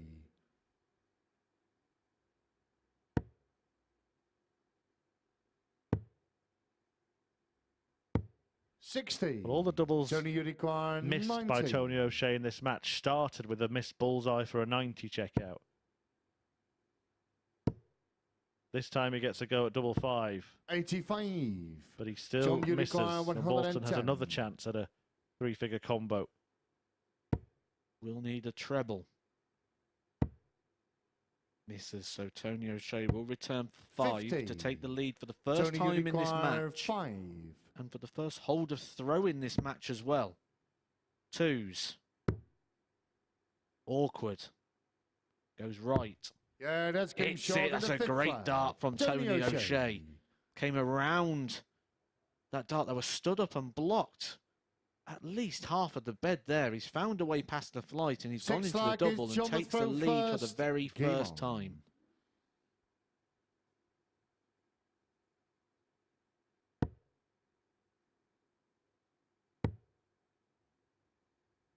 Tony O'Shea hasn't been 96. much better than John Walton in this match, but I think he has been better, and that's what he's done so far today. He's won the matches in which he's been better than his opponent. It's not always the case. People will say the best player always wins, but certainly in this 81. short format, it's not always how it pans out. You would suggest, though, the best player will win the group over the 3 days. 40. And at the moment, that best player is head and shoulders above everybody else, which is Chris Mason. And that in itself tells a tale, because he's not the one top of the table. 100. Should I rephrase that to the rank outsider at the start of the day? The 16-1 rank outsider for Group A. Yeah, shall we follow that narrative now? 100. Just this shock display from Chris Mason that nobody saw coming. 60. Well, I'll be honest, I didn't see this coming from Tony O'Shea, this level. Almost like he's been, and again, I mean this with no disrespect, but dragged down to that level of his opponent. You get this. 95. So as a player, you see this as an opportunity, and you see it as an opportunity, but you also worry that at any point it could change. So it puts you in a very strange place. He would rather be playing someone going up there hitting him with everything. John, you require 170. That tells you everything. He hits his first 180 of the match and reacts to it with almost disdain. Where have you been? Well, it might have just set up a match-winning finish for him, but boy, has he been put under pressure. Bit awkward. He's going to have to come round just to get the single. I like that. 60. John, you require 36. Go right up the top. He had to come right round just to try and get the single there, so it would have blocked it even further. It's an awkward switch to the nines on the high end of the board, which is not where he's found much success. 18. And this could be John, it. you require 20. There has been no success at all for John Walton in terms of wins today at the Super Series. No score. But Tony O'Shea offers a way back John, into you this require match as his 18. woes on the outer ring continue. 21 darts at the double so far. Tony O'Shea's hit 3. And Walton will be hoping to hit 3 on the that's game twos. short and a And 6 takes us flag. all John the way Walton. to a deciding leg. One more leg of darts to see who wins this match. Be Tony O'Shea with the advantage of throw. 7th and final leg. It's Tony to throw first. Game on. Nice show of respect between the pair. Tony O'Shea does have 59. a very healthy head-to-head record against John Walton over the years. Now, we mentioned that head-to-heads, it's difficult 60. to make an argument for them bearing any significance when the last meetings were so long ago, or most of the meetings were so long ago. But John Walton has only managed to get 3 wins over Tony O'Shea in their careers that were played across the same time. And maybe that is something that can just favour Tony a little bit in this final leg. 125. Only going to take 6 good darts, you feel. The thing that won't favour Tony O'Shea is his 100. recent head-to-head record with the double ring on the dartboard, because he's really struggled in this match. 18 missed to win legs, and it's almost like the scoring 135. phase of this leg doesn't matter at all. He's going to get 100. down to the finish. Whether he gets down to a double or not, that's a different story. It might not matter for Tony, but it's been neat and tidy for John Walton for once. 22. I was saying. Tony, you require And that's just 142. give Tony O'Shea 6 darts to get this wrapped up, because John Walton cannot finish 159. I said, nice dart. Will he stay there? Comes away. 94. Sets it up nicely. 48. Take your pick. Do you want tops? Do you want 16s? You're going to get 2 more darts. Stats suggest he's going to need more. 59. It's Tony, you 48 for the require match. 48. Can he finally have a clean finish? Well, there's nothing clean about that. Wasn't intentional to find the double. Now he needs the double above it. And that's just become even more tricky for Tony. But he finds a way. Shot. And a Tony match. O'Shea Tony O'Shea battles his way past John Walton to go top of the Group A table with 1 match left to play for each of the players. Nothing to get excited about in the averages there, but largely for Tony O'Shea, his level dropped due to all those missed darts at double. 19 of them in the end before finally pinning the crucial double 8 that picked him up his 3rd win of the day. He's still got Mark Dudbridge to play in a top-of-the-table tussle in Game 15. John Walton will look for his first win when he meets Gary Robson. But next up, it's Wes Newton against Chris Mason.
Welcome back to the MODUS Super Series here at the Live Lounge in Portsmouth, where Tony O'Shea has just come through in a last leg decider to get the better of John Walton and condemn him to his 4th defeat of the day. John Walton starting with an 18-dart leg to get his 3rd leg of the day. He then missed multiple darts to extend his advantage, and Tony levelled. Missed darts at double became a bit of a theme in that one, but not for the first time. Tony not getting off to the most convincing start, but getting better as the game went on and just doing enough to get the win. As you can see, Tony O'Shea 4 out of 23 attempts, just 17% checkout success in that one. Walton not much better, just 20% on the outer ring. Walton furious with the 22 he scored in the decider to leave himself on a bogey number, and O'Shea cleaned up in that one. Nothing to write home about though in that match. The quality was far from anything we've seen from other players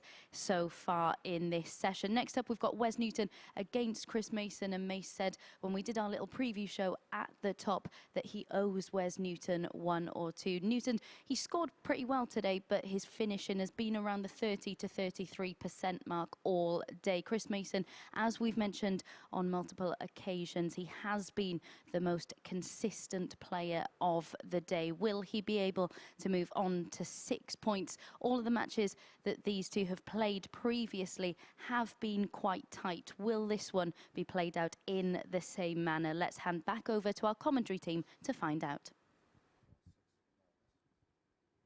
Thanks, Abby. Yes, a really important few fixtures coming up, the last 3 matches of the day, starting with this battle between Chris Mason and Wes Newton. Both of them on 4 points. One of them will stay there. And do you think that perhaps both players will feel a little bit disappointed if they end the day with just 2 wins from 5?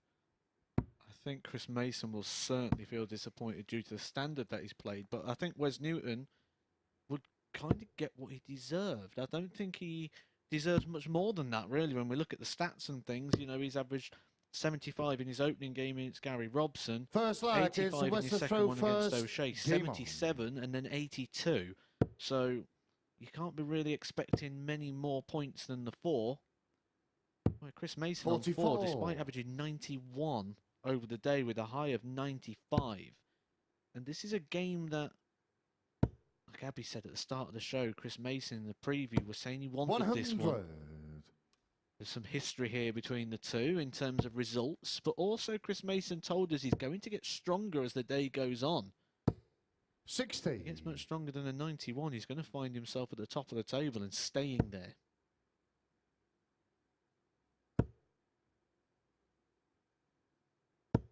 On the other side, Newton probably will feel that he should have got the better of Robson earlier on, so maybe could be on more points already. I wonder if 80. Mason having this long break between competitive darts has actually done well, because all the old scar tissue and the mental battering that dart players succumb on a regular basis, he's been completely out the way of that. And 91.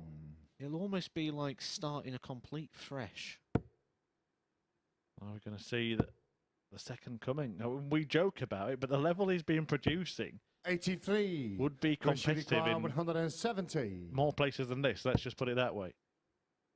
I think with the standard we're seeing here and the levels that he's able to reach at the moment, wrapping one up in 95.43, are we potentially looking at the 2023 Seniors World Champion? 30. Chris, you require 36. Because there's certainly time to that's game short than the put first further work onto this, and that's a 13 dart breaker throw. And if he can maintain this, he doesn't have to find much more. Maintain this is fine.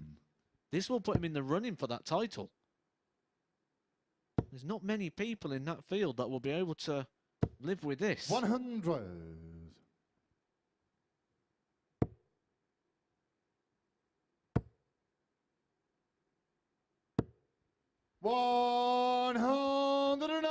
Newton responds.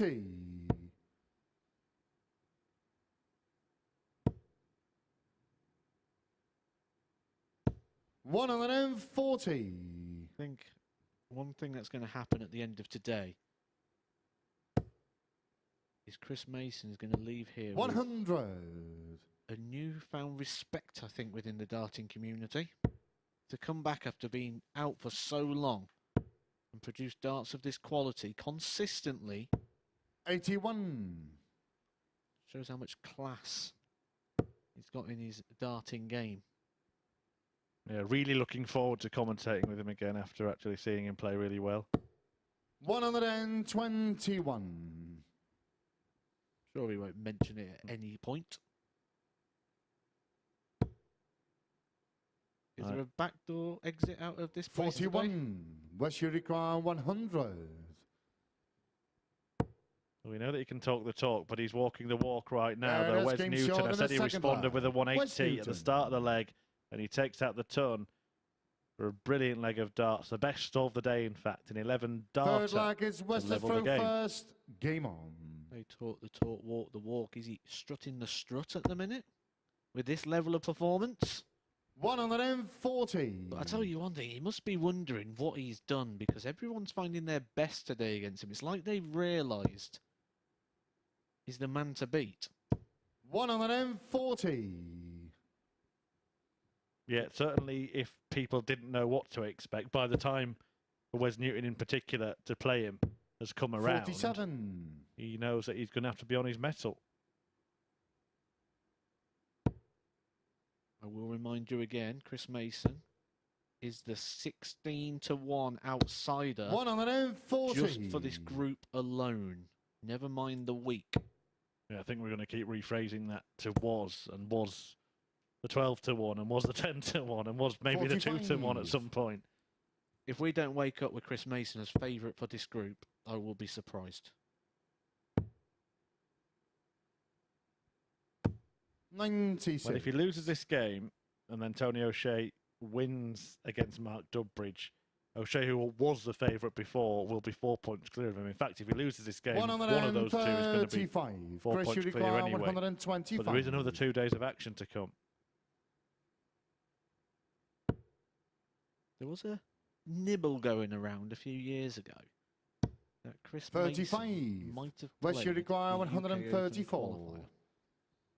I wonder if he's going to be a little bit more tempted after seeing his return to sort of competitive action. The UK Open is shown on the 94. broadcast that he works, Chris, so it'd you make for a require great 90. feature, wouldn't it, to take the cameras there and watch his quest. We've now got footage to use of him playing good darts if they want to. I'm sure something can be arranged for a small fee. 60. Contact at Chris Wes, Murphy you 180 on require Twitter. 40. I'll be the broker. Yeah, that's game short in the But you're right, what has he done? Wes Newton. What has he done? Played well, and everyone has decided to play well against him. Because after 3 legs here, Forward Chris leg, it's Mason Chris is to throw averaging in first. 3 Game figures, on. yet he's behind.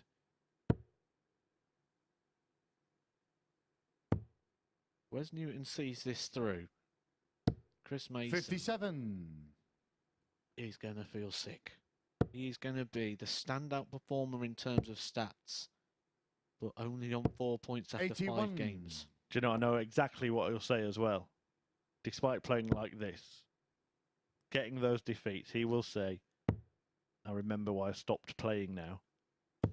134. Absolutely. And that's one of the hard things as a dart player sometimes. You put all the preparation in, you do all the work, you go to the event, you produce a level of performance, 96. and you come home with nothing. And I've had that same sort of vibe when you're driving back from Pro Tour and 140. you've put all the practice in, the hours in, you've done everything right. You know you've gone there with the best preparation you can. You're putting a good level of performance, and you've come back with nothing. 140. Chris, you require 170. It's cost you money to go and do that, and you come back a very bitter guy. That's when I say that sometimes maybe being away from that for a couple of years might be an advantage here, because it's not a continuation of that feeling. And if he's genuinely come into this event with no expectations of himself, 72. determined to enjoy it, then that might just be a recipe for success for Chris. 52. Almost Wes found the require recipe there, but 44. now Wes Newton could leave a bitter taste in his mouth. Goes for 4 tops. Yeah, that's And game nails short in it. the fourth leg. Wes Newton. You can see Chris Mason there. Well, you don't really need a penny for his thorns because you can read those Fifth perfectly. leg is Wes to throw first. Game on.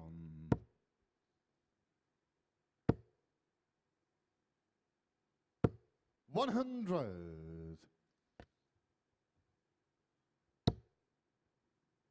Sometimes they're just people you love to beat, isn't they? It's like everyone's decided Chris Mason is that man. He's still averaging over 100 in this one. And he's 3-1 down. It's unsurprising to say as well. I think he's looked the most solid in and around that treble 20. His darts 60. have been... The misses have been by a smaller margin, should put it that way. Consistent angle of entry, consistent depth entry of the dart. Everything about his game today has been rock solid and consistent. 85. The most mistakes I think he's made is actually when a couple of times he's needed big numbers, he's missed those.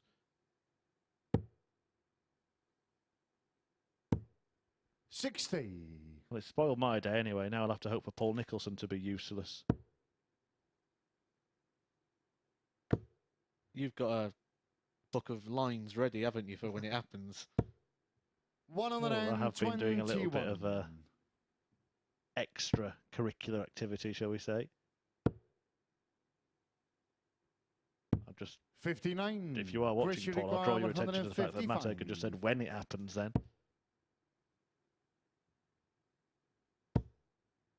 I have noticed Chris Murphy sat here scribbling out Chris Mason lines as the day's gone on. We'll have to rewrite those tonight, something a bit more positive. Absolutely. It's been magical, Mason, today. But he's going to need a bit of magic to get out of this hole because Wes Newton piles on the pressure once again. There's no margin for error here.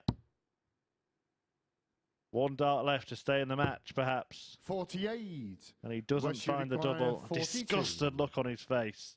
And Newton can take the win. 10. Well, for once, Mason is let off the hook.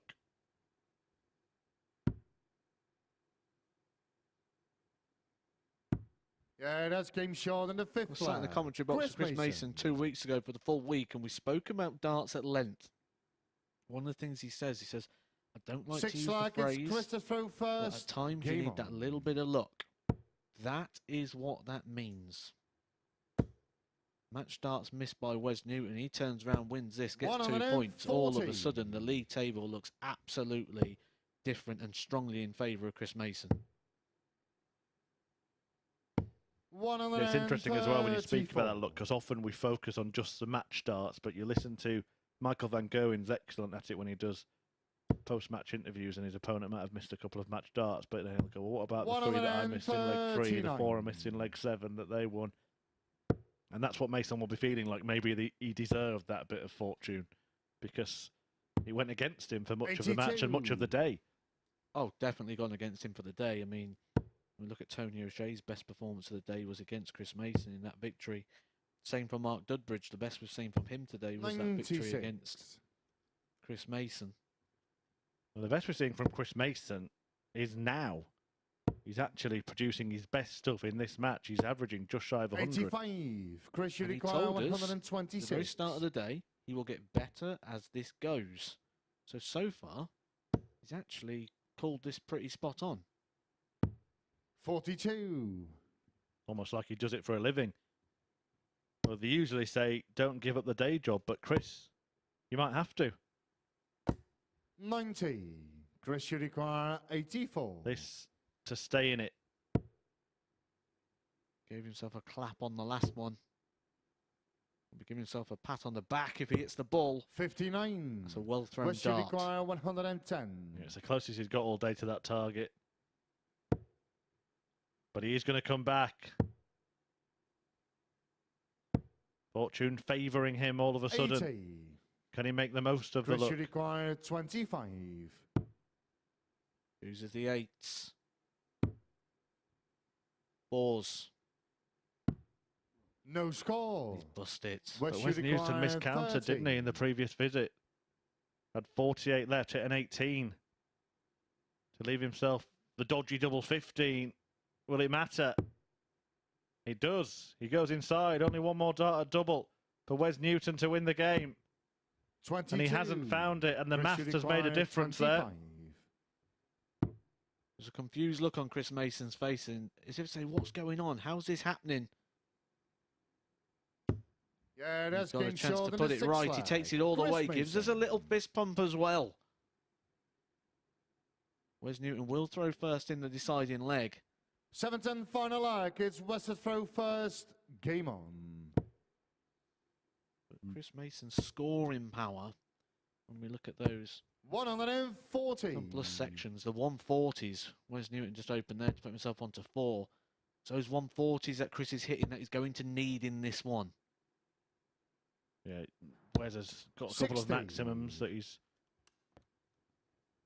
outscoring Mason in that department, and has been sharper on the doubles. But the fact that they've hit the same amount of doubles and Mason's had more does show you that Mason is slightly edging the scoring stakes in this match. And that stat doesn't include the 134 and the 137s that he's doing with those switching. So those double treble combinations of a strong factor is now up to 8. Well, remember, the winner of this 59. match will end the day on 6 points. The loser will stay on 4. Because of the leg difference of Tony O'Shea and Mark Dudbridge, the winner of this game will finish the day in 2nd place. 140. So he needed those 140s. That was the category that was going to give him a chance in this one. He's got 2 there back to back. Gives him a shot at the 161. 100. Chris, you require There's an argument for Newton. 161. Maybe to have switched to the bull there, because he might have to go for the bull at the end. There's an argument for Mason to go for the bull here, but he plants it perfectly in the treble 20. 81. Drama at the end here. That was his 3rd double treble combination. It's 3s for the match.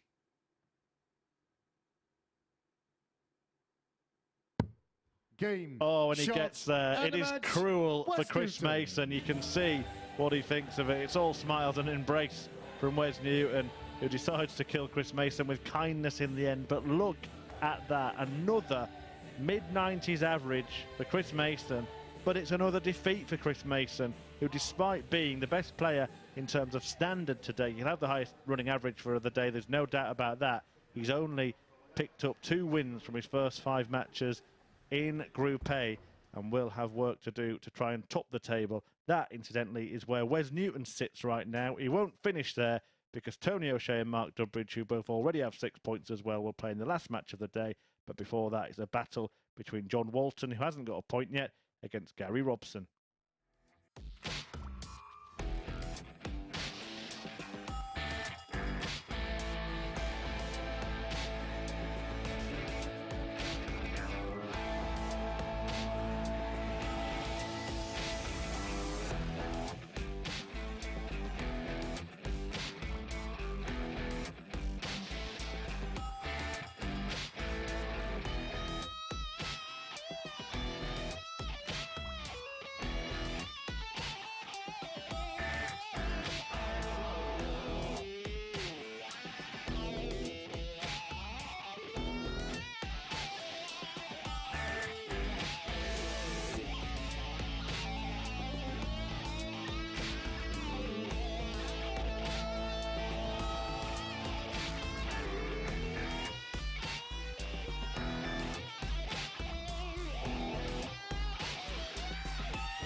Welcome back to the MODUS Super Series here at the Live Lounge in Portsmouth, where Wes Newton has just come through in a last leg decider to get the better of Chris Mason. A real sickener, that one for Mace, who averaged between the mid-90s and a ton for the majority of that game. As you can see, his average superior to Newton's in that match, but 2 180s from Newton and 4 out of 11 on the outer ring, his highest checkout of a ton in that match.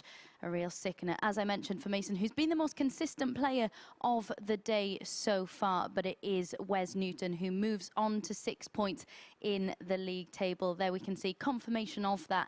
There are now 3 players joint on 6 points, and Chris Mason, well, you have to feel that when he reflects on today's opening play, whilst he'll be largely happy with how he's performed, he'll be wondering how on earth he's won just 2 of his matches so far. Next up then, we've got 2 more matches remaining for you. Robson against Walton. Walton, of course, the only player yet to pick up any points at all in Group A, up against Robson, who's lost his last 2 matches to 0 without a single dart at double in either of those. So one of them is going to have to get over the finishing line in this one. Which one will it be? I don't want to make any predictions, lads. Over to you. Are you going to make any? Well, preceded with the well-known phrase, with no disrespect, the only prediction I think I can confidently make is it's possible that this game could be every bit as bad as the last one was good, based on what we've seen in the last few matches between the pair. John Walton has struggled, and there are reasons for that as well. The shoulder injury that he's been suffering. But I know you've been doing a bit of digging into what might be wrong with Gary Robson, and it seems that it's the same thing. Yeah, apparently a shoulder issue that he's decided to play through rather than get any sort of treatment or rest. And First leg is on the throw first. In Manchester, he's been doing exhibitions. Sometimes you do need to take that rest or seek the treatment and the help. 43. So there's a nervous circulation-y sort of issue with Robson. He has been, Gary Robson, legless for the last couple 47. of hours. Unable to have any doubles, any darts at double. Gary Robson in that 85. spell, and it was looking like a similar scenario for John Walton, who won his first, well, won 2 legs in his first match of the day, then lost back-to-back 4-0 defeats before being edged out by Tony O'Shea 4-3. I would like to say with a much improved performance, but I would be lying. 62. I think if we're looking over what we've seen today, we've got to give it a slight edge to Gary Robson. Although he has lost his last 2 games 4-0. 180. John Walton finds a 180. He hit a 180 in his opening game. He hit 1 in the match against Chris Mason. So 64. Found his 3rd max of the day. How is Chris Mason feeling right now? Try and take a deep dive into the mind of Mace. What do you think will be going through it? That's a 99. dive not many people want to be taking. But he's not going to be happy, is he? You know, he's played by far the best of any player here today. His running average for the day is 91.62. When we look through the stats and the averages today, 98. John Mason's running Uruguay, at 94. 91.62. Tony O'Shea hit a 90 against Chris Mason in match 3. No one has even hit an average of 90. And Mason's running at a 91.62 over the 5 games. 78. That is where you can say he's very harshly treated. But on the positive side, there's time to get his just rewards for his performances. If he can reproduce that, you would think over the next 10 55. matches that he has to play John that he would Uruguay, see himself 16. climb the table. I suppose that's the beauty of a 3-day group, isn't it? If this was that's a game 2-day short in the group, first leg. John like Walton. it used to be, or a 2-day group like we'll see on Thursday and Friday with Group B and Group C, But even then, wouldn't Second Group leg, B it's Gary be to throw an first. achievement for Mason? Game on. He himself, when we sat here a couple of weeks ago, I don't know whether it was on mic or when we was off, said he'd actually, if he could get into Group B, he'd see that as an achievement. Well, he also said he would see it as an advantage 134. when he spoke to Paul Nicholson in comms on Saturday, because there aren't many players that get through Group A and then go and win on Saturday having had a couple of days off. He thinks making that adjustment to the evening 140. sessions in Group B is actually better preparation for finals night. Absolutely. I think I've won every one of these groups at some point, A, B, and C. And the worst I ever performed on finals night was after going through 68. Group A. We know how Chris Mason feels. We're going to hear how Wes Newton feels. He'll be talking to Abby after the break at the end of this match. It'll be Mark 100. Dudbridge against Tony O'Shea to see which one of them goes in front of Wes and ends the day with 4 wins from 5. This is a massively improved performance here from John Walton. Another 180, 85. a 140, 50% on his doubles. But again, finding success in that bottom left section. 16s and the 8s is where I think he's going to have the most 54. profitable time over this week. Well, look, we don't know if this injury is giving him more jip today than it might be on a normal day. We don't know if he's got some sort of heat rub or something that he can put on there for tomorrow. But if he wins this match, he's still in contention. 3-day group, you're never out of it until halfway through tomorrow, really, are we? Yeah, I thought it'd be 4 points off the top of the table. Of course, one of them is going to, one of Tony O'Shea or Mark Dudbridge is going to 137. points ahead of Gary, him you at the end require of the day. 114. But a good start tomorrow, and you never know. And don't forget, the fixtures are played in reverse order of today. 94. We John, you saw require 70. an improved performance from John Walton in game 2, 85 average, although he lost 4-0 to Chris Mason. And I said in that game he was more methodical, and he's certainly slower score. here. Gary, What a you time. He's not require found many 20. treble 20s all day, and then he finds one at the worst possible time. Well, a big bust. Yeah, that's game short from and a John second Walton leg. and Gary Robson takes advantage.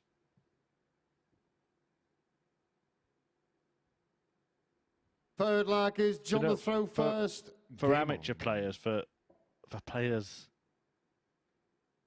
I won't say like me, but players not as good as these and not as bad as me, there's often advice to say when you've got a chance of leaving 60 to 140. if you can avoid leaving 60 with 2 darts, do it. And that's one of the reasons. I remember growing up in the pubs and clubs because I was of the era that didn't have these amazing development tools and systems that are in place as now, like with the JDC. And 81. I used to say all the time there, don't go away that you can bust. You want 52, 12 and tops. But John Walton, again, look, the slower pace is suiting him. 84. And you see there, that is the highest level that he's produced all day. 2.5 legs into this match. Maybe it 60. is about just slowing down, taking more care. Him stretching the arm as he approached the board there. Going to make sure that he's throwing the dart forward, propelling the dart towards the 47. board rather than a lift. That's going to loop it.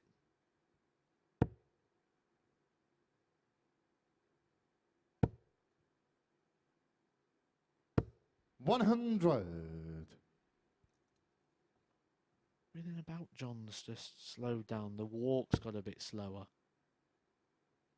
The set. 100. Making sure the grip is in the exact position. This is a much better performance. Does seem to be conducive to consistent darts from John Walton. What we were seeing from him 24. was a lot of John, darts you getting require sprayed into that 130. 5 segment earlier in the day. We're not seeing much of that. Q1 going in now. No, we don't. We might see the nifty 50 though. 95. decided against it. He almost actually left himself 5, didn't he? Well, that's the issue he's going to have with the shoulder issue. He's going to struggle with that sort of horizontal line. 80. That's why I John, you didn't like him up require on tops and 35. 5s and 1s, and I've said it throughout the day. And again, that sort of horizontal line of a 10 he's not going to enjoy. This is the section I think he will.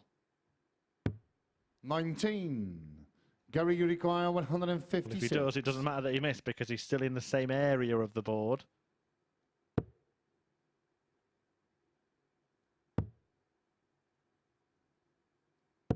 He will 57. return.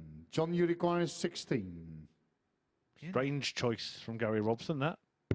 You'd expect with the experience and the years that these guys have had on the dartboard that we'd see Yeah, that's game short in the third level of leg. counting John Walton. today, but I think that's about the 6th or 7th time we've seen a very strange decision. Forward leg, it's Gary to throw first. Game on. Made no difference in the end. Didn't get a go at the 99 that he left for himself. But yeah, bizarre stuff. Leaving a 3-darter when a 2 was possible. 47. Although I do suppose, like, counting and board management is something that we've really hammered home with the modern player. And I remember years ago, there used to be a guy from Belgium 47. called Eric Claris, who used to switch like the modern players do now, and it was almost like beyond his years, you know, using the 19s, the 17s, the 18s to try and think about the end 100. number. He was actually in Belgium for the recent European Tour event, Eric Claris, working for the TV broadcaster over there. It was shown on free-to-air TV, that tournament. Very well attended. 45. Very big hotbed, developing territory, Belgium. Spent quite a bit of time over there this year. Love the darts. Yeah, there were a few players who would 30. talk about the importance of maths and talk you through some of the reasons for going the ways that they would go. Bobby George and Eric Bristow too, that really spring to mind. But these days, the young kids 140. just do it at such a speed. It's natural almost to them, isn't it? It's just been brought up with that element of the game. Not just the simple math, but the advanced counting as well from further out in a leg. We're seeing more and more different routes and variations. 26. Sometimes you look at them though, you go, oh, how have we never thought of this before? And sometimes, you know, it's not always down to miscounting. Sometimes the player makes a decision to gamble. 139. But I think today we've seen quite a lot of awful arithmetic. Or unnecessary aggression, unnecessary gambling. 26. John, you require 130. Well, he's got 130 again. He could have had a go at the ball last time, opted to go for a 10. Now we do see that 5 come into play. 40.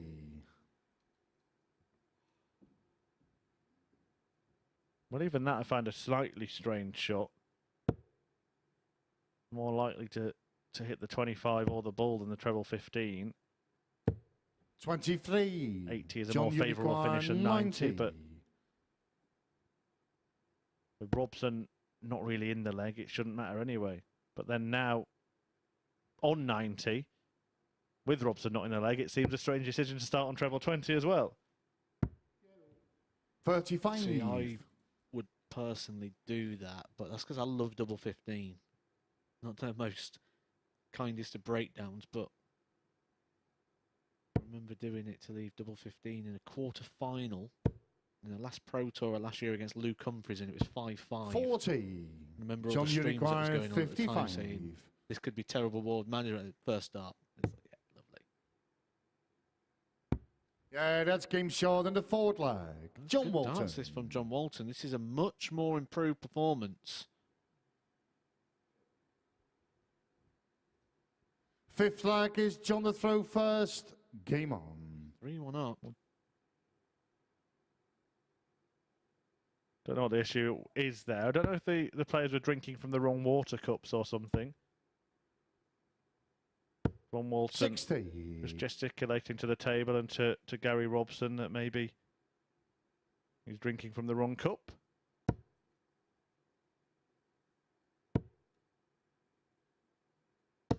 140.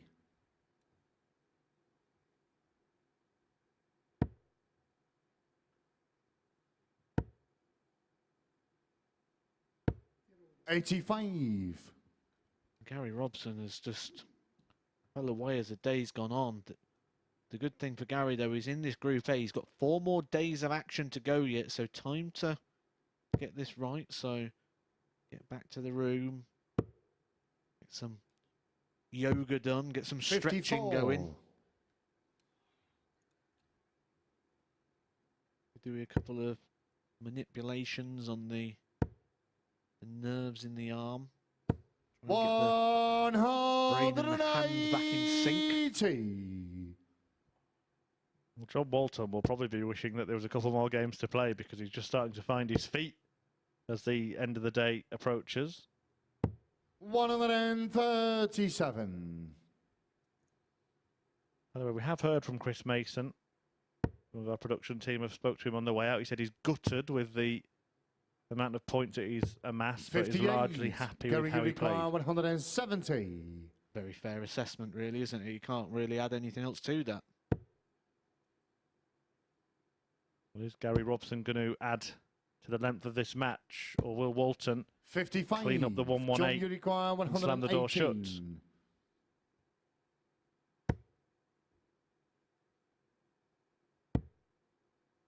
For the match. 98. That was a Gary, you big require lift 115. in the arm, which means we're going to get a drop on the board, and you can see in the background just trying to propel the arm, get the arm moving forward. Gary Robson should be getting a dart at the same target. He does for 3-2. 95. John, you require 20. Struggled towards the end of the day, Gary Robson. And John Walton has made him pay, winning for the first time, saving his best until last. A 4-1 success for John Boy to see off Robson, who will end the day on 4 points, 2 ahead of the man he has just been beaten by, but level with Chris Mason, who's averaged more than 90 for the day. That tells a story, considering how poor Robson has been at times and how good Mason has been at times. But top of the table will be Mark Dudbridge or Tony O'Shea, who face off in our last match here at the Super Series today.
Welcome back to the MODUS Super Series. Just one more match remaining on the opening day of action here in Group A. It is, of course, week 12.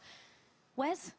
Not a bad way for you to round off your day's action with that victory over Chris Mason, who was actually averaging around a ton for the majority of that match. So not a bad win at all for you. No, I'll take that. I mean, Chris has played really well all day. He's been in the 90 averages every game all day, so he's played really well.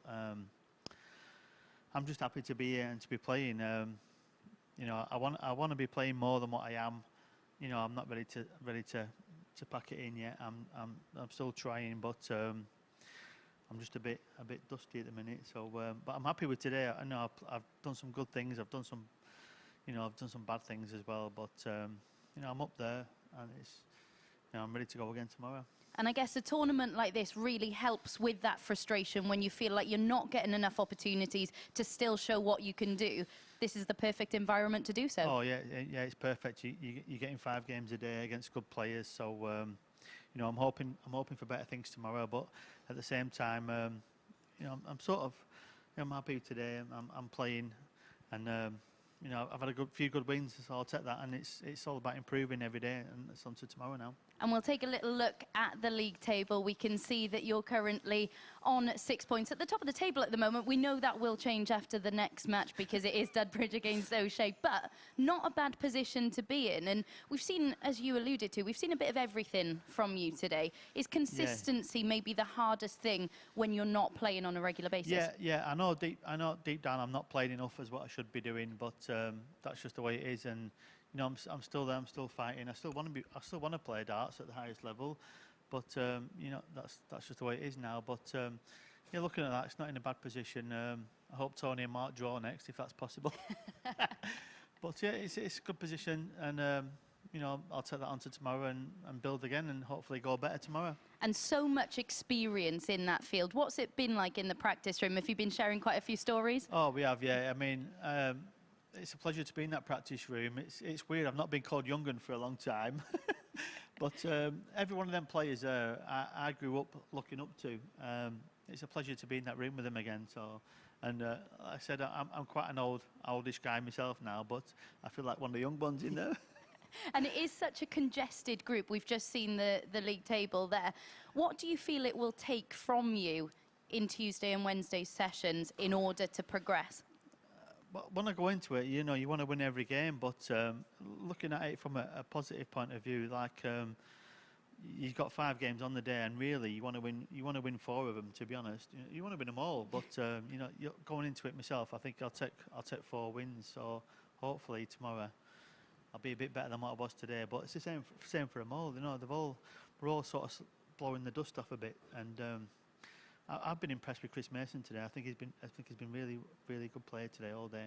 And we've also been impressed with you. You got the better of him in your last match. Let's head into our final game of the day then, in the company of Chris and Edgar. Thanks very much, Abby. Yes, we've all been impressed with Chris Mason today. It does pain me to say that, but credit where it is due. But maybe he hasn't got the rewards that his performances have deserved. Wes Newton sitting pretty at the top of the table. Fairly philosophical view on his performances today. He's done some good things, he's done some bad things, says Wes. Now, this pair have probably done more good than bad, though of the two, Mark Dudbridge has probably been the most consistent. Whether Tony can live up to his pre-tournament favourite billing and top the table, Mark to throw first. if he can defeat Dudbridge here. Yeah, they both picked up some good points today, so even if they lose this one, they'll be happy with that. But you want to get 83. this one. This one's important for 2 reasons. One, because of the position of the table, but secondly, because they'll play each other in the first game tomorrow. So if, for example, Tony O'Shea can win against the throw here, he'll have to throw in tomorrow's game, which will give him the advantage of getting that one, and that'll put a gap between the 2 players.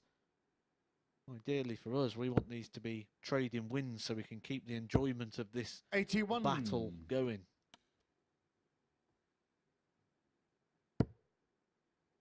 Tony O'Shea opening with a maximum, getting us all excited there. 28. Did hit a 9-darter, didn't he? 15 years ago at the International Darts League. In fact, 3 of the players in the field were playing in that tournament. Mark Dudbridge, Gary Robson and Tony O'Shea were all in action in that event. I think he won a car for his trouble.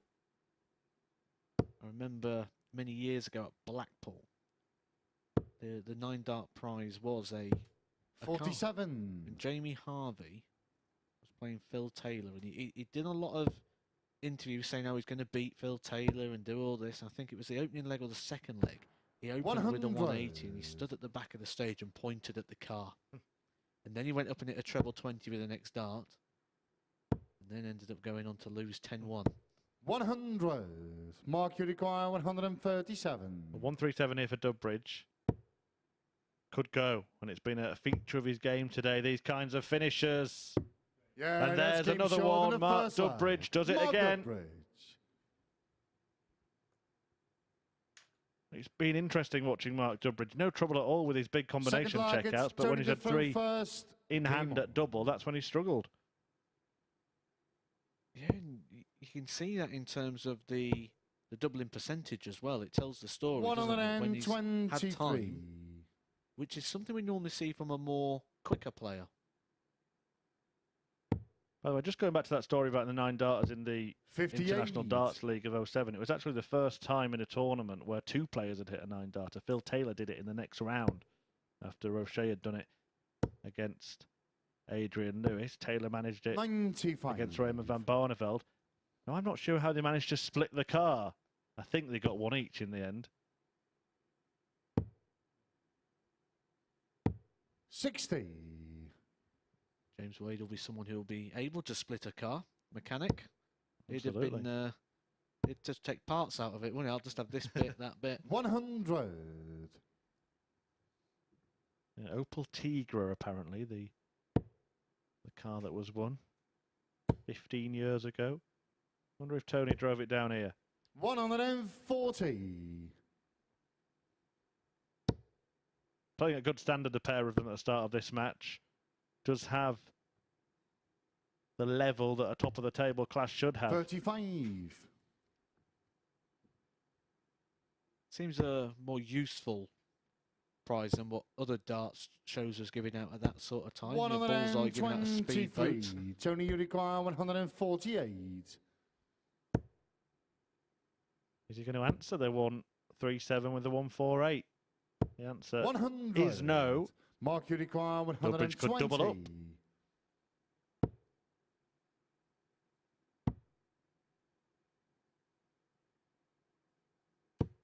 100. Tony, you require 48. This is a nice finish for a dart player. You get to take your pick. Well, he did have 2 choices, so he's gone for a third option, which is the 7 for the 9 for the 16s, and they are all over the place. Mark, you require that 20. big miss number could really cost Tony O'Shea there. Such a big target area to aim at. We were talking about what advice you get as a nipper playing this game, and No one score. of them is when you've got 2 even numbers next to each other, just to Tony, throw in you the middle. require 24. He does get let off, however, on this occasion, Tony O'Shea.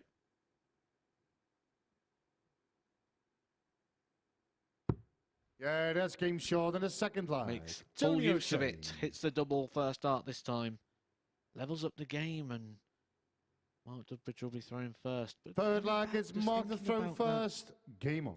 Speedboat. I'm thinking of a really good YouTube feature here. We need to find somebody who won a speedboat on Bullseye. I'm thinking thumbnail that we stood there. 57. I won a speedboat on Bullseye, and we could find out what actually happened. Yeah, there's a call to action from Mr. Matt Edgar. Did you win a 60. speedboat on Bullseye? Or is the myth actually true that they only ever wheeled that out when it was here's what you could have won? There'll be a feeling of here's what you could have won for one of these players at the end of this match, because 100. the other one will go top at their expense. Or maybe you know someone who won a speedboat. Get them to contact. We would like to speak to them. 79. No prize for a 9-darter at the moment at the Super Series, but there is one from Champions Week 85. when it gets underway. A rolling prize fund as well for Champions Week. So if we don't see one, we will see the thousands of pounds build up. 100. Which should hopefully be presented with a giant novelty check. Yeah, I think we are working on that as we speak. Doesn't want to work on that. 83. Something I think is missing from TV at the moment, the giant novelty check. We've had a couple of novelty trophies in darts, haven't we? 43. Remember the Champions League belt? Loved that. Big fan of that. I thought you would be. Actually quite liked the new look Grand Prix trophy that was handed out last night. 60. The thing with belts, though, is you need to... There's a skill and an art to handling a belt. And we could tell that Michael van Gogh, when he won that, was not a belt handler. 139. Mark, you require 116. 116 for Dudbridge to get his nose back in front in this top of the table tussle. Double top to do so for a second three-figure outshot of the match. Mark Dudbridge. And Mark Dudbridge has the lead. He has the respect of Tony O'Shea as well. Forward lag, it's Tony to throw first. Game on. Highlighted with that 160 in the opening game. I did enjoy that 1-2-3 on the ball. 43. I thought that was a lovely shot and well timed. And what we were saying before has come to pass in this match, because Dudbridge has hit 2 doubles, both at the end of big combos, and he's missed 99. when he's had an arguably easier opportunity.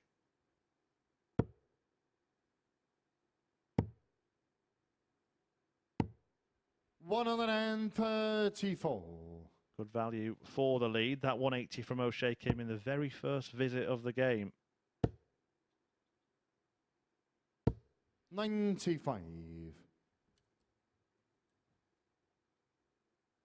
Do just want to mention when we see Mark Dudbridge again in 82. a moment that he is sporting that logo on his shirt in honour of the Jack Dowding Foundation, a much missed young darts fan and player 100 from down this area in Hampshire.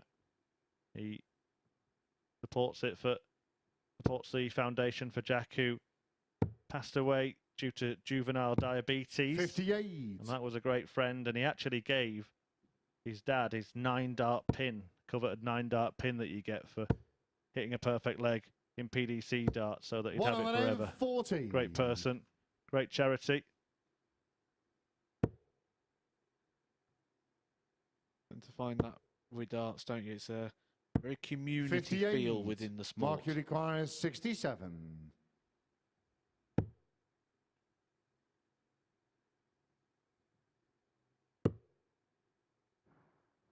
Aggressive. Could have used the 13. 15s. He's ended up making a Tony, you mess. require 126. Still not down to a double. Treble 19 needed. Not found. 54. But Dudbridge has a Mark, chance you to pull require clear. 54. But the story of his day has been struggling with these simple shots. Yeah, that's game shot. Not in the this forward time. leg. Mark Dudbridge on the mark, and now one away from topping the table overnight. Fifth flag, it's Mark to throw first. Game on. Marco calls game on for Mark, who will be hoping to win in this leg. 140.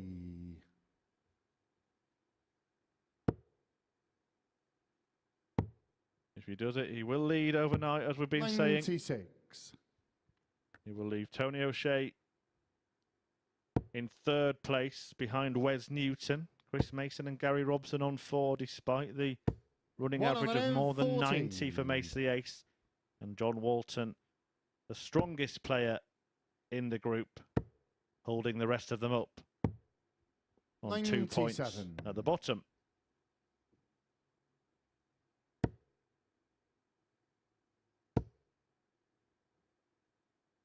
$180. Almost there, Dudbridge. A 180 to leave, a possible 11 darter. It would match the best leg of the day so 91. far. Mark, you require That came 41. from Wes Newton. And it's double 16 to do it. Game. And Shot. Mark Dudbridge And the match. Mark Dudbridge. completes a very successful day of darts.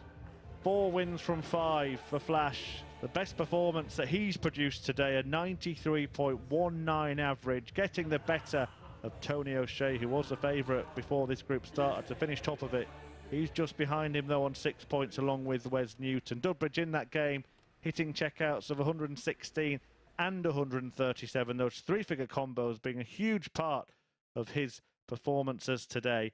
He tops the table going into the second of 3 days of action in Group A. But there is much to mull over for Matt Edgar, who has joined Abby up on the balcony.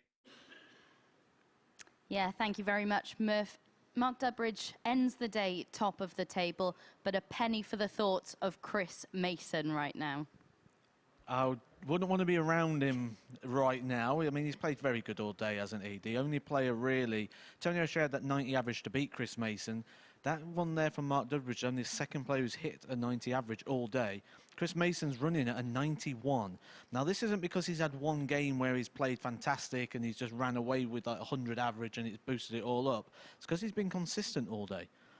95's been his best average, which when you run at a 91, 95 is your best. It just shows that level of consistency across the board. And I'm really glad you've said that you wouldn't want to be around him right now, because I'm actually sharing a house with him this week, so thank you very much for that one. But Wes Newton mentioned it when we spoke to him up here before that final match of the day, that these players are quite rusty. A lot of them are quite rusty. They're just so grateful for the opportunity to play as well. Would you say that given the position a lot of these players are in, having not played in an environment like this for quite a while, the standard has been higher than you expected? It's been where I expected, inconsistent. And you say it's a bit rusty, but on the same aspect, you've got to put that back onto them. They didn't just get told last night they was coming here to play in this event. They knew. And Chris Mason knew. And he's put the time in. He's gone to local opens. He's been up on that stage practicing. Yes, he's got the luxury of doing that because he's on the commentary team, but it doesn't stop people putting in the practice and putting in the miles that Chris has done to be here and to be a bit more prepared for it. And he is going to be prepared for tomorrow. He knows that this sort of thing can happen. You know, you can have a really good day, end it on 4 points. But if you were to say something to Mace about, you know, maybe areas that he needs to improve in order to get more points, what would it be? He's just got to find that way of turning performance into win. He's got the performance right. He's just got to find the way to do it into winning. He's had opportunities, small opportunities. Everyone's played their best against him. A dart here, 2 darts there. When they start going, people stop hitting against you because you don't just become, oh, Macy's playing well, we've got to be careful here. It becomes, he's going to win this group. And John Walton certainly improved as the day went on. That final performance from him was quite impressive. Do you see any way that he could maybe get into Group B if qualification through Group A isn't quite possible? Group B, maybe. Winning the group, no. Can't see it. It'd have to be a complete turnaround, and there's just so many signs that things aren't right there. I think we're going to see inconsistency from him all week. We're probably going to see moments where we go, this is a John Walton that won the world title. And there's probably going to be moments we look at him and go, this is a John Walton where things are wrong. Absolutely. Right then, we do get back underway with more action from Group A at 9:30 a.m. But just a reminder that you could join us here on Saturday evening. Visit dartshop.tv to get your free tickets to be here on Saturday night. Why on earth wouldn't you want to be here to see some legends in action? But for now, we'll see you at 9:30 a.m. to do this all again tomorrow morning. Super Series, brought to you in association with Bet365, Betfair, Betfred, Coral, Ladbrokes, Paddy Power, Unibet and William Hill.